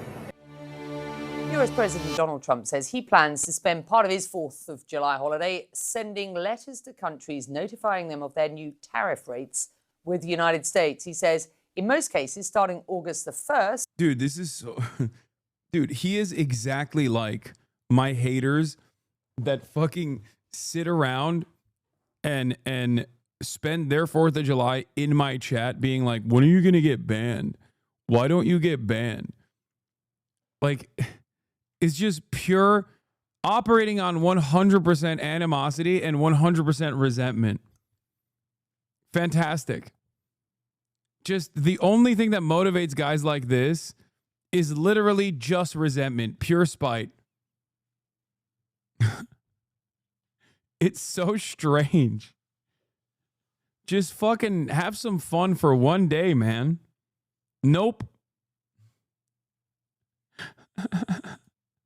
The countries will begin paying anywhere from 10 to 70% tariff rates.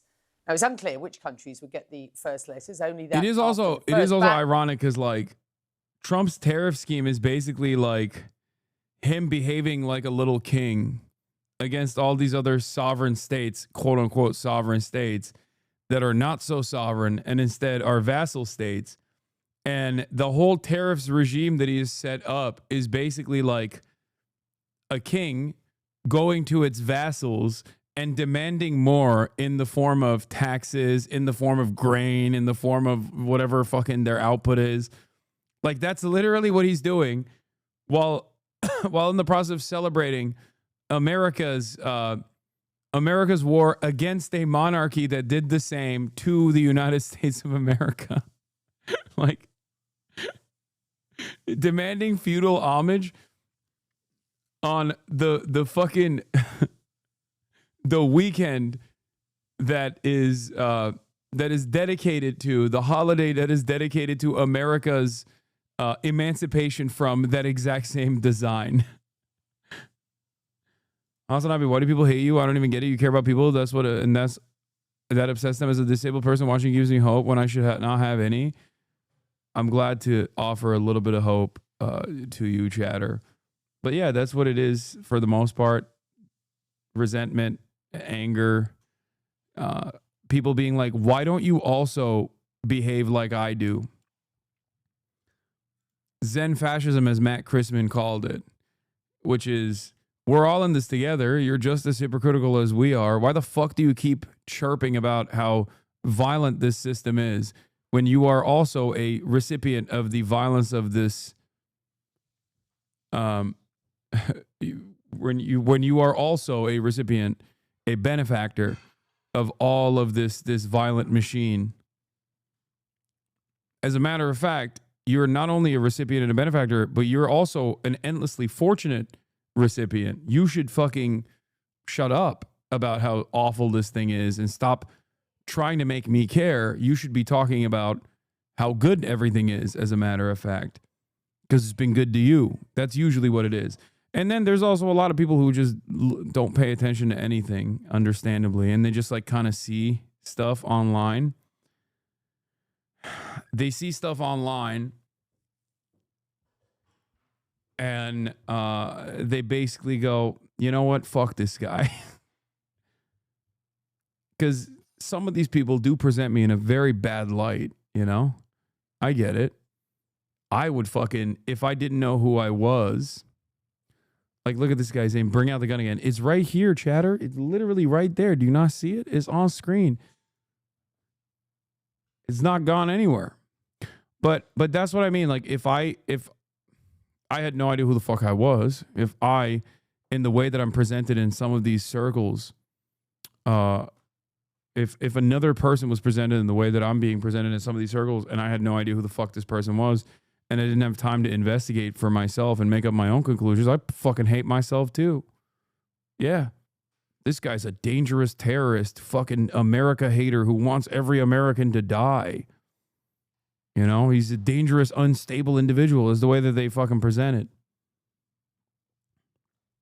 When I first started watching, I thought you were like a devil, lol. It was months before I realized I agree with you on almost everything. Yep.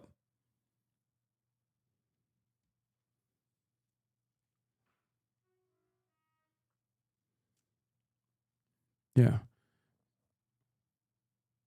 For real, I didn't like you until I actually listened to you. When I did, I was like, wait, I agree with him. Yeah, that is the biggest thing that a lot of my haters do, which is why I don't like complain too much, is that they get at least some people to come here and be like, let me investigate on my own.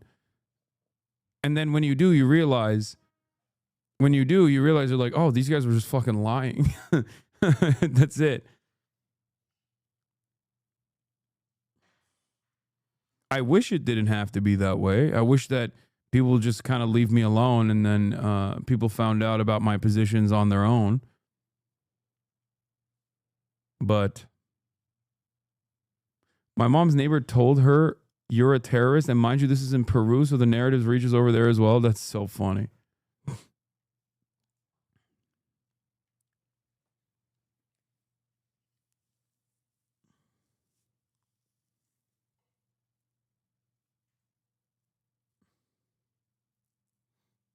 I totally had the impression you were an alpha male Republican dude before I actually came here recently. That's funny.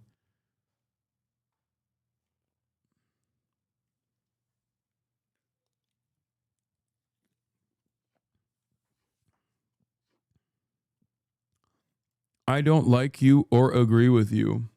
2-month subscriber. Well, give it enough time. Give it enough time and your opinions will change. I was an Islamophobe before I started watching you and almost became an October 7th leaver, but your moral consistency on all other issues made me hear you out.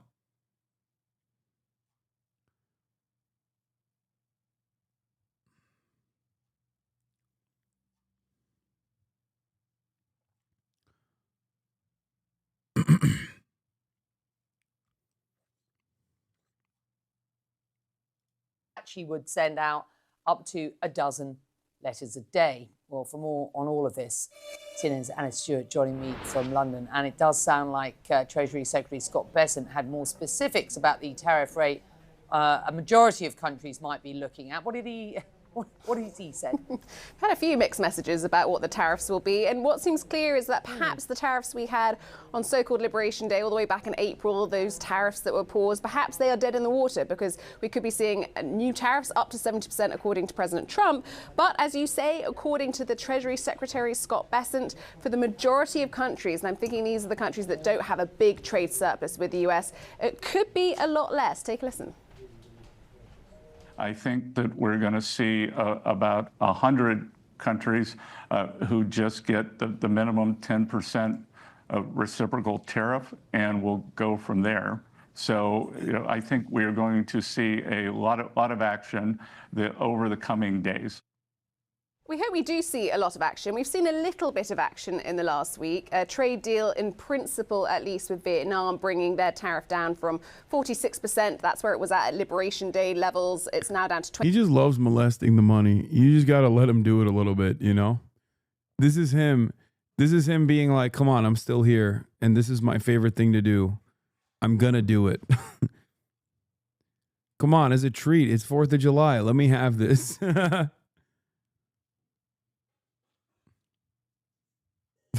That's what he's like. Come on, let me grab it a little bit. Let me hold a band. Let me hold a band or two. Come on now. 20%. It's more if an item comes from China and is exported through Vietnam to the US. China is not happy about that, I have to say. And of course, the deal with the UK. But that is it at this stage. There is a trade truce with China, but in terms of trade deals, that's it. The EU Trade Commissioner was in DC yesterday for talks with his counterparts. Nothing has been announced, but the Treasury Secretary did suggest that things were looking quite positive. And as he says, we're going to get a load of more trade deals coming up. Watch this space. This, of course, was a Trump-imposed deadline, right? Let's just be quite clear about that for sort of mid-late next week. This is a Trump-imposed deadline, and I think what's been very interesting is seeing how little market reaction we have. Given the comments we're getting, given how soon that deadline is. If you look at US futures, because US markets are closed today, US futures dipped a little bit on some of this news, but not much. European equities are in the red, but really not significantly at all. So the big question is, are investors saying this is just the art of the deal? Is this threat real? Are deadlines really deadlines? They've always been quite fluid. Is this another taco trade? Trump always chickens out. And that all plays into it. So I don't expect we're going to see much reaction at all, probably until next week when it really comes down to the wire. And even then, even if markets get yippy, will it be sort of short-term? Wait, don't ban that guy. Come on. He's let this brave chatter keep their take in there. People shit on him because he's very wrong about some stuff. Even invited a terrorist onto his stream one time, which got a massive backlash. Literally did not happen. None of those things happened. Guy I interviewed, not a Houthi. I still retain the right to interview a Houthi if I want to, for the record. Secondly, there was no fucking real backlash. It's just all manufactured outrage. Let these guys chirp. It's fine. These guys can chirp into the fucking wind. Yeah, it was so much backlash that I got fucking CNN, New York Times, and virtually every other media outlet covering what I've been doing here since then. big part of the problem is even ICE, when they detained me, recognized that the person wasn't a fucking Houthi, which would have been ridiculous even if he was, and then they like actually arrested me for that reason.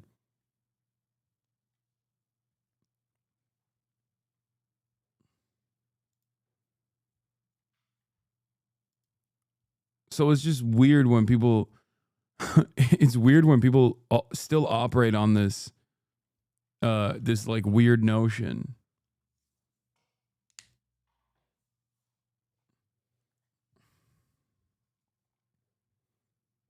Or longer term, we'll just have to wait and see. But we're not getting much of substance at this stage. On the tariff deadline, Mark, the global economic outlooks that I'm reading at least are not at all bleak. The tariffs, of course, do raise the near-term risk of inflation, but there is opportunity out there. We've seen strong job numbers, recent record highs on the S&P, investors generally positive, particularly about the big, beautiful bill. We know the Wall Street likes that. Anyone forecasting economic doom in this early Trump term has been wrong to date. What do you see happening next week when this self-imposed deadline comes down? Well, I think that you have to understand that that deadline can be moved again and again and again. We saw it with the sale of TikTok. He put a deadline on that, and he continues to punt the ball down as he tries to find a buyer. Or a United States buyer, a domestic buyer here for TikTok. He has announced that TikTok's been extended so many times at this point.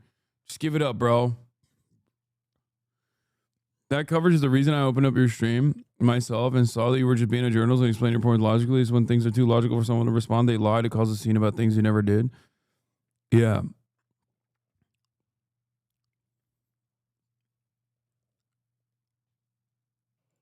There you How President Trump's tariffs could impact future July 4th fireworks celebrations.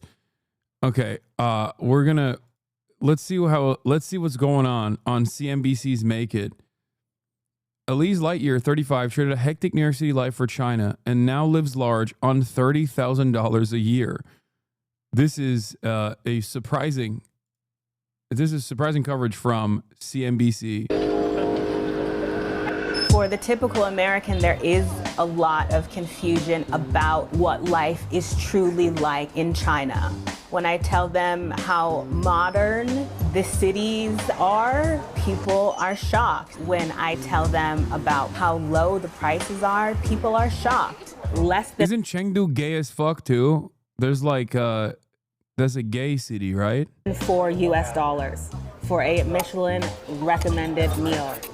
The quality of my lifestyle in China is much better than the quality of life I had living in the US. My name is Elise Lightyear. I'm 35 years old, and I moved to China in 2019. No, gay city is real. It's called Chengdu. I grew up in the city of Ann Arbor. And they beat your ass if you don't twerk. They do. They beat your ass if you don't twerk in gay city, Chinese style. Michigan. After I graduated college, I moved to New York City and lived there for 10 years. I was working in reality TV production. I was tired of working 70 hours a week for 10 years, being in my 20s. I felt like a 50-year-old woman. I was exhausted. I was living check to check, which sucked. One day I just woke up and it just clicked that this is not the life that I want for myself. I came up with this idea that I wanted to leave New York. I moved to Beijing in 2019 and lived and taught there for 4 years. Then in 2023, I moved to Chengdu and have been in Chengdu ever since. He's gonna let the duck be free. Good luck, Mr. Duck. It was really difficult to say goodbye to my family and friends because I didn't know when I would see them again. I didn't know how we would be able to communicate. I live in a one-bedroom apartment with my 6-person gay polycule, and life in Chengdu is not good. Do not spread this propaganda. Don't come here. Do not come. Do not come to Chengdu. It's bad. We don't even beat people's asses.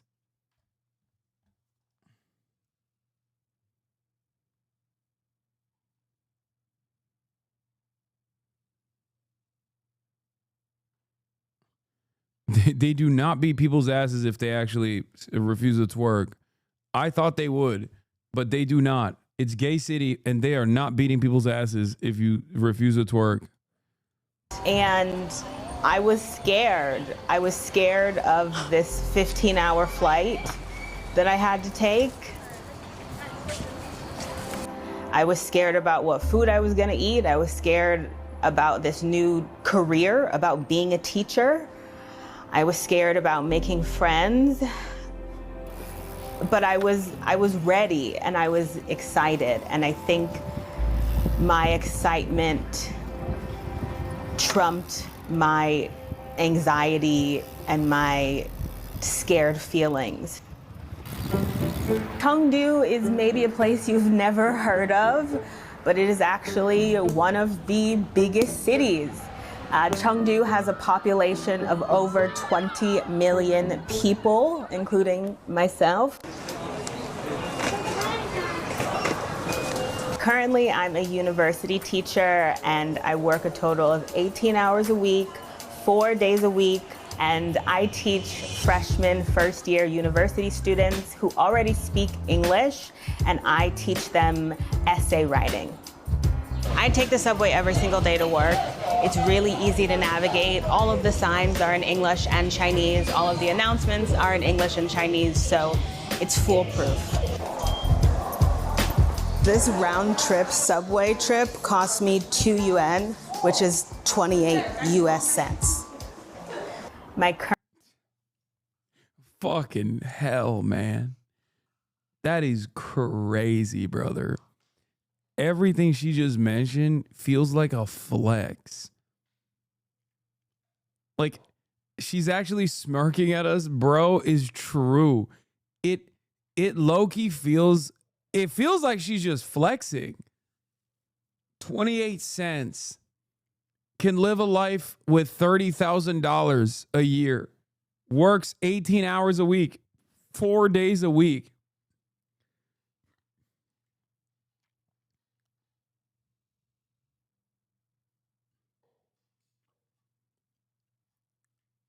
This shit makes me kind of mad, I'm not gonna lie.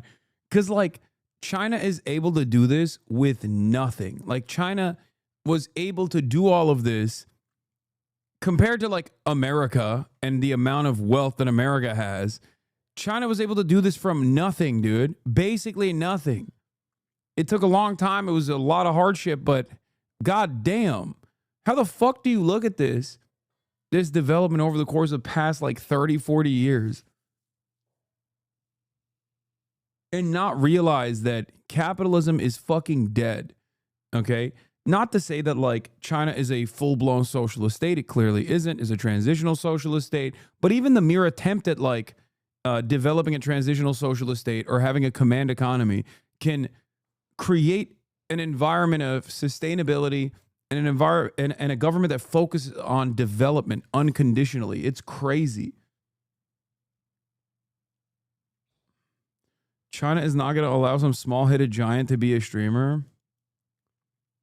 I mean, how many fucking people are me to begin with, chatters? Like, how many people are her versus how many people are me? Okay? The goal is to make people like her live a comfortable life as the one she has found in China. The fuck? Like, this is what's so frustrating about people. It's like, well, you wouldn't exist in China. First of all, you're wrong. There are infinitely more successful versions of me in China. They're just hawking products, okay, like lipstick and shit like that, okay, instead of doing political commentary, if that's what you want to talk about. But again, you know, we cannot design society around making people like me exist, okay? Even if they do, that's fine. But like, we should not be focusing on designing society around like the endlessly fortunate individuals who have been able to reach levels of success that are impossible to replicate. Okay? The fuck? The overwhelming majority, the 99% of society is not doing this, is not doing what I'm doing. They're doing what she's doing. They're you in the chat. You know, delivering shit. Working as delivery drivers for Amazon. Working in facilities. Working laptop jobs. Teaching language, teaching English, teaching education, just, you know, working in education, working in nursing. The goal of society is supposed to be to improve the living standards of the 99%. Not to create an environment where some people just fucking thrive, you know?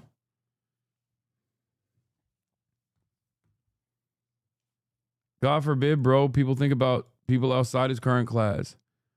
It's ironic because people do think about people outside of their current class all the time.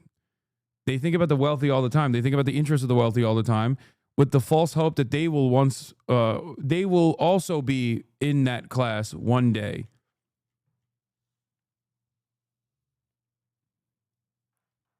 That's the problem. Current yearly salary in China is $30,000 US.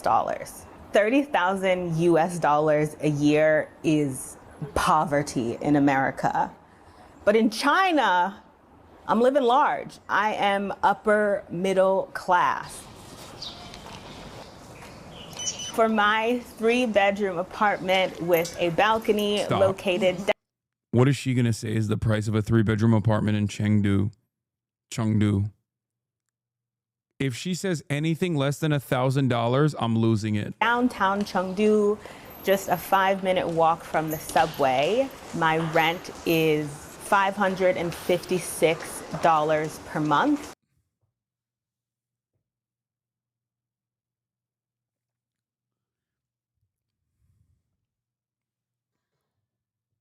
What?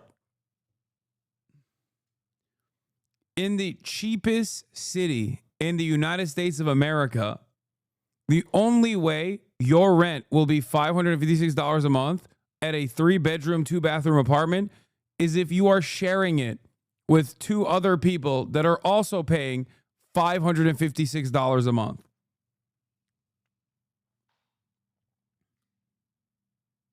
Okay?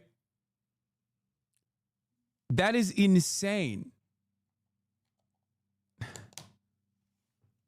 You need to have at least 1, if not 2 roommates to pay a price like that at a 3-bedroom apartment. But my job pays half of that as a benefit. What? What? Which means I only pay $278 a month for my apartment. Welcome to my apartment here in Chengdu, China. None of this furniture in the apartment actually belongs to me. It belongs to my landlord. This is my living room. I love my living room. It's super cozy. I have this huge sectional couch that I just come to lay on all of the time. In Stillwater, Oklahoma, that'll be $1,600 plus. I paid $2,300 USD for my 1-bedroom apartment. Bro, if more people watch this, they will fucking revolt. I feel like back in the day, you needed to read the fucking quotations, select quotations from Chairman Mao, okay? Nowadays, you just need to watch a CNBC video, okay? This is... If enough Americans watch this, no matter where they are, it would lead them into doing a peasants' rebellion.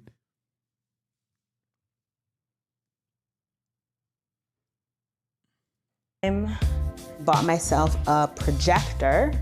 I've got Netflix, HBO Max, Hulu, all of the channels. This is my balcony that rarely gets... Me and my 2 roomies pay $1,600 for a 3-bedroom, 3-bathroom house here in Oklahoma. It's used because it's either raining, super humid, or 97 degrees. Okay. This is my bathroom. It's small, but it's effective.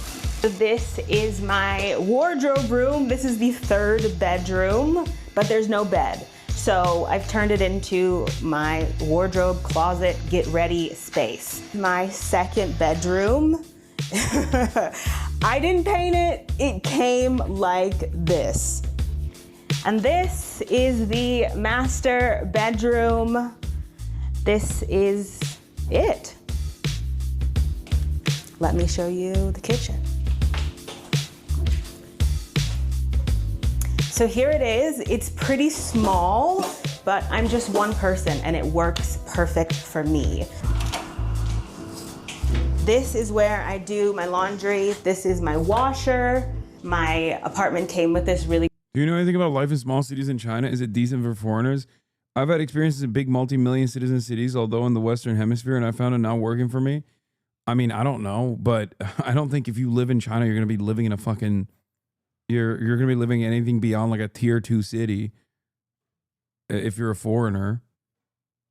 Really cool built-in feature where I can hang my clothes on this hanging line that again is perfect for shorties like me.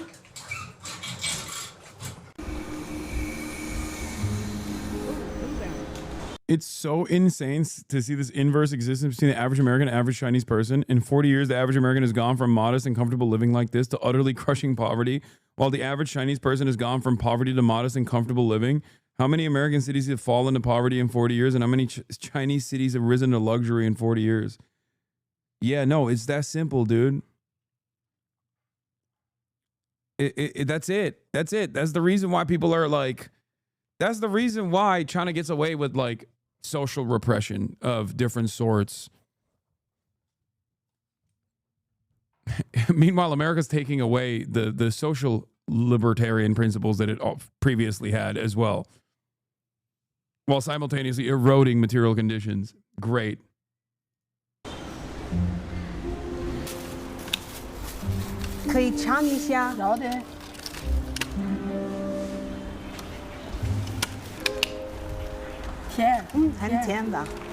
So other benefits that come with being an international teacher at my school is I have free health care insurance.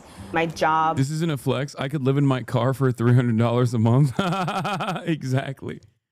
Gives me, I think it's like $15 a month for subway fare. In addition.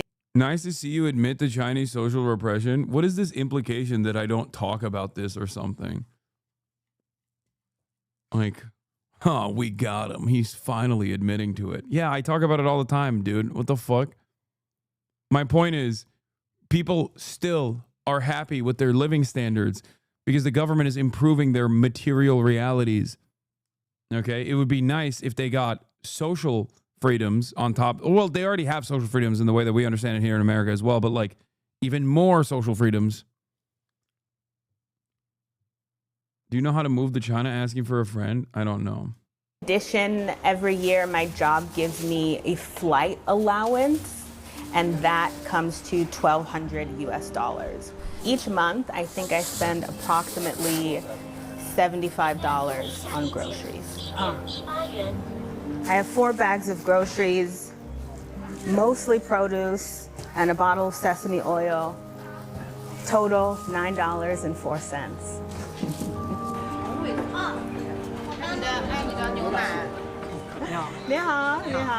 It's really easy to make friends with local people. I have a lot of local friends that I cherish and have taught me so much about their culture, and I also have a lot of expat friends.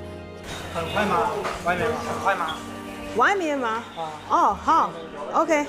Aside from being a university teacher, I'm also a YouTuber, content creator, and with both of those salaries combined, the maximum amount I am able to save is up to $1,000 every month. So when it comes to eating out, it really depends on where I'm going. If I'm going to Cheesecake Factory, then I'm spending U.S. Cheesecake Factory money, $60 for. It is kind of funny because, like, America's literally doing things in a base boosted manner that we suspect China of doing, that we claim China is doing. Some of it China is not even doing, right? But we're doing it right now. Like, we'll be like, oh, in China, you can't say anything. You can't say Xi Jinping is Winnie the Pooh or something, right? And it's like, sure, there's like censorship on social media around that thing. God forbid you talk about Israel, okay, in America.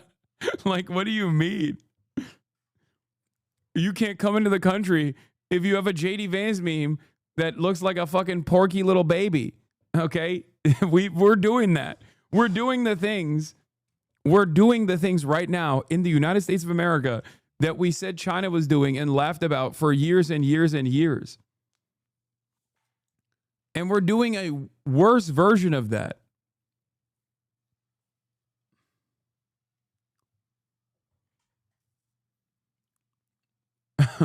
People are getting black bagged and kidnapped for exercising their previously afforded First Amendment rights against a foreign nation state that relies heavily on American subsidies to exist and be violent, Israel.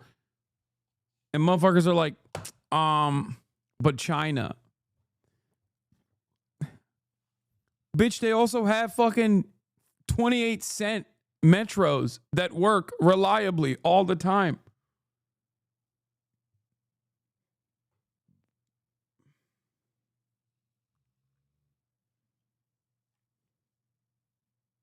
A meal.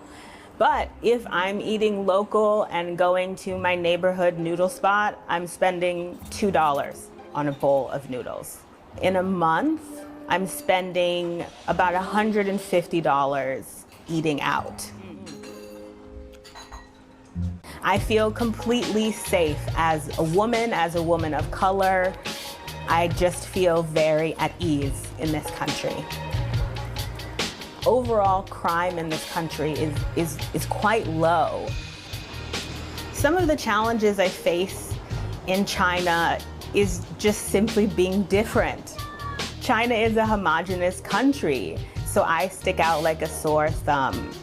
I cannot go a day being outside without someone pointing at me and saying in Chinese, look, there's a black person, look, there's a foreigner. Another challenge is the homesickness, is missing not only your family and friends, but missing the understanding. I love glazing China for their infrastructure, but many people in China are incredibly racist towards black people. My friend went to Kunming for a trip, and he said numerous people went up to him and called him, I'm not going to say that word, which is the Chinese version of the N-word. He was shocked people called him that explicitly. Yeah, well, you know, also America. Good thing the United States of America has a really good track record of not allowing any sort of anti-black racism to exist. That's kind of, I feel like that's basically the entry level, you know? That's just the common, it shouldn't exist anywhere, and yet it still persists everywhere.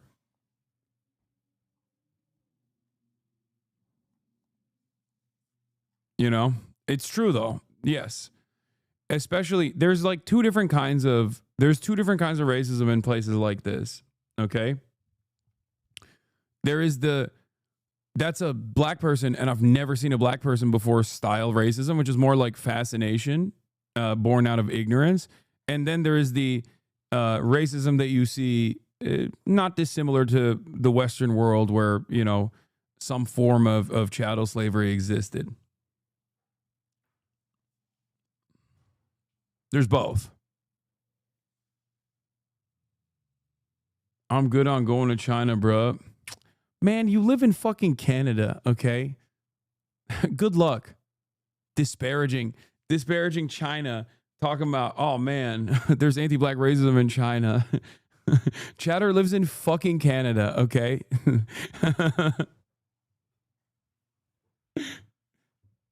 Just wait until you become a colony of China, and then things will improve.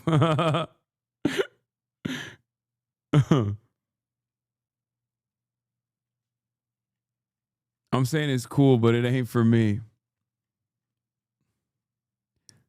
You should, instead of learning whatever dialect they speak in Toronto, you should learn Mandarin, equally as difficult, equally as different from the normal English language anyway. Okay? If you want to do trade in the beautiful city of Toronto, you need to learn the Toronto language, Crody.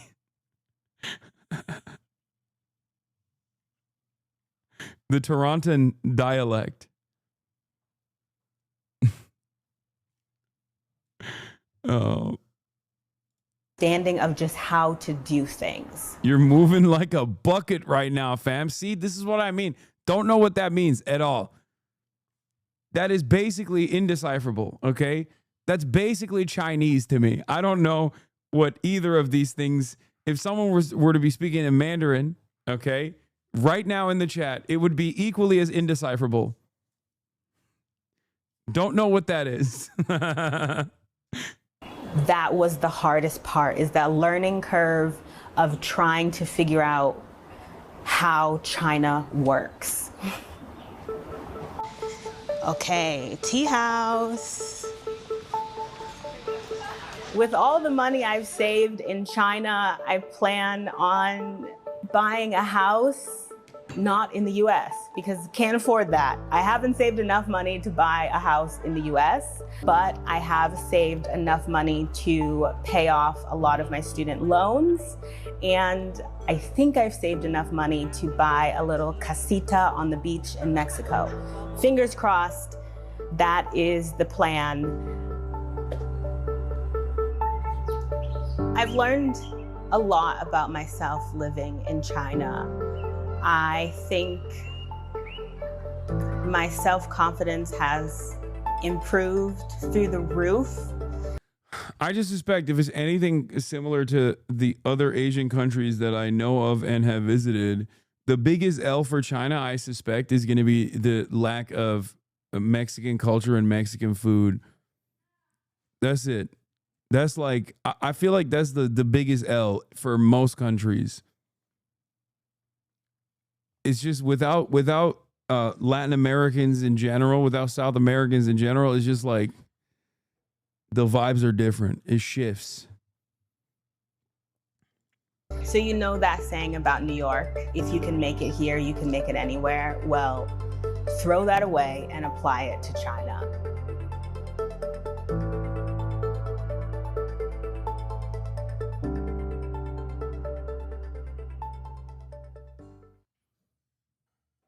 In China, much like many of the countries where there are not a lot of Mexicans or Latin Americans or South Americans in general, will instead have Muslims, which are like kind of like the Mexicans of places like that, whether it be Germany or England.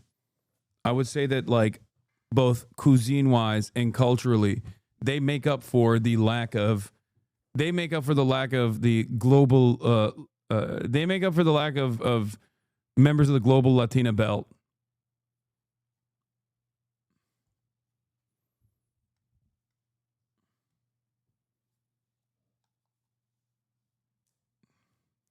It's definitely better to live in a tier 2 city in China than tier 1 like Shanghai. Way too conceptive and costly enough. Still, the nuance around the tier system is still there. Tiers are more slang than policies. Yes, Muslims are the Mexicans of Asian countries and also European countries as well. For sure. I stand by that. Like Turks are the Latinos of Germany. And like Muslims broadly, I would say, are like the Mexicans of the UK.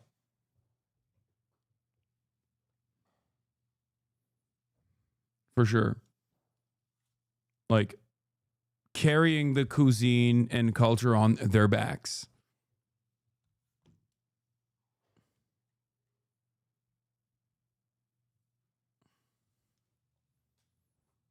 Women are the Mexicans of gender. True. That's racist and dumb. Well, one, it's a joke. And two, if you understand the nuance behind what I'm saying, you would recognize that I'm not saying something negative. I'm saying something positive. But your immediate inclination is that it must be racist. Yeah, that's what that's what Mao said. Mexicans hold up half the sky.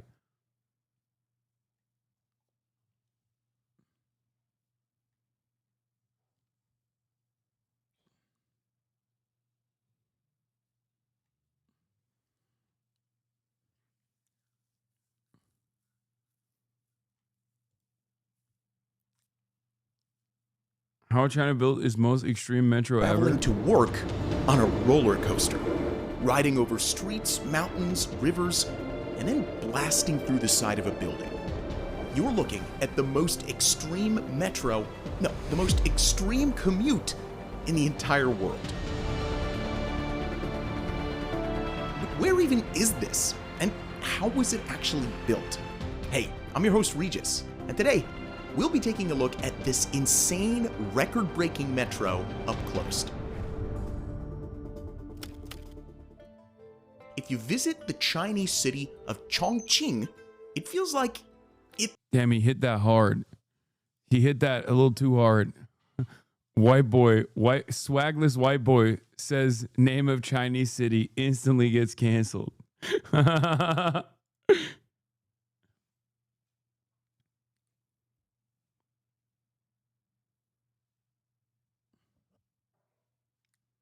shouldn't really be there. Usually, you find cities in flat regions. At worst, there'll be a few hills. But Chongqing is totally different. It's built across a range of unusual mountains. They cut through the city in long, straight lines, almost like fingers on a hand. It's a place of ups and downs, of extreme verticality. But people live there, 32 million of them. If you counted everyone living in New York City and then quadrupled that number, you wouldn't be far off the current population of Chongqing. The highest point is about 400 meters above sea level, but the lowest point is more like 150. That's a 250 meter difference. You could build a skyscraper in the lowest parts of the city, and the top wouldn't even reach the highest parts. Just look at this plaza. It's at ground level, right? Well, not exactly. The whole city is like this. Earlier this year, a journalist at The Guardian described Chongqing as a cross between the movie Inception and a game of snakes and ladders. Fuck you, you bitch-made champagne commie. Show us your Lambo, your Gucci, your diamond jewelry. I only have one of these things that you think I have. My Lambo. And my diamond jewelry.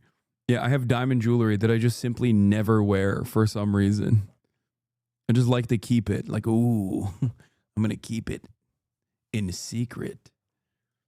Other people have called it the 8D city. I don't even know what 8 dimensions would even look like. Well, like the city of Chongqing, I guess. The only thing I have is a 24 karat gold labibu.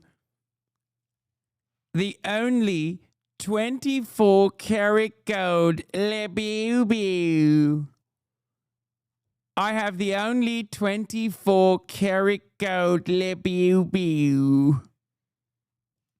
And how do people get around in this 8D city? That's right. It's time to talk about the most extreme metro in the world. A few decades ago, there weren't any trains in Chongqing. That is fucking nuts, dude. Bro, it's reverse America. China is literally bizarro America.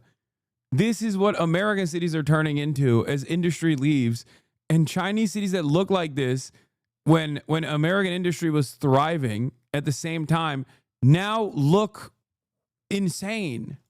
You needed to walk, or drive, or cycle, or bus, or maybe even hop on a cable car. In the past, the roads in Chongqing were clogged. At rush hour, a single road in the city could see tens of thousands of impatient people traveling to work all at the same time. Too many people, not enough roads. One expert said that Chongqing's transport was the second worst in the whole of China. That's why it really needed a metro, to take the pressure off those gridlocked roads. But the thought of actually building one, well, to be honest, it was pretty absurd. Building a metro isn't easy, especially in a city like this one. But somehow they managed it. In 2005, the Chongqing Metro opened its doors to the public. Later, we'll see exactly what it took to build this incredible project. But first, let's take a proper look at it. I don't understand something. So they had traffic congestion, but it feels like they didn't build extra lanes. And as an American, that doesn't make any sense to me because you're just supposed to add extra lanes. Why didn't they just add one more lane? Clearly, that would have solved the problem. What is this like lame metro? No, when I say lane, I don't mean like a metro lane, guys. I mean like a lane on the highway. What? That's weird. It's weird. It's weird. I don't like this. In total, the Chongqing metro system covers a total of 560 kilometers. That's longer than the New York subway or the London Underground. Chongqing is officially the 6th longest metro in the world. But the length of this metro, while pretty impressive, isn't what makes this network so incredibly unique. No, what makes this metro unique is, well, you know what? Why don't you see for yourself? It runs on bridges high above the city. It runs along the sides of mountains. It even runs through buildings. These are residential apartments with views over the river and a metro line running straight through the 8th and 9th floors. Chongqing is home to the highest metro station in the world, with a platform almost 50 meters above the ground. But these train lines run underground as well. And believe it or not, Chongqing is also home to the deepest station in the world. At its deepest point, this station is more than 100 meters below the surface. It takes 8 whole minutes to ride the escalators to the platform. Apparently, your ears pop on the way down. It's hard to believe, but Hongyangkun Station, the deepest in the world, and Hualongqiao Station, the highest in the world, are Yo, when you coming to China, I'm waiting for you. September. actually on the same line as each other, just a couple of stops apart. But wait, there's more.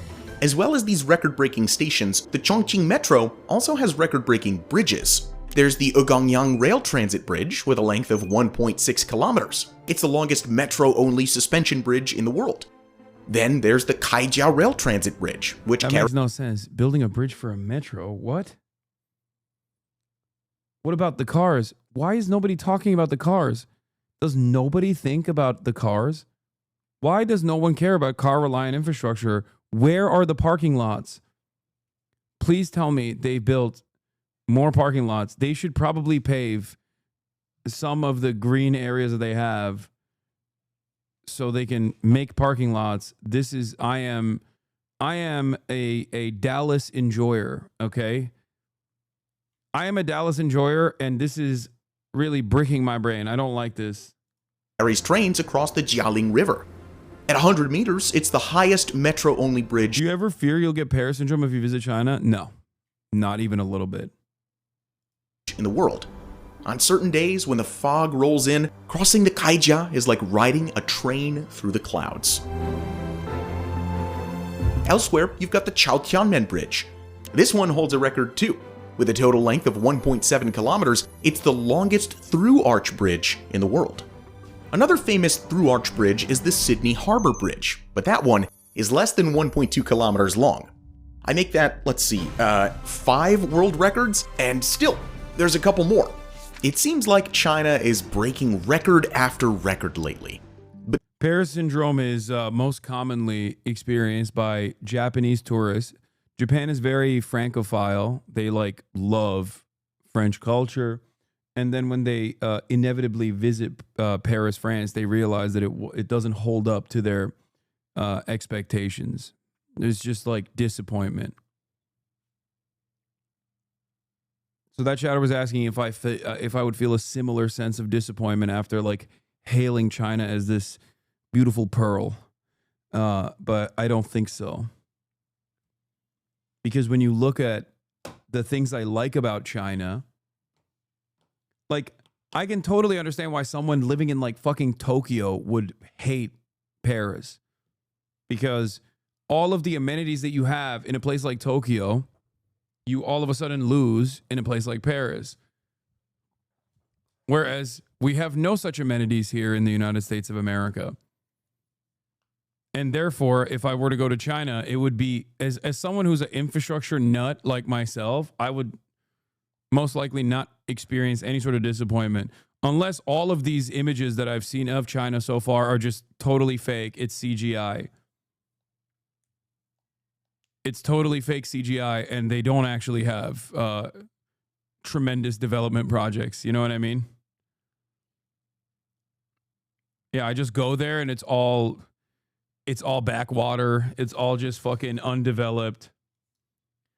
Like, the thing that I've heard from people that go, the one thing that they actually do get annoyed by is the incredible amounts of crowding. Like that usually you don't see in a lot of the tourist footage, is that it gets very crowded and people are kind of like culturally rude as far as like how they stand in lines and stuff. Like, they'll push you and shit, and they'll get like incredibly close.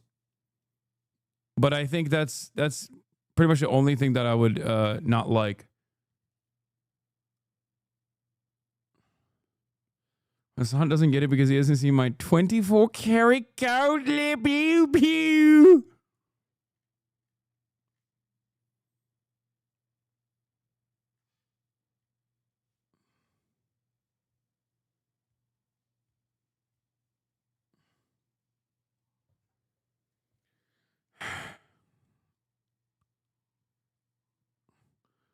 Yeah, look up Jerusalem syndrome. Yeah, that's the only thing that would happen to me. I would have the Chinese version of Jerusalem syndrome. Okay? I don't know what that would look like.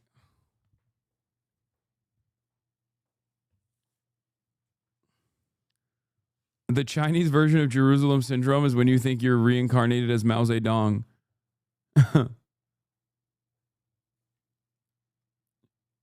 Jerusalem syndrome.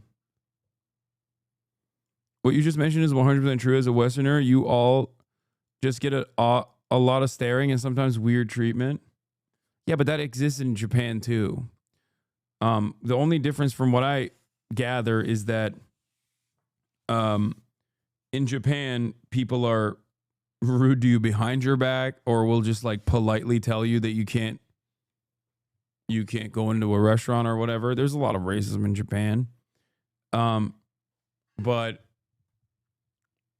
But in China, people would just like be ruder. But I don't give a shit. I live in America. People call me a fucking terrorist 1,000 times a day.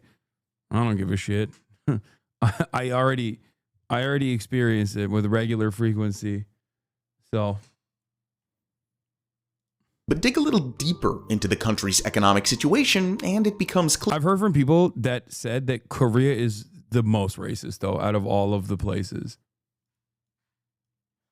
Like, I know people that have gone to every single country, Japan.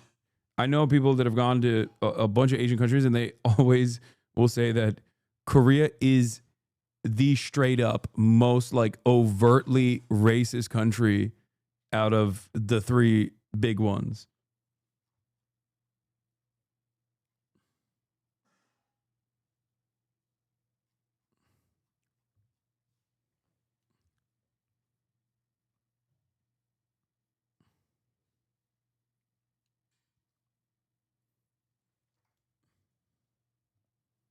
Dude, look up K-pop co-ed group Tarzan. Oh no. Crypto YouTubers threaten to kill you in America. True. I have less experience in China, but from my observation, China is less rude, but more like fetishizing. I'm a white guy and I've been body blocked out of bars by old Korean ladies. Yeah, like in South Korea, from what I understand, they just straight up, if you're not Korean, they're like, you're not rocking with us. You know, canceled Ubers, canceled cab rides, that kind of shit. Like, and it's not just, it's not even like, it's not even just like anti-white. It's just like anti-non-Korean. If you're not Korean, you're fucked. Whereas like, there is a little bit of that in Japan as well, but is nowhere near from, I've never been to South Korea, but it seems like from people that have been to both, the South Korean version is like way, way more out there. Clear, not everything is as smooth as it seems. But in today's world of polarized and sensationalized media, how do you figure out what's really going on? It's not easy, especially when headlines are often designed to attract clicks, not inform. But there's a better way, and that's where Ground News comes in.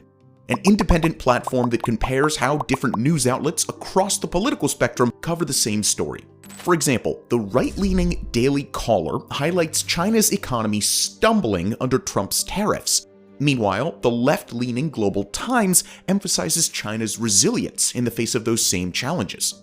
Same story, two very different angles. Ground News lets you compare all of these perspectives. I don't think there is a pro-China slant on Ground News. I'm gonna be honest. I'm gonna keep it $1.50. Each source a factuality. But we're doing ethical react chatters. This is a video that's only 2 weeks old. So 100 articles from the past month on China's economy and summed it up simply. While export-driven industrial output remains strong, weak consumer demand and falling property prices pose challenges for China's economic recovery. As you can see, Ground News helps you to get the full story, and that's why we value this tool so much. Check them out and head to ground.news/mega or scan our QR code for 40% off their top-tier Vantage plan. With that, you can get unlimited access for about $5 a month.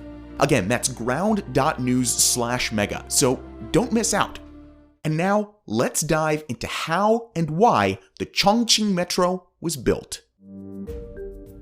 Since the 1940s, various groups have put together official proposals for a metro system in Chongqing. They've always abandoned their plans though. The project just didn't seem feasible. In the 70s and 80s, if China fights India, I support China because I'm Chinese. If America fights India, I support India because I'm Asian.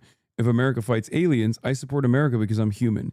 If aliens fight Japan, I support aliens. That's crazy. That's crazy. Metros were constructed in Beijing and Shanghai, but Chongqing? Nothing. The project was too difficult from a technical perspective and way too expensive as well. But things changed towards the end of the 1980s when a new task force was put into place. This task force was serious about getting this done and spent the next few years traveling abroad, inspecting metros in other countries, and learning as much as possible about building railways in difficult vertical spaces. One of the first things they realized was that a conventional railway probably wasn't the best option. By conventional here, we just mean a flat set of tracks, like the ones you see in most subways. That's what China...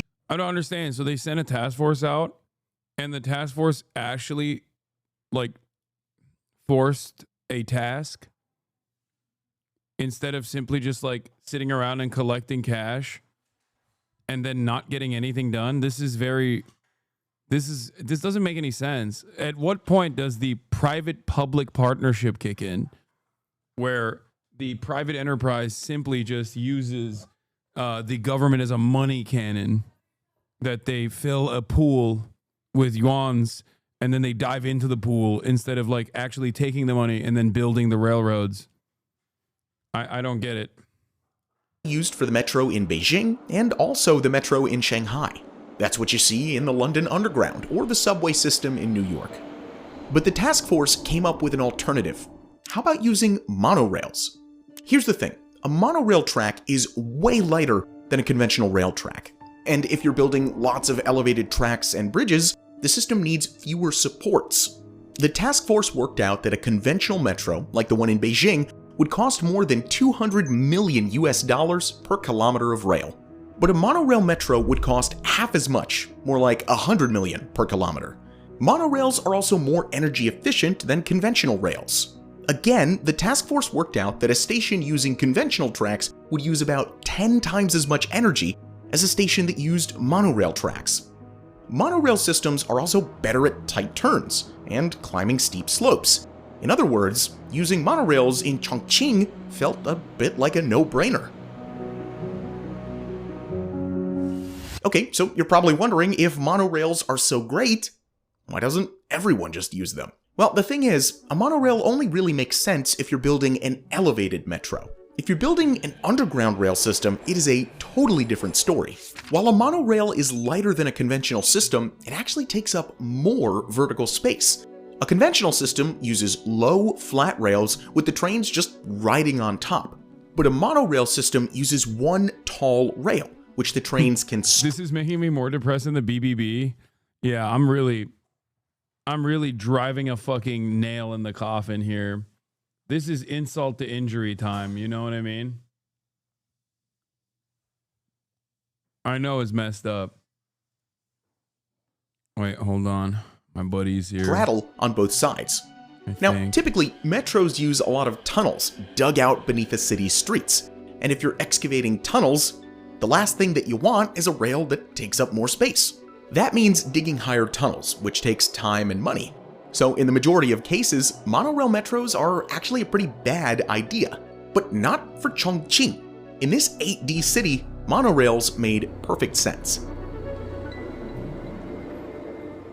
But the project still wouldn't be easy.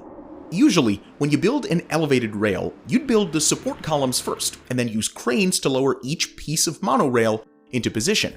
But in Chongqing, that wasn't really an option. With all the narrow streets, and slopes, and drops, it was hard enough for a person to move around, let alone something as large and precarious as a crane. Now, luckily, the task force had an answer.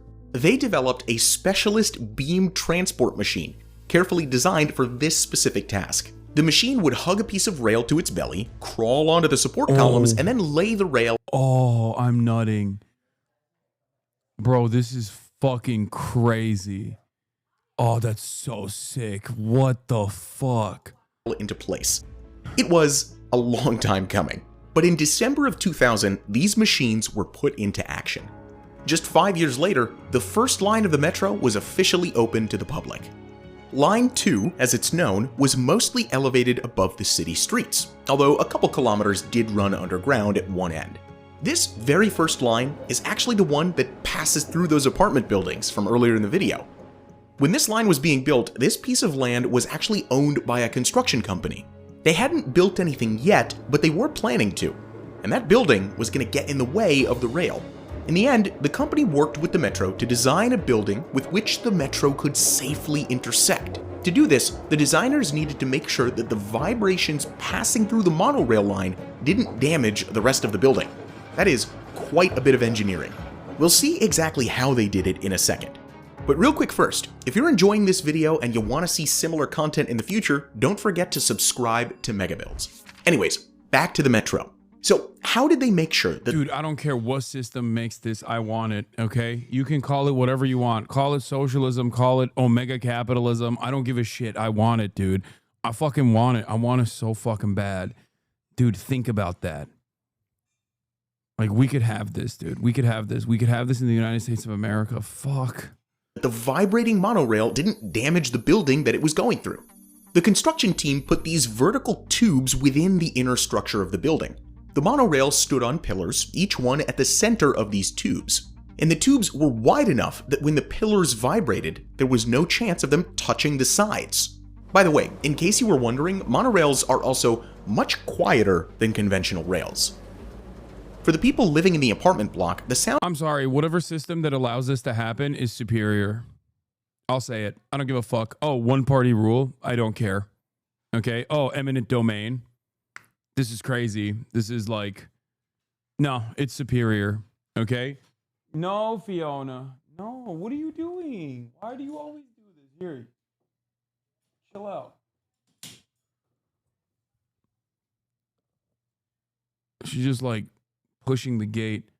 You're a little train slut, aren't you? Yes, I am going to the phase party in a second. I'm going to end the stream after this video and then go. The sound of the train is about 60 decibels, which is pretty close to the same as a dishwasher. So annoying, but not too bad. After successfully finishing the monorail line, the construction teams kept going. After a few years, another monorail line was completed. This second line was a record. By the way, China has like simultaneously some very interesting home ownership rules, like land ownership rules where the government basically owns everything and it's like a lease agreement. But it also has some of the craziest, most ridiculous land protections that you have ever seen, which is why there's like a bunch of different places where in China, like you literally have homes that are just built around like a fucking highway, for example, where on the one hand, it's a 99-year lease. And I guess instead of like having the bank own your home, you literally own your home. The government owns everybody's homes, including yours.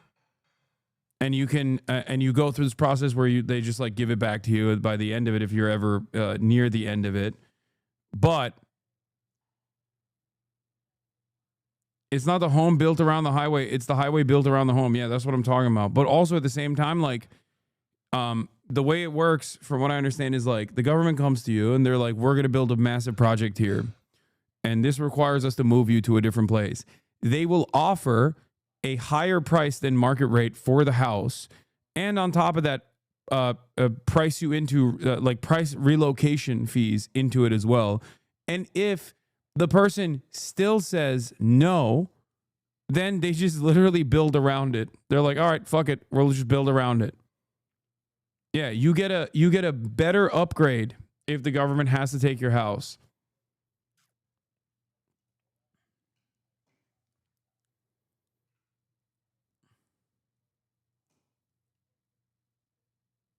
Yeah, I know. They pay for the new home, and and they give you money, like they give you above market rate for the house that they're taking out, and also on top of that, they pay for the relocation and everything.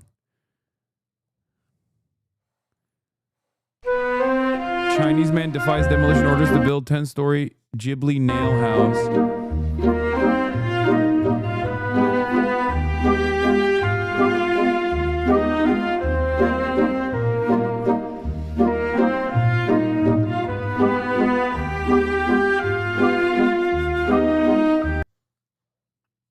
Rural areas are basically communes for housing ownership. The whole village owns a house as a community and builds if someone needs a home.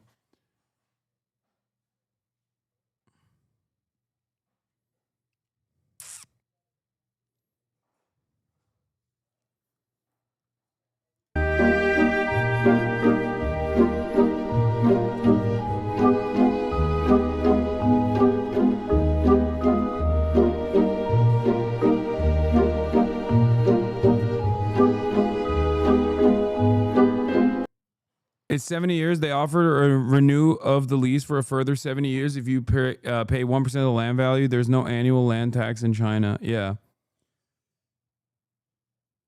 Bulldozing buildings was my brother's main argument against China's authoritarian government. I mean, they used to do that for sure.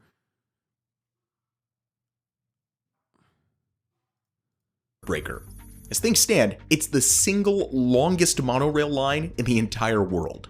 It's also the busiest monorail line in the world, with approximately 250 million rides taking place every single year. That one was partly finished in 2011, and more lines have been added to the system year after year. Yeah, see? China's most stubborn nail house owner regrets not selling before highways built around home. Construction team creates a special access route, allowing family to reach outside world despite heavy traffic. The owner of Jiangxi's most stubborn nail house expressed regret for not selling to the government after officials chose to bypass his property, constructing the highway around his home instead.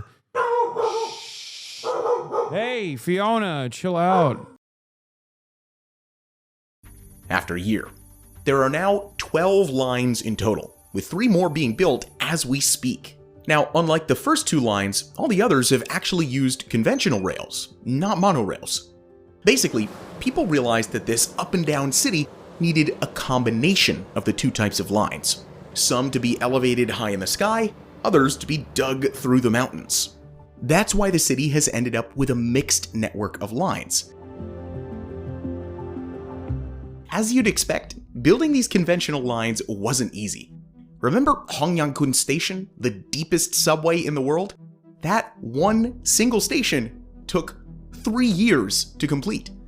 By the end, it was taking each construction worker almost 20 minutes to climb down into the site, and then another 20 minutes to climb out at the end of the day. But just like those monorail lines, Chongqing still got it done. And there's more to come. By 2035, there are due to be a total of 23 rail lines, nearly double the current 12. We don't know what those lines will look like just yet, but who knows? She hates being picked Maybe up. they'll break some more records. She hates it. It's legitimately crazy to think that some people ride so this tiny, metro but hates being every picked up. single day. Maybe you're one of them. Or maybe a different mega build is part of your life. Let us know in the comments down below. As always, thank you so much for watching, and we'll see you in the next video.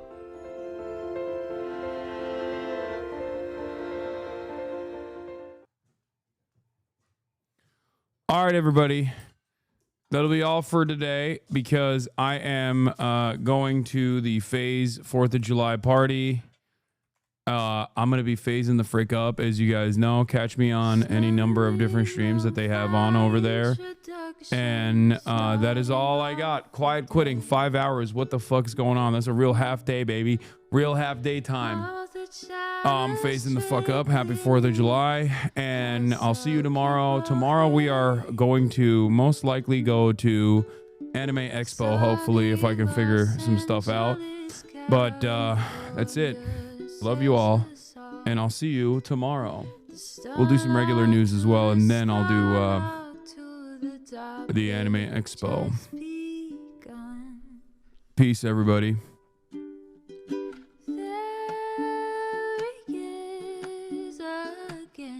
Hasan is streaming. Hasan is streaming. There he is again. Hasan is streaming. Hasan is streaming.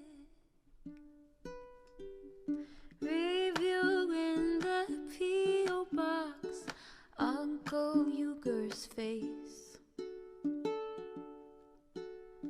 Sudden Discord agitprop. Great names take embrace. Tiny Bernie Sanders, LGBTQ Air Force. The whole left at your fingertips, on at your door. H3 crowded debate, the Young Turks online show. 3 full fucking years of this, plenty more to go. 90-day fiance talks of champagne bourgeoisie. A Trump rally live reaction, a mass riot at DC. There he is again, Hasan is streaming. Hasan is streaming.